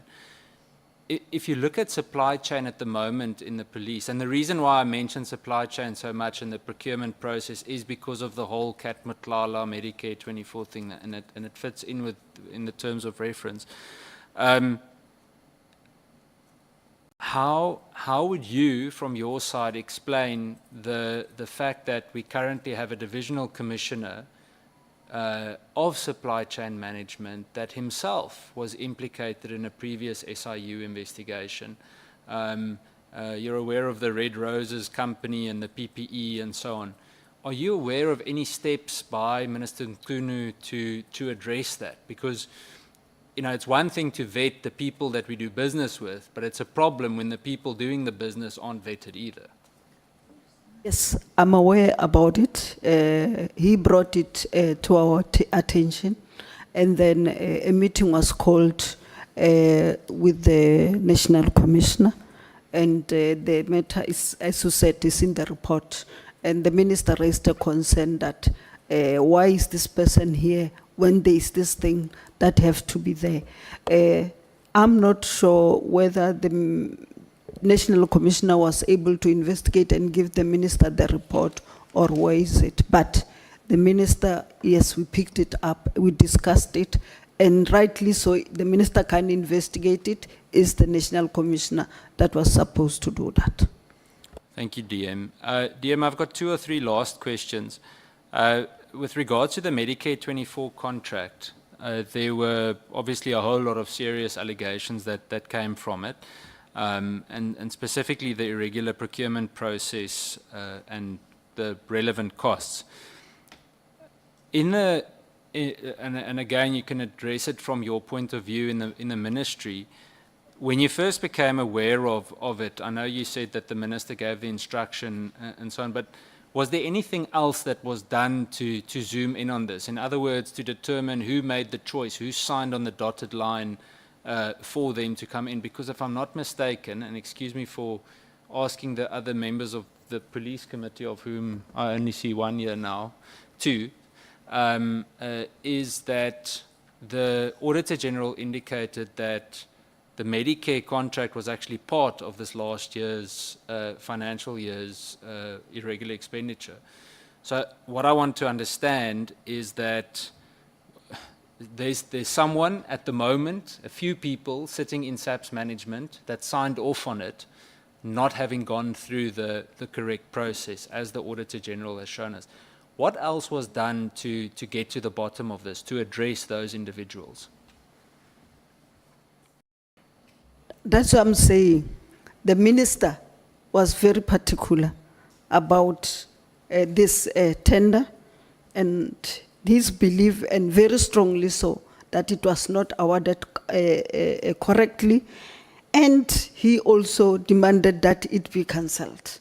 And then he was able to show why this process was not. Because, as I said, we had a first meeting with the National Commissioner and then with the supply chain people, and give them time, because when they responded, like you said, as a normal being, they responded that they went through the processes and they believe that he deserved to be awarded the tender. But the minister was of the view that that was not correct, and they should go back and then come back again to assure him that it was done correctly.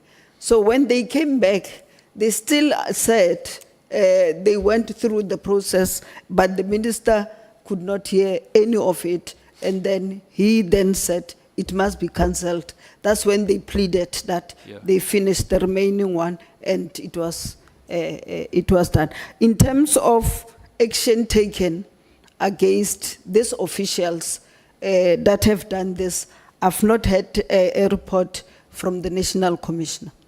Thank you.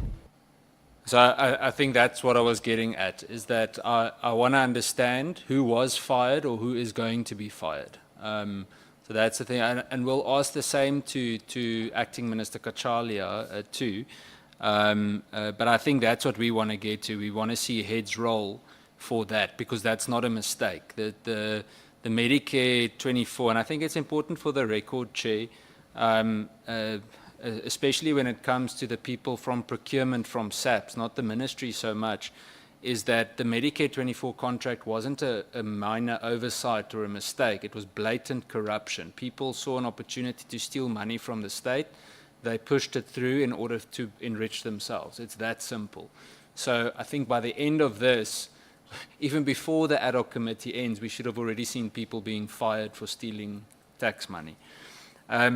The last two, Chair, yes. Just to also add what you're saying, one of the brigadiers, you know, that is resigned within 24 hours and joined the Medi 24. So, but we'll still follow up in terms of action that need to be taken. That wasn't a good pension decision for her, because the contract ended very quickly. Dear, my last question is with regards to consequence management. In your view, if you had to start a cleaning process of SAP senior management, who would you zoom in on regarding procurement failures? So that's the first part of the question. And if you had to start the lifestyle audit process, who are the, let's say, the 5 individuals that you would kick off with? The reason, and I want to quantify or qualify why I'm saying this, is that I believe that if we want to clean up SAPs, we have to address the integrity issue. So I want to understand from your point of view and the experience you've gained over the past year, where do you think we need to start with that integrity testing process? I think I've said that one, we need to, according to me, check the qualification if they qualify to also be there. I've talked about the vetting. the lifestyle audit also might come in to understand what is going on, appoint people that are able to do their work and have integrity or any other thing. Where I am, Chair, I must be honest to you, I'm not able to point to say where Boshielo, Honorable Cameroon, and they should be out, and then thereafter the system will be foolproof. I'll be telling lies. I think we need to explore also what other organizations are doing to improve their SCM and all others, and then come out with what will work for SAPS. So I think that's what I would do. Thank you. Thank you, DM. Chair, just a closing comment. I think we have to try and find some kind of a way, I'm not sure how yet, to quantify the losses that we've seen. So yesterday, the comparison that we made from the Auditor General report, Honourable James was speaking about the scanners. I think Honourable Matthys at some stage, not yesterday, but previously also spoke about the scanners. There were a few members that spoke about the scanners that needed to scan cargo coming into the country. Now, with 650 million rands worth of irregular expenditure, we could buy more than 20 scanners. And it might be a very simple comparison. There are many other things that are also needed in the police. But I think we need to start understanding that this isn't just money that we just lose along the way. It literally is the difference between success and not. Thank you, Chair. Thank you, DM. Yeah, I agree with you, Chair. But also, the other issue that me and you knows is that the CI, while it's part of the SAPS, also report to the Joint Standing Committee on Intelligence, and then on other operations that, and counter intelligence and all other things that are not for the public. That is why they report there, So that's why I'm saying we must benchmark with organizations that the same as us, because it's a different thing altogether. But I'm taking your advices with the humility that it deserves. Thank you. Thank you, DM. Thanks, Chair. Thank you so much. The two of you, Honorable Cameron and Honorable Boshielo, belong to another committee. When you are here, the chairperson is me.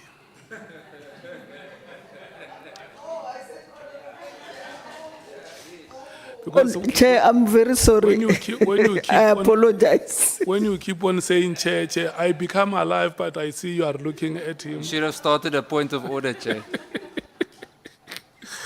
I'm so sorry, Chair. I'm so sorry, No, Chair. it's just a light matter.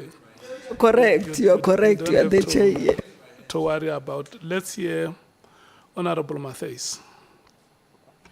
Thank you, Honourable Chair. Just to follow up, on the meeting, you said that the Minister called to get a briefing on the Medicare tender. So it's a bit confusing, Dr. DM, because at one point the Ministry doesn't get involved in tenders, and then the Minister is calling for a briefing on how this tender was how it was procured, or how the process that it went through. Was it the only tender that the Minister asked for a briefing on for the accounting officer to explain the process in awarding it? Yes. So he gave them 4 days to go. They came back and they still presented that this thing was proper. So during Yes. okay. So what I'm trying to work out is that how did the Minister know that it was done? Because if he's only getting the briefing from the team, right? Did he have other information that you might be aware of? And it's okay if you don't know.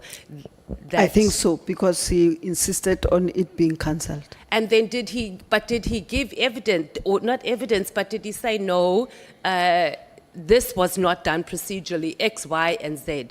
Or he just said, no, it wasn't done and it needs to be cancelled? And I'm asking this mainly because in this instance, it worked out well for us, right? Because we now know that there was irregular expenditure and the tender was work. The flip side to that is that a minister can also give directives that something can be cancelled that was awarded fairly for other reasons. So I'm just asking, were there actual procedural milestones or blocks, I should say, where he could recognize that, no, this was done wrong, and based on what? I think he raised it with the National Commissioner as the accounting officer. But you were part of the meeting. Yeah, but he did not say, you asked me why did he, the reasons why he did it. But he was very strong in terms of it being cancelled. But he didn't give reasons why. He was He just gave saying it to the wasn't- National Commissioner. Oh, it wasn't part of you, or not part of that meeting. Okay, that's understood. Thank you, dear. Honorable Skosana, are you fine? No, Chair, when I raised my hand, I just wanted to say to the DM that our chair is not a chair here today. So you already pick it up. Thank you. Oh, because the two of you are here, you are intimidating Honorable Bangazita. Thank you, Honorable Chairperson. Good afternoon, Honorable Deputy Minister. Afternoon, Honorable Mkhwanazi. Well, a lot of questions actually have already been asked, and you have responded to them. So I honestly am not going to spend time asking you questions that have already been asked. However, I'm interested to know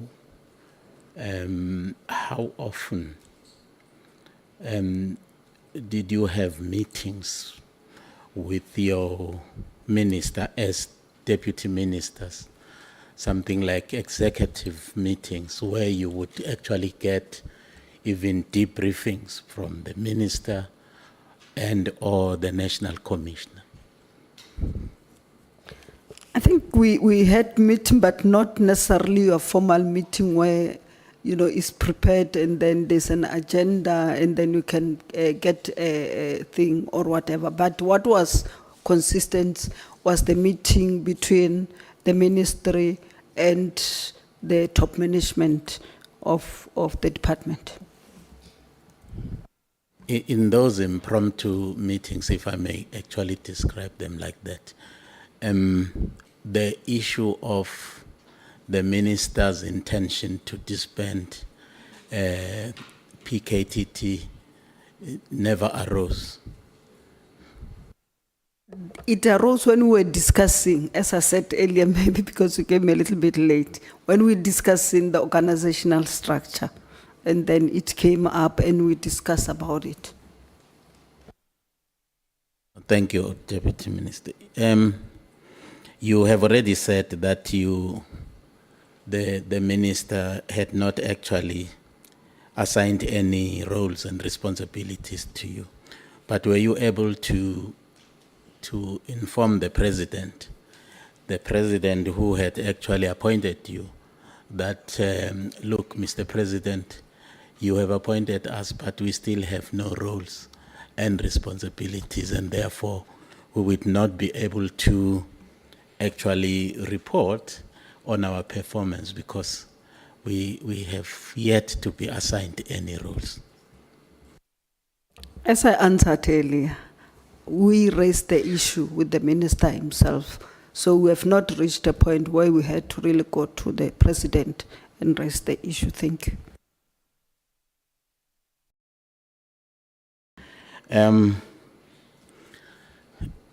Honorable Deputy Minister, you obviously you may have seen now the content of the directive, the letter of the 31st of December. I don't want to ask your impressions about the directive because you have already stated that in the evidence that you have presented. But I'm interested to just suss your brains on the issue of the use of the term immediately. What is your view on that? What does it mean to you? Thank you. Thank you very much, Honorable Member. I'm just laughing because English is my fourth language. It's Spedi, Stonga, and Shivenda, and then English. I might not be able to understand, but from the basic that I know, immediately is now. Now. As I'm talking to you now, if I say stand up immediately, yes. Thank you very much. Certainly not next week. Not even after 10 minutes. I said now, and you did. And thank you very much for following the instruction. Thank you, Honorable Minister. Political interference. Would you say that indeed political interference in the operations of the Department of Police? As I went to length from page 30 on the issue, whether the minister conduct amounted to unlawful interference in a legal issue, it's necessarily a legal issue question which can be explained by our honorable, I know he's going to SC, to be able to explain to us, because as I said, I declared that I might be having 31 qualification, but one of it is not being a lawyer. So in terms of the two, when I explain, in terms of the two offices, the executive authority and the accounting officer, there is an interface, they must work together. There is no way in which the accounting officer can work on his own there and the executive can work on this one. This one comes with strategic issues mandate from the cabinet and then from parliament and others. And then this one must be able to implement it. So there's no way they can't interface and do that. So in terms of what I'm saying is that they should have met and discussed the issue. They would have agreed how to go about dealing with the issues rather than immediately. I know you're talking about immediately. Thank you. Well, thank you, Honorable Minister. In fact, I was asking that question actually because in the directive, the minister had actually instructed the National Commissioner to stop filling vacant posts. In my view, and the view of other people, is that the filling of vacant posts in the Department of Police, it's a matter that actually falls in the hands of the National Commissioner, with, of course, the HR division in the department, certainly not the minister. And secondly, that the minister convened a meeting to discuss a tender and demanded that it be cancelled. And I understand that, and in fact you said it, and the other witnesses actually have said that ministers actually have no role in the issuance of the tenders and so on. But here Minister Mkhwanazi convenes a meeting specifically to instruct, not to ask for information, but to instruct that the tender be cancelled. Is that not interference? Thank you very much. Let me start with your vacant post in terms of the rest of the letter. You can go to page 16 on 4.2. Then said the minister halted the filling of post immediately until substantive discussion between himself and National Commissioner takes place. According to me, in my own view, the minister should have provided reason to the National Commissioner on why the process have to be halted, and I think they would have come to a reason why and then understood. The other one, you did not mention it, but it's the port of entry.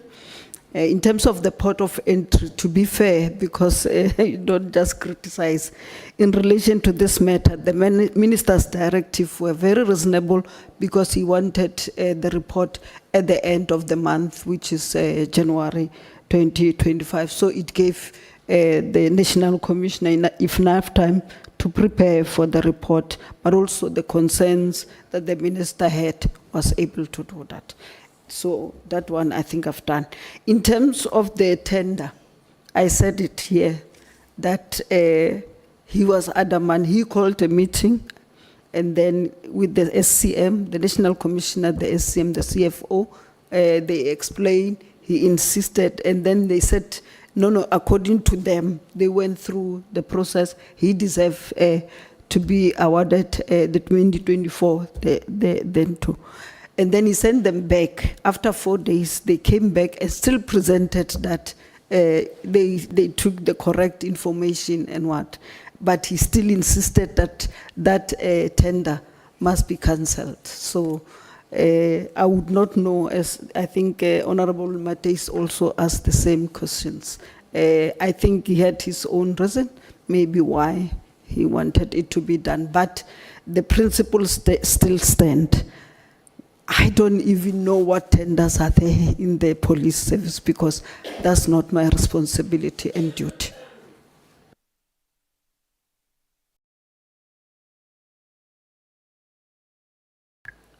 You want to allow him to ask on your behalf? Or me? No. He wants to make a follow-up. Let's allow him to come in. Honorable Nomba. Yeah, no, thank you, Chair. The information that was brought before this committee is that there was an instruction by the minister to the National Commissioner in relation to the tender to appoint the internal audit.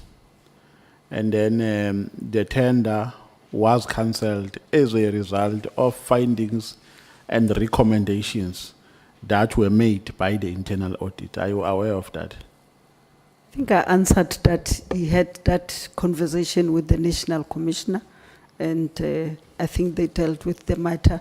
And then the National Commissioner told this committee that he cancelled the tender and thanked the minister very much for bringing to it attention.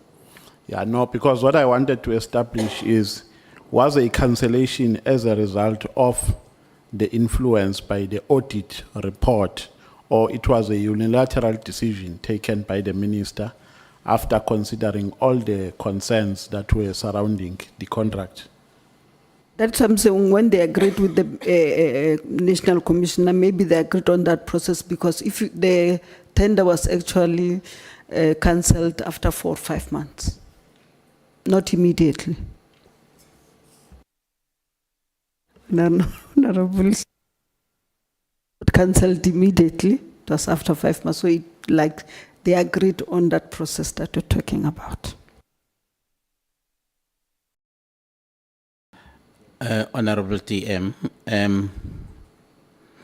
there is a worrying coincidence here. Things are happening in December. The meeting that cancels the tender is in December. The letter that disbands PKTT is in December. The meeting between Mr. Nhlanhla and the former minister, Shela, is on the 6th of December.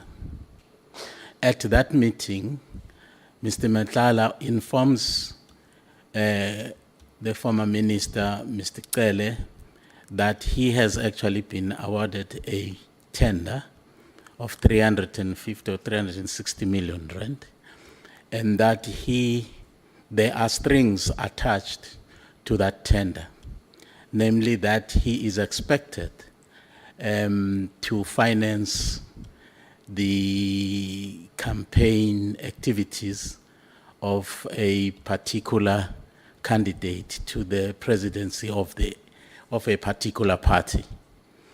And that he was expressly told not to ever talk to Mr. Cele and Mr. Zuma too.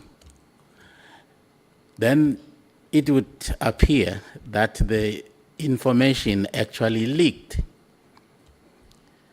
that indeed Mr. Nhlanhla and Mr. Cele had met. And that must have actually infuriated certain quarters.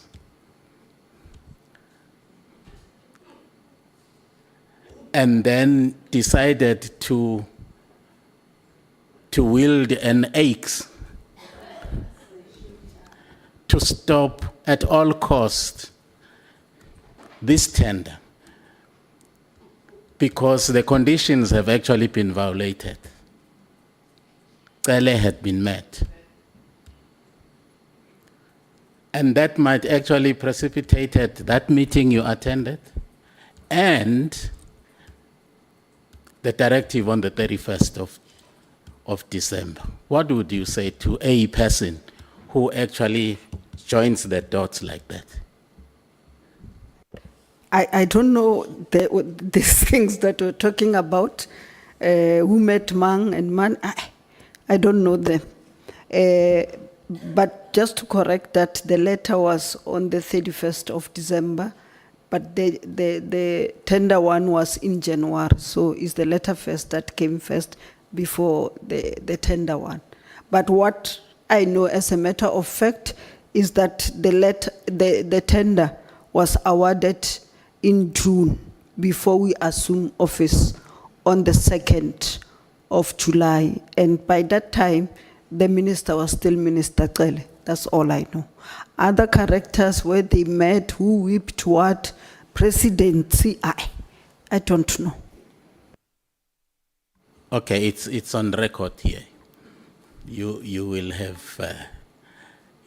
sight of that because it was said here under oath. Honorable Deputy Minister, your views on the operations of the PKTT.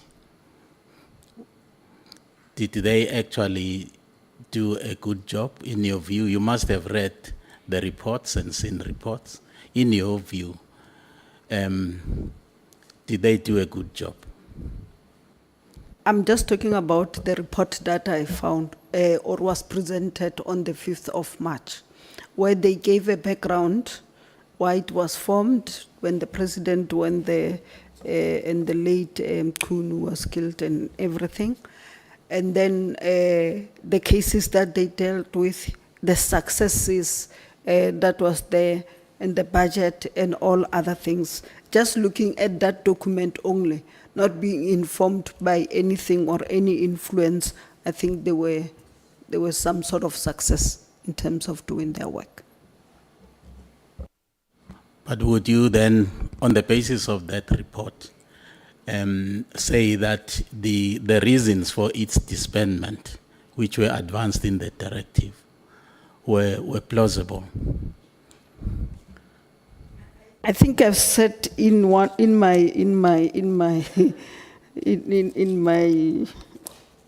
statement, if you've seen, I just want to use the correct word I said.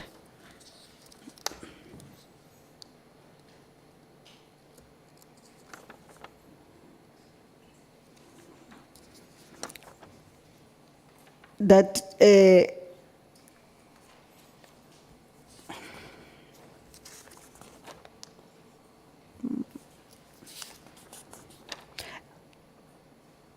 actually what I said, just that I don't say it here, I said it was practically impossible for the PKTT to be disbanded at that time on the 31st of December, but I wanted to use the correct word that I...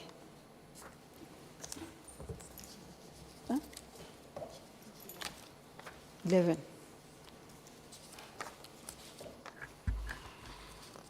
Bangazitha.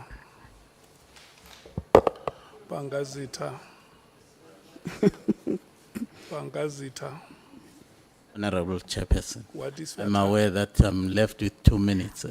Okay. Yeah, but in short, I'm trying to say, because I don't want to contradict myself, I just wanted to give you the correct one, because it seems when I was on it, you were not yet here.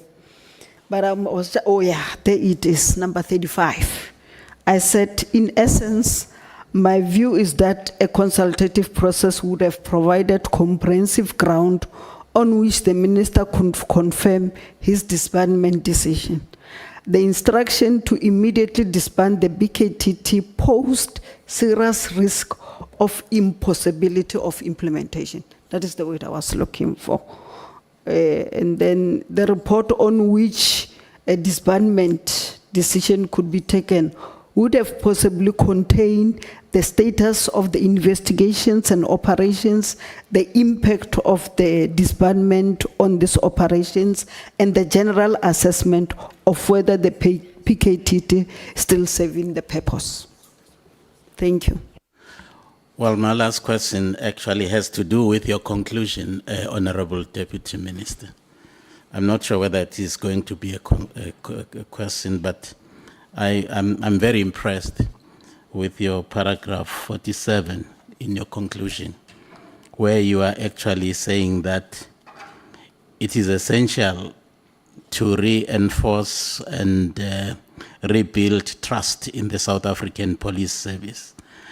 And then you get to the nub of the issue. You say it begins with integrity, accountability, principled leadership. I'm interested in the principled leadership. Can you unpack that for me? Thank you very much. As I was talking about the principled leadership throughout the day, it's like, 1, working together as a team. 2, where there's a problem, you are able to deal with it immediately and provide solution. Where you see things are not working out, like I said, we could see there was some gap between the national commissioner and the minister. We're able to call them and tell them, fix this, because it's going to affect us. So those are principled one, not necessarily on whose side you are taking and whose side you are not taking. Thank Just you, that we don't Honorable. have time, I would have taken Thank you so much, honorable members. Thank you, Honorable Deputy Minister. Stop Thank you, speaking, Chair. you stop speaking, all of you.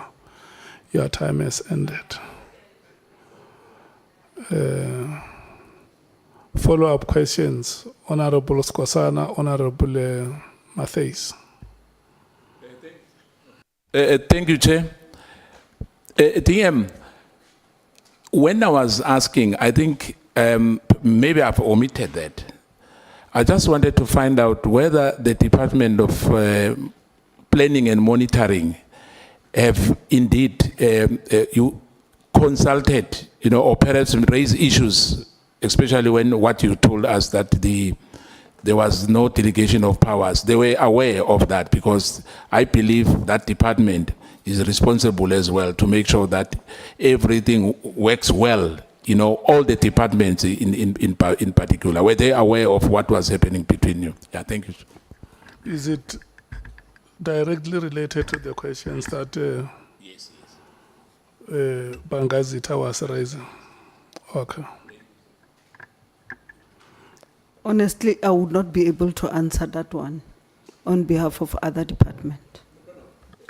I'm not saying on the other department. I'm just saying that because the Department of Planning and Monitoring, what the president has said is that all the departments, there will be evaluations of everybody. Forget the lifestyle audit. What I'm saying, they were aware of that you have a problem, not that we're not working. I think let's put that aside. The issue that they were in consultation, perhaps you've been ever consulted or felt perhaps you have done better by going to them to say, we are stuck here. No, not necessarily the president. I'm talking about that department, because that's their responsibility. I did not know about that responsibility and that instruction. No, thank you. Honorable Matthews.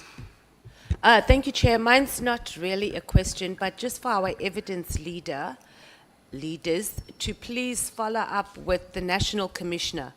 I don't recall us getting a copy of the report of the investigation that led to the cancelling of the tender.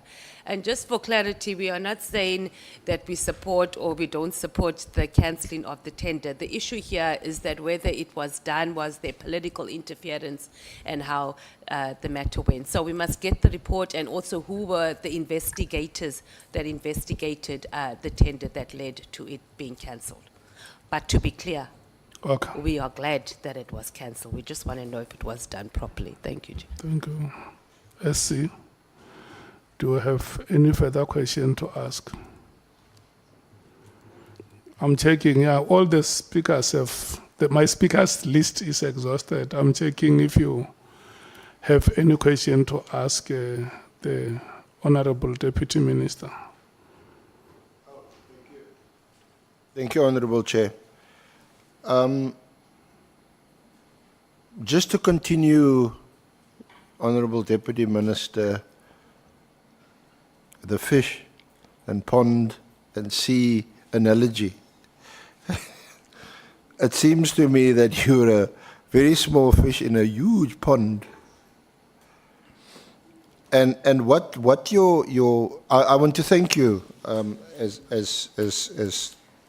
the team of evidence leaders for your cooperation and for your evidence here today and your insights. I think the tendency is to say, no, you hear Nhlanhla, you hear about Mkhwanazi in this thing. But this is much, even though there are millions and millions, hundreds of millions of rand involved, it's much bigger than that. It's what we've heard from the Portfolio Committee. Over a period of so many billions of rands that's been lost, stolen, leaked, and misappropriated. So, firstly, we're talking about a huge department, maybe the biggest in government. It's difficult to know where to start, this rot that we now know that has manifested. Is it the whole appointments procedure, the appointment of ministers, the appointment of deputy ministers, the allocation of functions to you? It's, for example, you may have been appointed, no one would have had a problem with the allocation of powers and functions, but you may have been appointed allocations, tasks and powers that is completely innocuous and that would have had no effect on what had happened. That could have been done deliberately, intentionally, by design, or accidentally. We don't know. Or is it the appointment of the most senior management, the National Commissioner, Deputy Commissioners, divisional heads, some by the President, others by the Minister? The procurement, of course. Can you be held accountable for the appointment of an evaluation bid committee, the adjudication committee, and then the authority who finally signs off on a big procurement? The organizational design. Your evidence here today was, and that's important. It's not useless evidence, that you weren't even aware of the PKTT until, I think you said, firstly it was in a letter, and then you became more aware of it on the 5th of March when you went to Parliament, and like many of us just heard the presentation there. Issues of crime intelligence. It's just way above your head. Then there's oversight here in Parliament itself. Is that effective? Or is it often the case that it's too late? The horse is already bolted. The infiltration in all these other sections of the police departments has already taken place. And by the time we come here, the best we can do, if at all, is some damage control. So then there's the difficult question which you tried your best to avoid because you're not a lawyer, but there's the issues of executive authority and operational management. Is that line, is there a bright line, or is there some vague area where ministers, deputy ministers should still assume some control? But obviously, people who are honest and who are committed to cleaning up the process. So there's the issue of competence and whether people are qualified to hold certain positions, and vetting processes. Are people just being appointed, and the next thing you hear, no, but actually they've got some hidden or dark past, and they should not have been appointed. So, thank you, Chair. Deputy Ministers, a bit of a speech, but I just thought I'd summarize my own thoughts in view of your evidence today, and we'll take it further tomorrow with the acting minister. Thank you. Thank you, Honourable Chair. Oh, Honourable Yes, Souls. Thank you, Chair. I wanted to do this privately, Deputy Minister, but upon reflection, I think it's best I do it publicly. Thank you for being a black female South African with such academic prowess, representing yourself in the way that you do. Thank you that we can say you are there on merit and your qualifications is not fake. You are a legitimate doctorate holder. And so you must be the face of what this country has fought for. A black, female, South African academic of your caliber. Thank you. I'm humbled. Honourable Skosana. Thank you, Chair. I think Honourable Souls wanted to say that you should be the minister, but he wanted to go around. Thank you, Chair. Is there any other honourable member who still wants to give Dr. Boshielo accolades?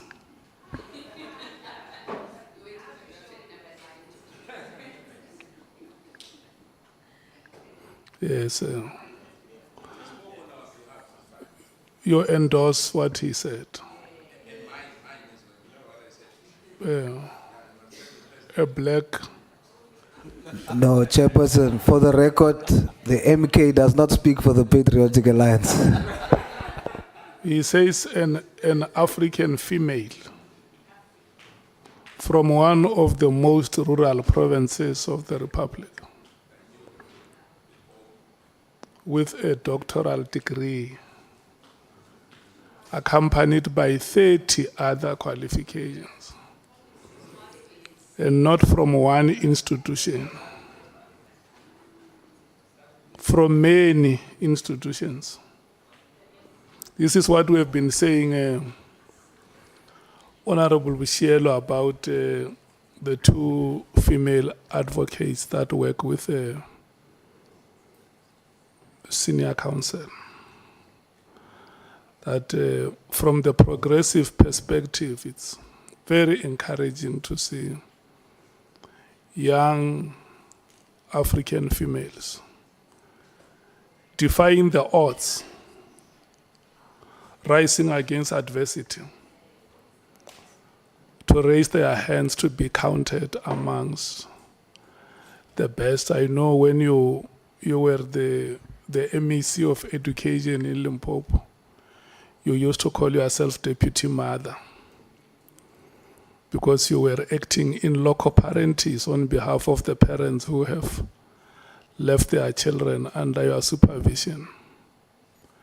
And what the honorable members are saying here is that you must continue and live to be the inspiration that you are. When you come here, the SC announces to South Africans that you are a doctor with 30 other qualifications. It lives up to our mission in the National Development Plan when we say we want to build a global citizen. But you know, the cherry on top is when you say your doctoral degree is on technology, which is the economy we live today. And Honorable Sangon is going to agree with me 120%. When we think about technology, in fact, you must inspire many other South Africans to say, when we think about technology, we must run like Usain Bolt on the tracks. We must run like our own Akani Simpini on the tracks when technology comes to mind, because technology is the world we live today. And it comes in paradigms.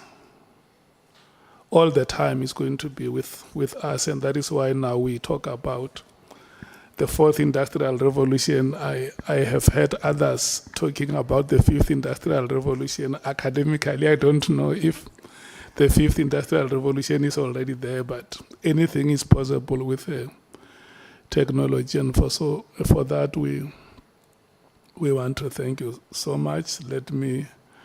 It will not be fair. I mean, honorable members have given you accolades here and that. You are the first female witness to appear before us. It will only be fair on my part and living up to my reputation as the benevolent chair. Not the Beni chair, the benevolent chair. To give you a chance to say something, if there is anything that you would like to say. Thank you very much, Chairperson. I'm actually trembling, and because I'm being humbled to appear before the committee. The support, I must say, that have been given by the senior counsel and his colleagues, and also the members, when they were asking questions, they were direct and not personal. But also, I learned a lot from what they were saying. The calmness that was asked, you could see it was in good spirit.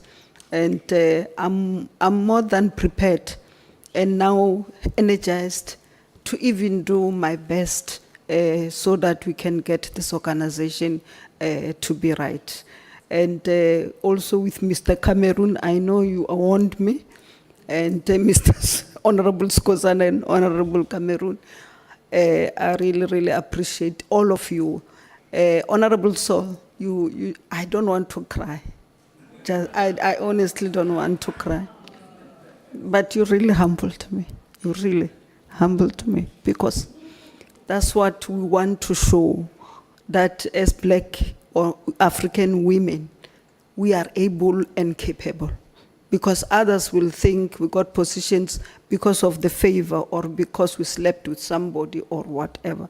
But your observation today is what I wanted to portray to everybody today. So thank you very much, and really, really make me want to cry.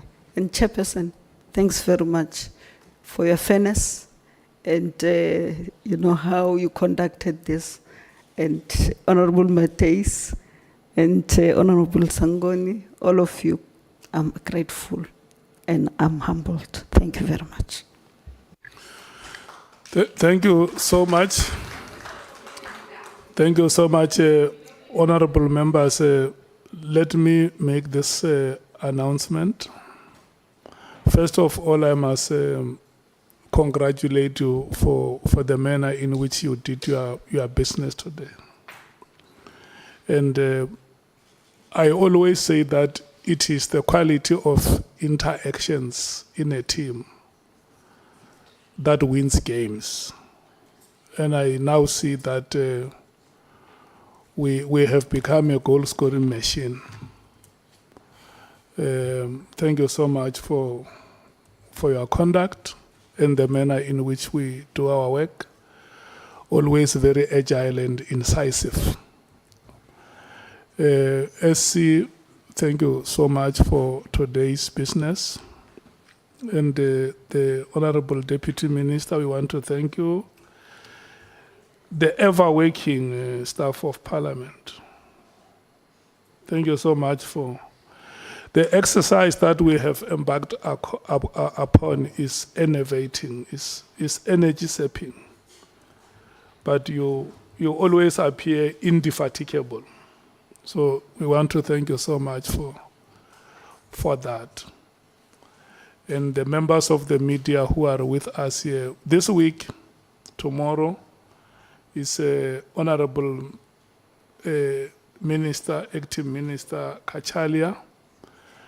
And then we have IDEC on Thursday and Friday. We are going to start at 10 o'clock tomorrow.